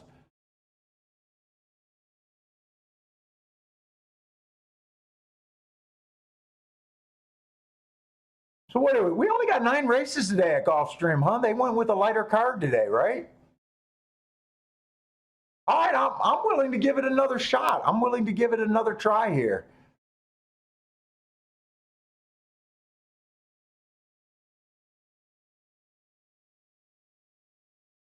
All right. Although marathon races I tend to hate. I know they're not marathons if you play European racing, but 1.5 miles is about as far as we go in America. I just don't see enough of them. Usually when they come on, I usually tune out. I'm usually not that interested in these type of races. When I make my profiles, if there's a mile race that happens, obviously it's going to be in the route races that day. I usually leave them out of the profile. That's how much I don't really care for them. I don't want to include them in the profile because, you know, my times would be usually they're run at a much slower pace, so I think they affect the other races, and I'd rather build my profile for what we see more of, and we just don't see 1.5 mile races that much. I'm going to try to handicap it, but I just want to put that out there about kind of what I think of mile races, or 1.5 mile races.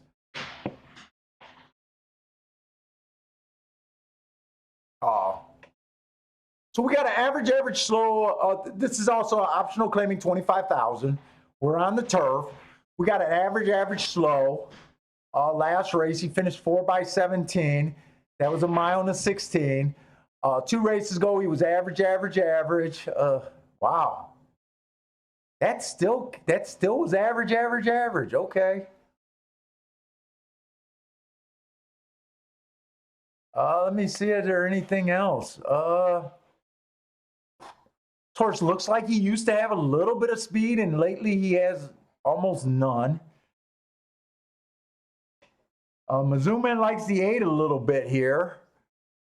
The 2 horse, bad rail last race. This horse was on the outside. He set different fractions. That was a mile 3/16.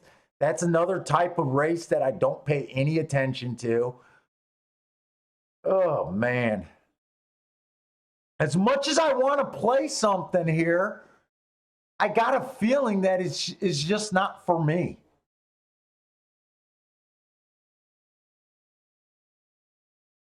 Four has a bad rail last race, so he earned.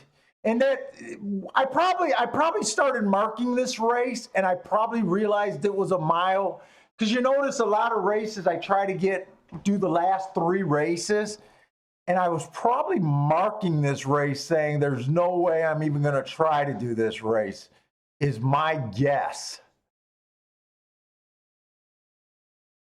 Oh, Jesus, this race just kind of not for me. Marco Lewis kind of don't have any opinion here. Well, Marco Lewis, I know that you've been saying that the outside might be good on both. That might be a place to gauge an opinion.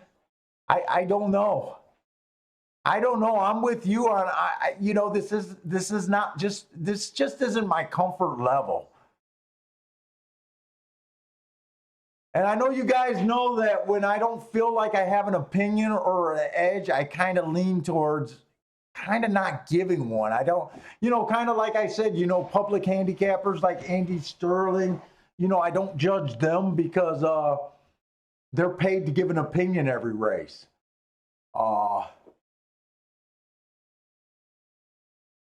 So you're saying if you do bet, it'll be a blind exacta box to the outside of the track. That's kind of what I would do. What I would do right here is if I'm going to look at the next race, I'm not going to waste any time looking at this race.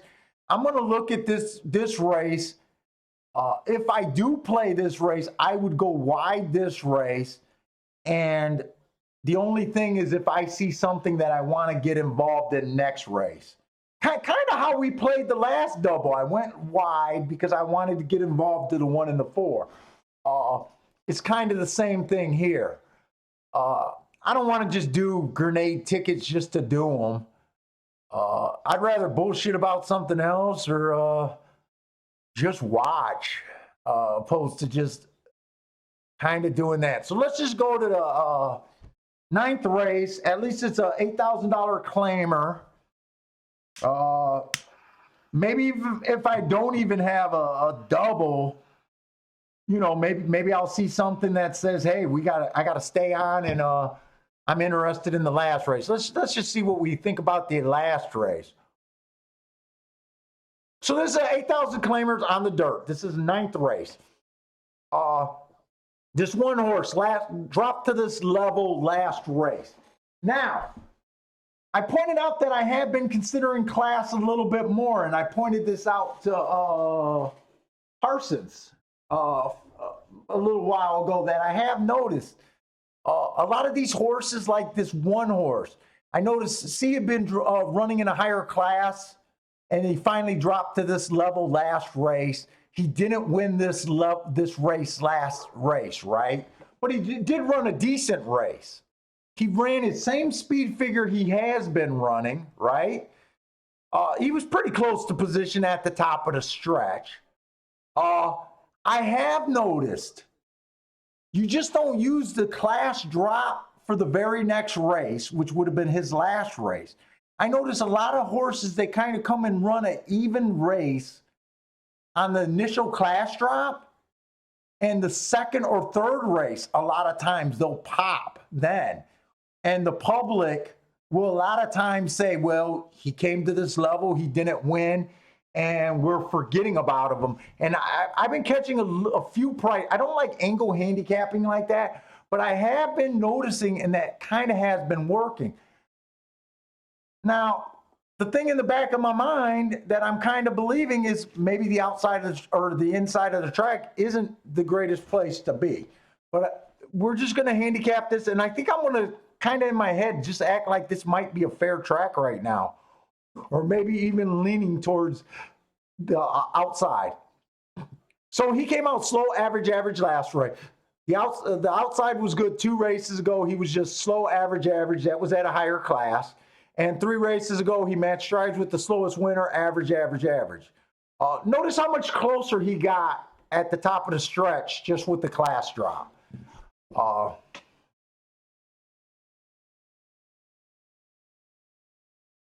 The 2 horse, I didn't do any work. I'm going to try, since we got time, I'm going to do it on my tablet. I'm going to look him up.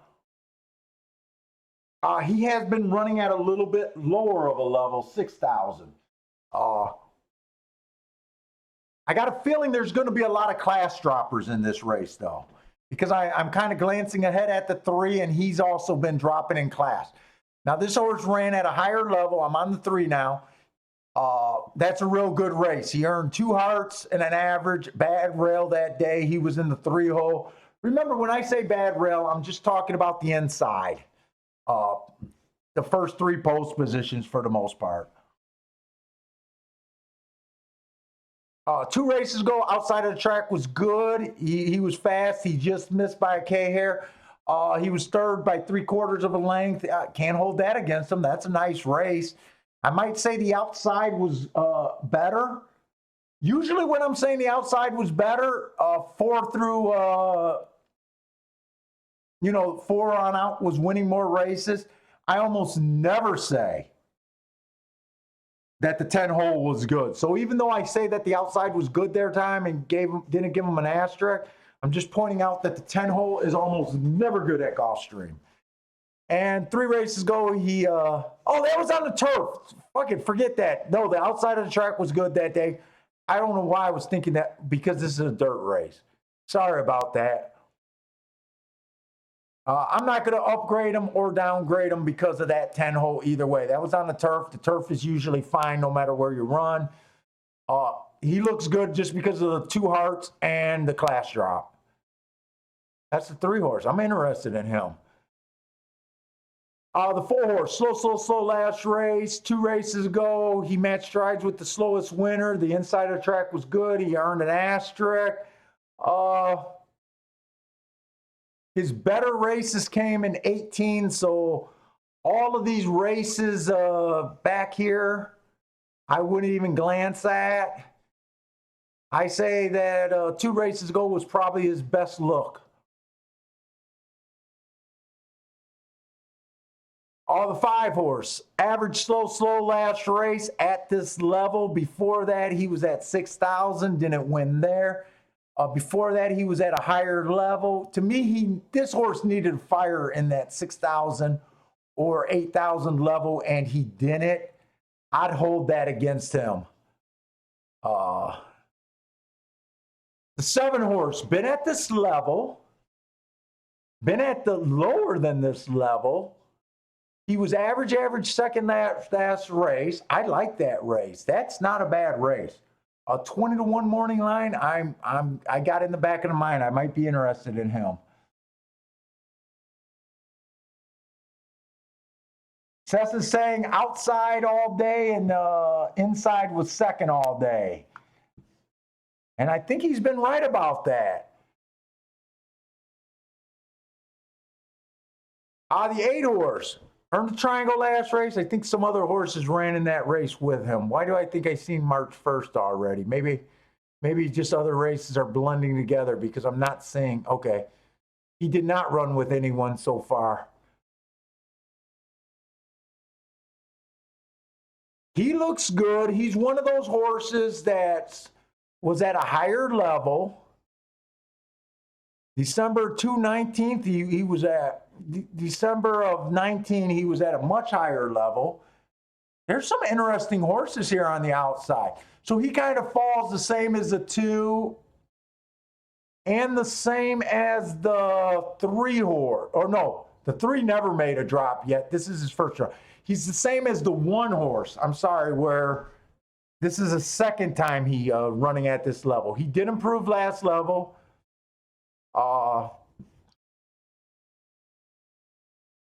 Fast, average, average. I like that race. Average, average, fast. The race before that at a little higher level.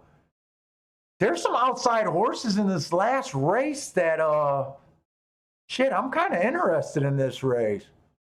I don't know if I have a strong enough thing for a double because I think I like quite a few horses in the last race. So I can't go a lot of horses to a lot of horses. So I might just leave the double alone and just think of next race. Oh, the 9 inside of the track was good last race. Oh, man. Marco Lou, I might be joining you on the outside in the last race. There's some horses that got me interested at like huge morning lines. This last race is interesting as hell to me.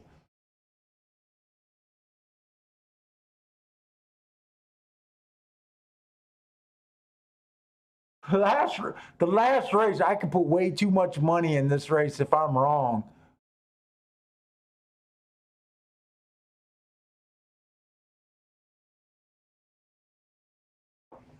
So the contenders I kind of like in the last race. I like the one horse, but I'm probably going to play the race like the rail is dead. So if the one beats me,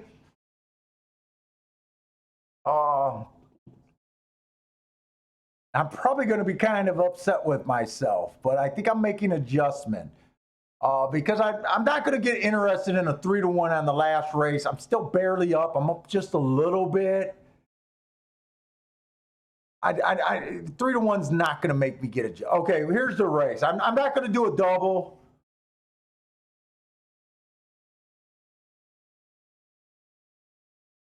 Fuck, I kind of want to do a double with a 9 in the 3 in the last. Let me see something.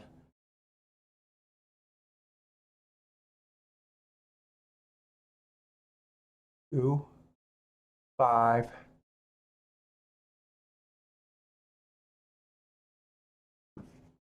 I'm going to do a bullshit bet, and I might not be able to get it in.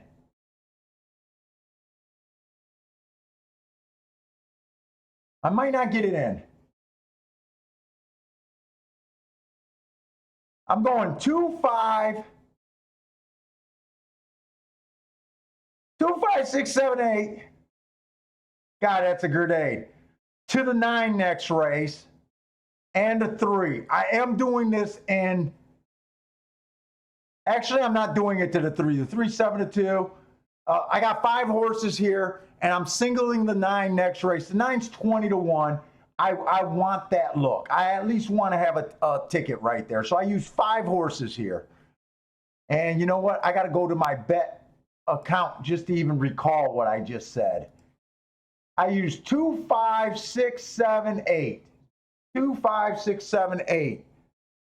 2, 5, 6, 7, 8. To the 9. They held up the race just so I can get this dumbass bet in. But I did do it for a play amount. I just want to be alive a little bit to the 9 next race. Give me something to Okay, you did a $5 exacta box. I like those $5 exacta boxes that equal $30. 3 horses. 5, 7, 8.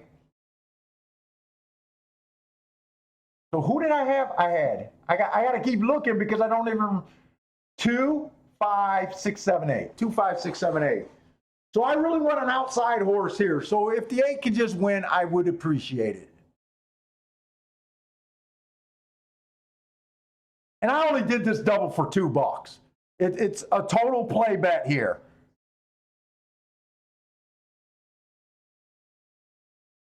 Come on, 8, you're walking on the front end. You got to have. Oh, no, they're going around twice. I'm a jackass. They're going around twice. I thought I had a winner at 20 to 1.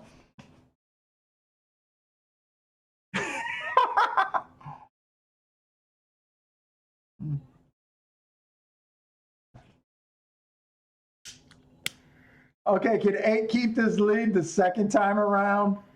I forgot it was a 1.5 miles.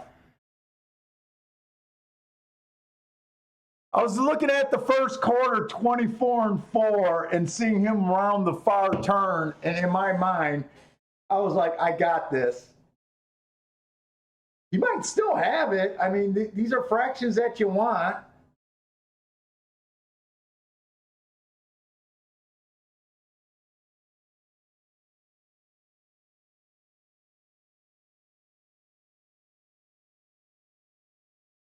$116-4. I mean, that looks slow enough. I tell you what, if this 8 wins, I'm going to be pissed that I canceled that 3 bet, the double with the 3 and only alive to the 9. But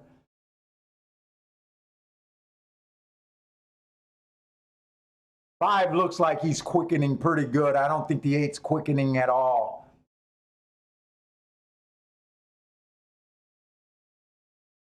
If 8 doesn't go now, he got nothing. We'll see what the 8 got. Come on, quicken, quicken, quicken. Hey, you don't got to go super fast. All you got to do is go faster than the 5.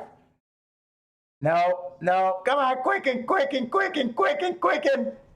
Oh, we used 5 horses to get the chalk. You know, I should have did a Marco Lou bet. Marco Lou, did you get that?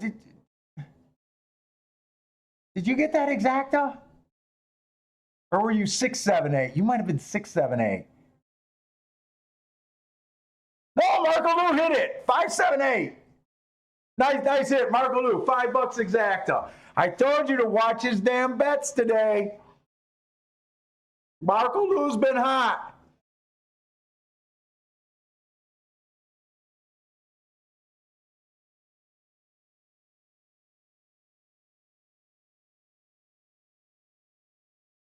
And Marco Lou, all the outside horses are right there too.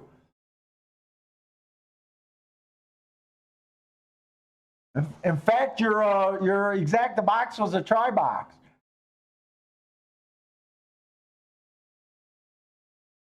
Hey, shit, that's 90%. Hey, Marco, that's 90% of my betting is betting where I feel that the good part of the track is.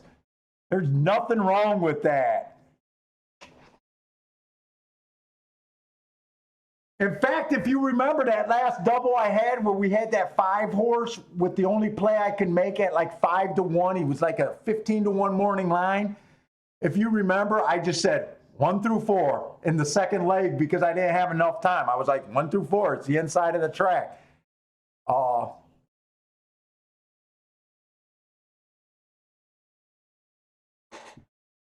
Wow, I bet you're kind of kicking yourself because I think you play tries sometimes, and you had this try also. That exacta's got to pay good. All right, we're live in the double. So if the 8 would have won, I would have been kicking myself that I didn't include the 3. But with the 5 winning, it doesn't matter. The 3's 7 to 2 morning line. So we're okay with that bet. I'm going to see what these exactas were probables for. Should I have looked at that? Yeah. You know what? You got a nice enough exacta. $27 for $1. Very useful. Very useful. That's a big pay raise from your other choice. The 7 horse winning. But my God, if it could have came in 8-5 for you or 8-7, if this 5 didn't run, and that's all you want to do. You want to put yourself in position. If that would have came in 7-8 or 8-7, you would have been huge there. 8-7 was paying 130 and 7-8 was paying 144. That would have been your best outcome by far. 8-5, if that 8-5 would have held on, you would have got $61. But you know what? You turned to 4 to 5 chalk blind bet into $27 for every $6 you bet on it. Ooh, and I chewed the shit out of this cigar.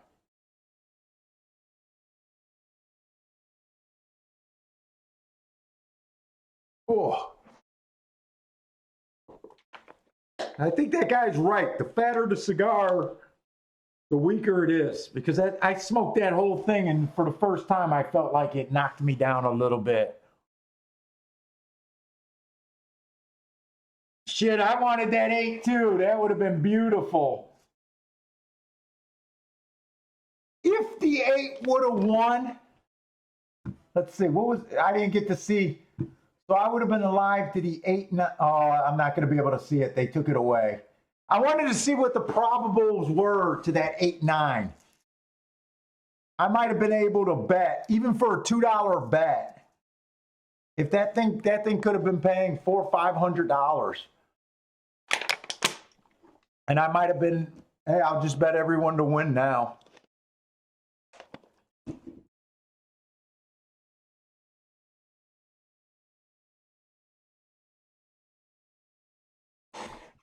And Marco's been hot. He's been recognizing the outside of the track all day today. All day.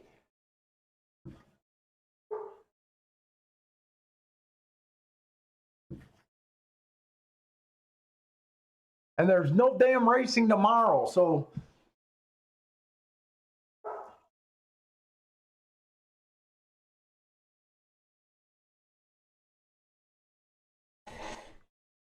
Ooh, Golden Gate got a 5-horse field. Ugh. I think I just want to flip over to Turfway, Tampa Bay.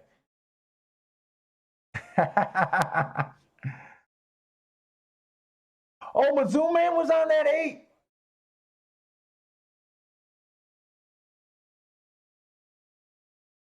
Yeah, Mizzou Man. Mizzou Man. Sorry, buddy. I missed that. You've been hot too. Nice call on the 8. I'm sorry. I can't. I don't see all of these bets. Hey, Mizzou Man, did you bet? Did you back up or was able to catch maybe a place? Oh, the 8-9 was paying $5.52. Yes, I would love to have been alive to that. Well, what's the 9 pay? Or wait. I got to go to the 9th race.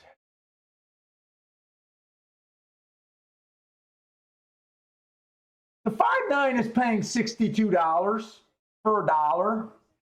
So I only played that for $2. I mean, I knew, you know, like I keep saying, you know, the strong part of handicapping and stuff too is, you know, it's not just picking winners. It's kind of knowing, you know, where you're at in each race. You know, I thought this race was worth a $2 play to me, opposed to, you know, an average, you know, $10 or even a $20 double. You know, I hope, you know, I know you guys are not all new, but, you know, to the new guys, if you're new to handicapping, a good part is kind of knowing where you're at in your opinion in a race, and knowing what kind of a bet your a race is worth, kind of deal.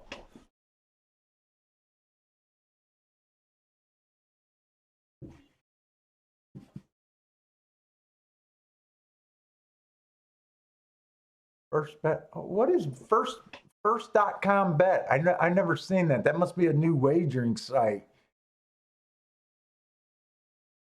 that's being advertised at Gulfstream. Okay, I did get the scratch of the 6. Okay, so this is a race that I'm interested in. Now this race I might be interested in kicking some money in. So right now, if the 9 wins, I'll get like I think roughly 120 back, 125 back.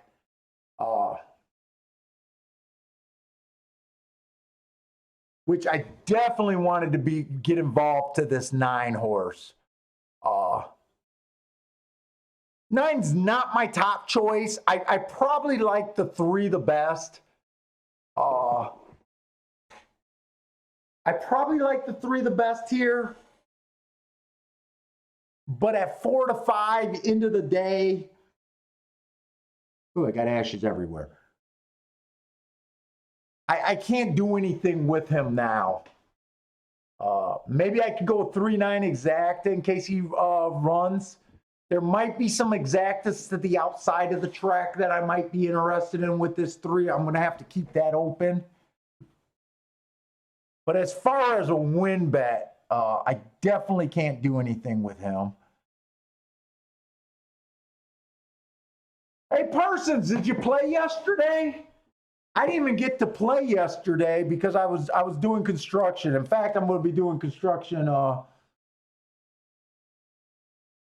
I told my wife's cousin that I'll be there Monday, Tuesday, and Wednesday. So I plan on doing a show. Hopefully they'll have a show, or they'll have Gulfstream will be running Thursday.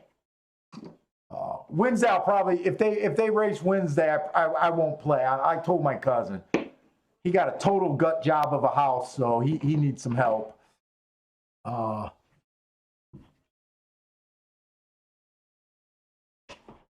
I'm wondering, Parsons, if you played yesterday. Yesterday, that rail was good at a Gulfstream. Just looking at the results, I wasn't there. I didn't do nothing but looked at the results yesterday. And the inside of the track was definitely good.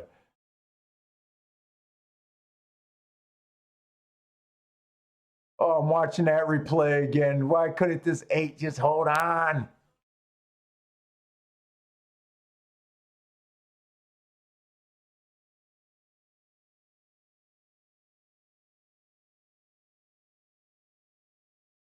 And let me bring this TV up to real time.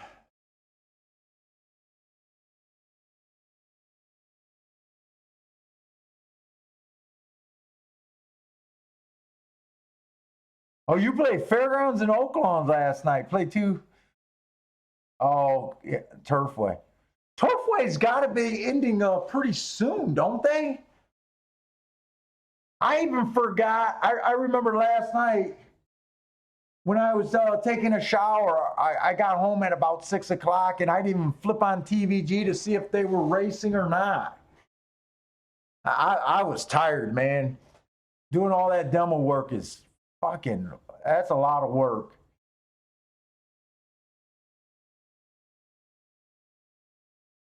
Oh, if Saturday is the Florida Derby, so they'll be racing Saturday unless there's a big outbreak over there.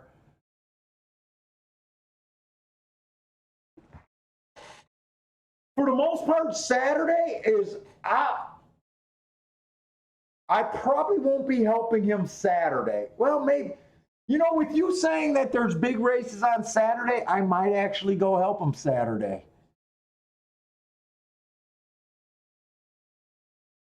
The only way I'm usually involved on like Florida Derby, and I'll tell you another thing about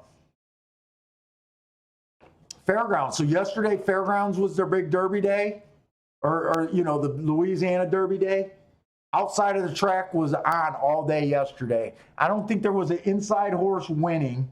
I'm talking about on the dirt until the last race when it came in 3 and the New York whatever was a long shot on the outside. Other than that, so I think, and they've always said it, that tracks do extra maintenance on big days. So I guess I'm getting back Florida Derby. I would have probably bailed on the races yesterday if I was messing around with the fairground races, hoping that the inside. I would have probably spotted early and got away from that and just played Gulfstream yesterday. I will say something. If you notice on Florida Derby Day, if all of a sudden it seems like all outside horses there, I might be talking about how good the inside might be on Thursday and Friday. I don't know yet, but they do tend to do extra. And I noticed that all this meet, Gulfstream's big stakes days, they have that bias has not been there on any of the big days. So I don't know if they're scraping the track more. I don't know if they're adding dirt. I don't know what they're doing, but the maintenance seems to be a little different. Last year during the championship meet, it wasn't like that, and I was doing really good on the rail. But as far as Florida Derby Day, if I'm not helping, I definitely will still handicap the card. And I probably won't be sitting at my computer watching them. I'll probably be sitting in my bedroom watching them, and I won't know till later in the day how I feel about anything, because I'm always suspect about if they're doing extra stuff. And I'm not even saying it's cheating. I'm just saying, hey, you got your big day, you might do extra grooming, extra stuff to the track. I'm not saying it's cheating. It's just what I'm noticing. On a lot of big days, these biases at all tracks, they tend to go away. How many days I play a week? 5. I look at the races Wednesday through Saturday. This year I actually prepared to play Monday and Thursday, or I'm sorry, Mondays and Tuesdays.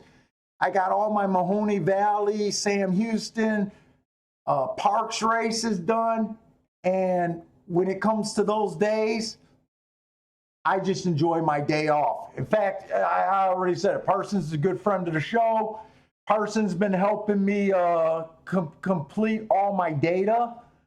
So I've been using Mondays and Tuesdays just to do my catch-up work from the previous. How many races do I play a week? It's always changing. It always changes. The number of plays that I do during the week has to do with the meet. I know your name looks newer, and I don't think you were around during the summer meet at Gulfstream.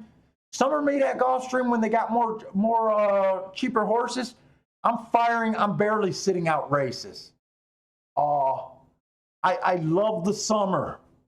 Gulfstream Park West, I do cut down a little bit on races, but every year, championship meet, I cut down. It's hard to say.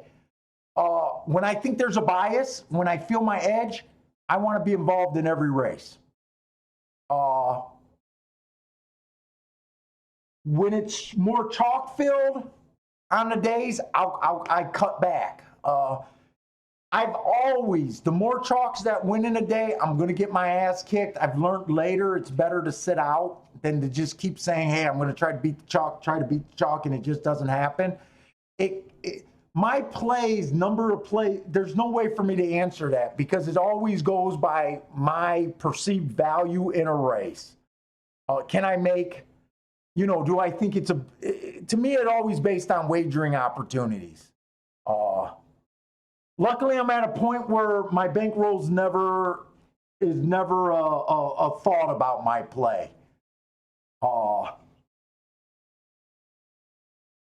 That's a good thing if you can't sit out. And I will admit, even now, I play too many races.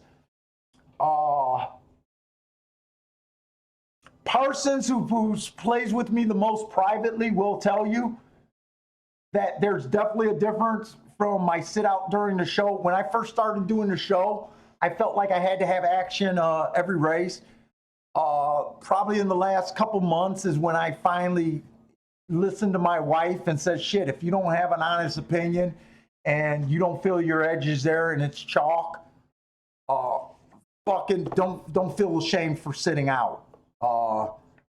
Guys understand. You can't have an opinion on every race. That's why you also don't see me jumping around to other tracks where I don't have my work done. I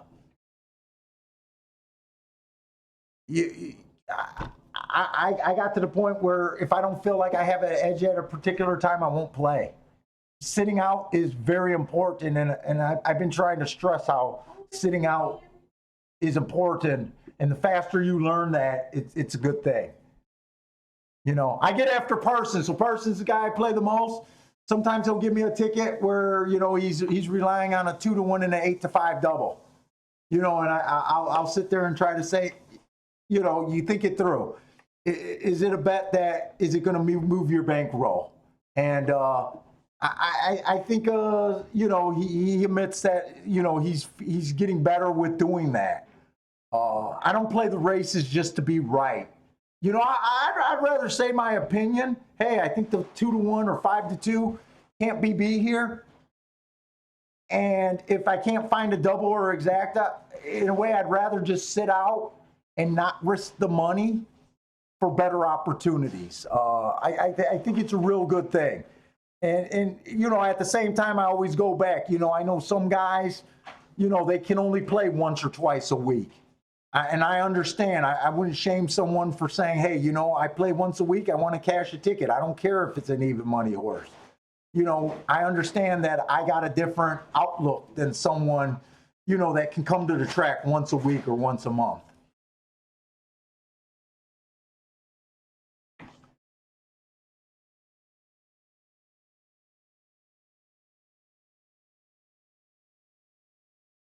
So I keep saying the 1 and 3 are kind of my first choices here because I think they're the best 2 horses on the inside.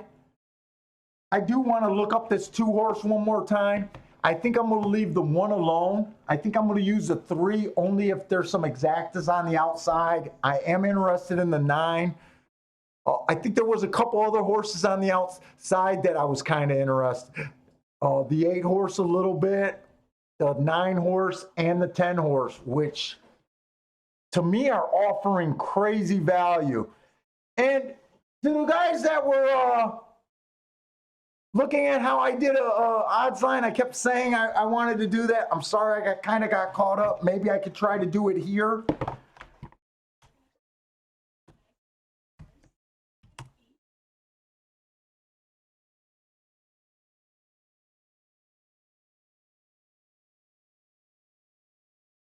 Key, one more race. You want to go for a walk? I got a headache.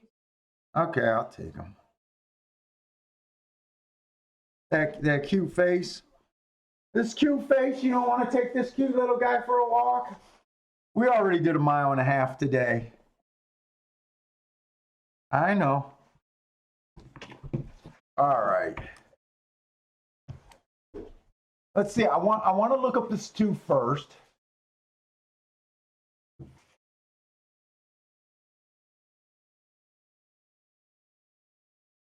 October 12th. It is going back kind of far. That's why I didn't get to it earlier.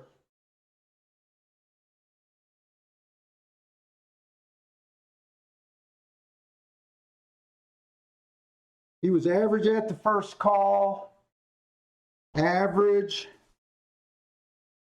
He was average last race on a stalking closing day at a little bit lower of a class. The race before that was a September race, and it was 1 mile.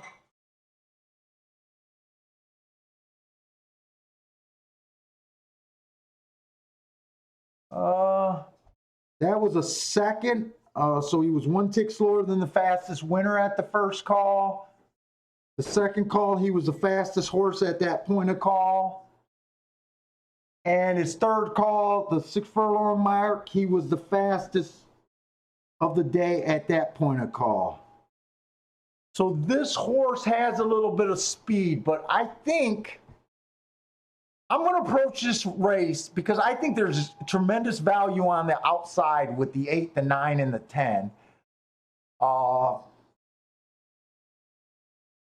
going to leave this 2 alone, even though he looks tempting at 9-to-1 on the inside. I'm making an adjustment. I might regret going to the outside of the track, but they have been beating me to death with the outside of the track. I think wet track. Oh, you must be talking about Oaklawn or someplace else. Oh, Michael Lester, this inside bias. Actually, this has been the weakest it's been. in the last 3 years where it's only winning like 43% of the time, 42% of the time, it's been as high as 47% of the time in the past. So yes, during the summer meet, it's been even stronger. For longer periods of time even. The only time it tends to disappear is not the initial rain. When they get their thunderstorms or, you know, their heavy rains and the track's wet, it tends to be just as strong. It's the next couple days after a wet track, the drying out days, is when it gets to be, when I tend to struggle during the summer, is when it tends to weaken up a little bit. So on the wet, I like the inside even more. But on those drying out days, and the better indicator for drying out days is not remembering when it rains, because I don't check weather reports.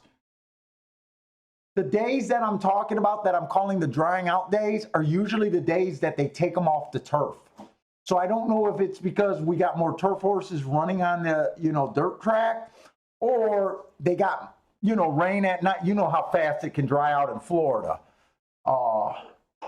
You know, but I notice that's what I kind of judge it on. But it's always wait and see kind of deal.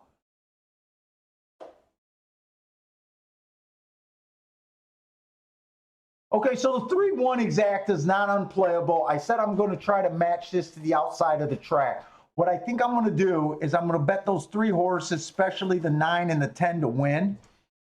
What I think I'm going to do is play a 1 exacta to the 8, 9, 10. Those are all paying $37 is the lowest one, 81 is the next, and 177 to the 10 horse.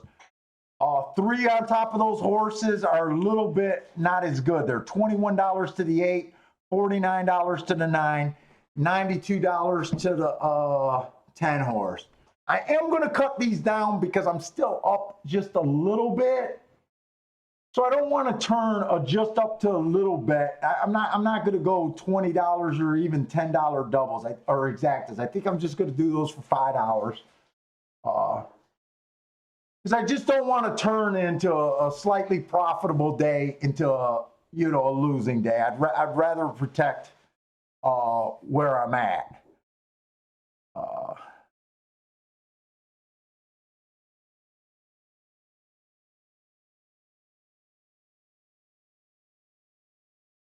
And they're heading to the gate, so I gotta get this in. I'm just looking to make sure. Yeah, so the exactas are paying. So, in fact, I think I'm gonna favor the 3 horse. So I was gonna do them both equally. I was gonna go the 1 and 3 on top of the 8, 9, 10 for $5. What I think I'm gonna do is for $7 play the 3 on top of those horses, and for $3 play the 1 on top of those horses. Marco Lou likes the 1 horse here. Marco Lou's been hot. What is the double to the 1 horse or the 7 horse? 23 to the 1 and 18. I could include him. I could include the 7. Maybe I'll take your word, but I'm not going to bet the 7 to win.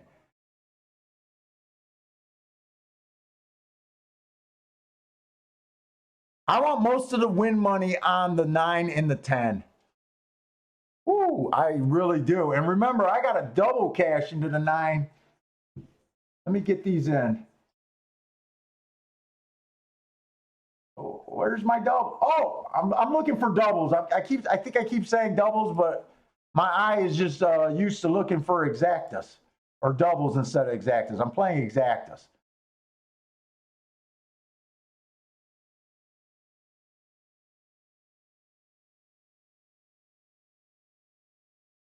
Whoa, whoa, whoa! I got to get that win bet down.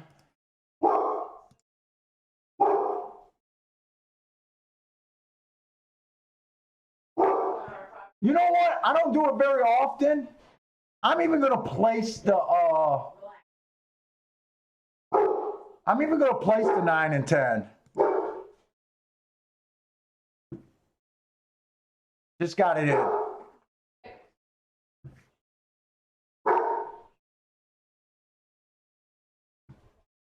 Now I'm going to put a little bet on the 8. If I had any guts, I'd box the 8, 9, 10. If I had any real guts, I'd box the 8, 9, 10.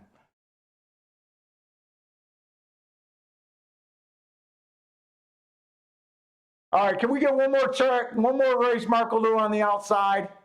Oh, nine's a white horse. I don't like grays.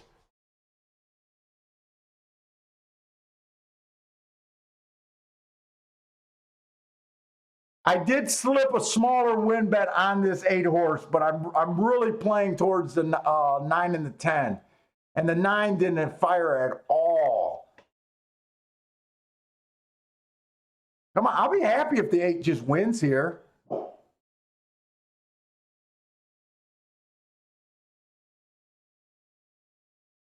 I like where I'm at here, but I might have spread out my bets where it's not going to be real big. Oh, he sped up that second half. He went around that turn going 22 flat.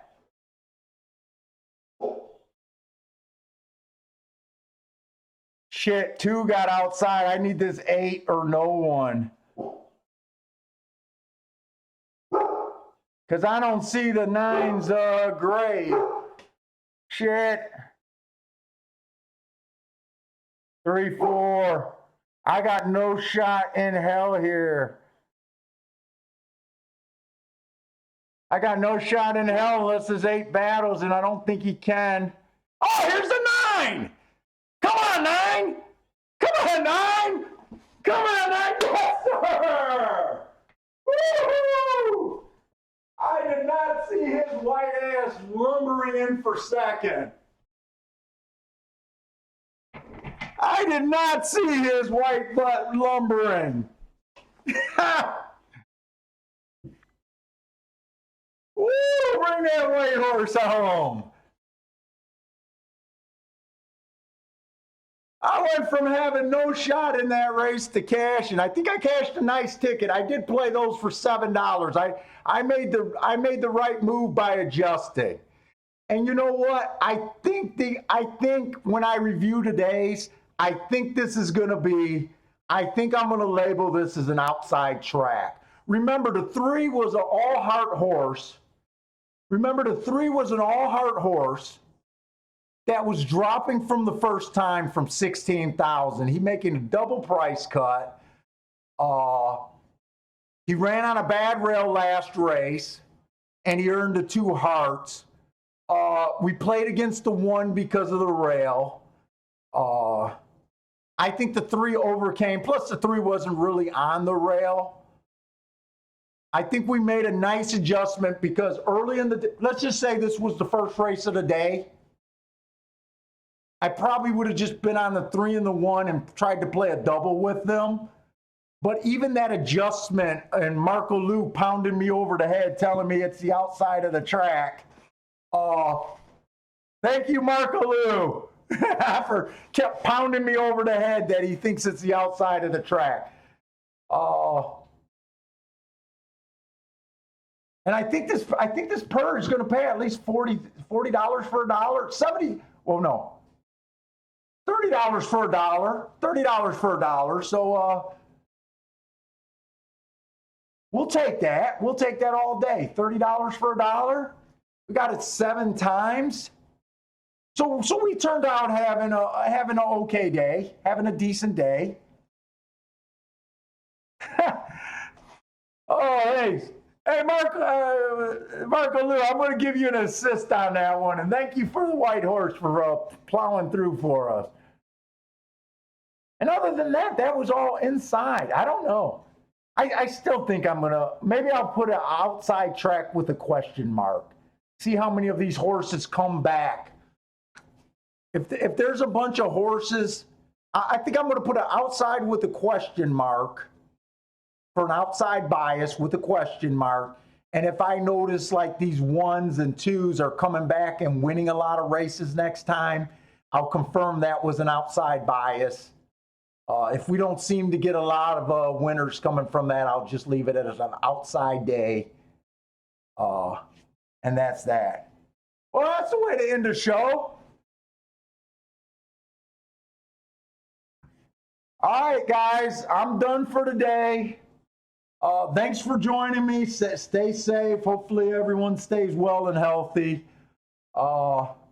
Thanks for joining us. I'm glad we got this little time we could spend and not have to watch the freaking news.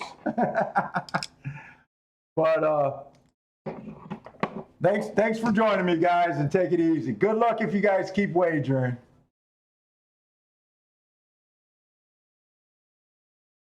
Yep, and Mike, I'll try to do a Thursday show. I'm planning for a Thursday show. Hopefully we still have racing. But take it easy, guys. Bentley got to go on his walk.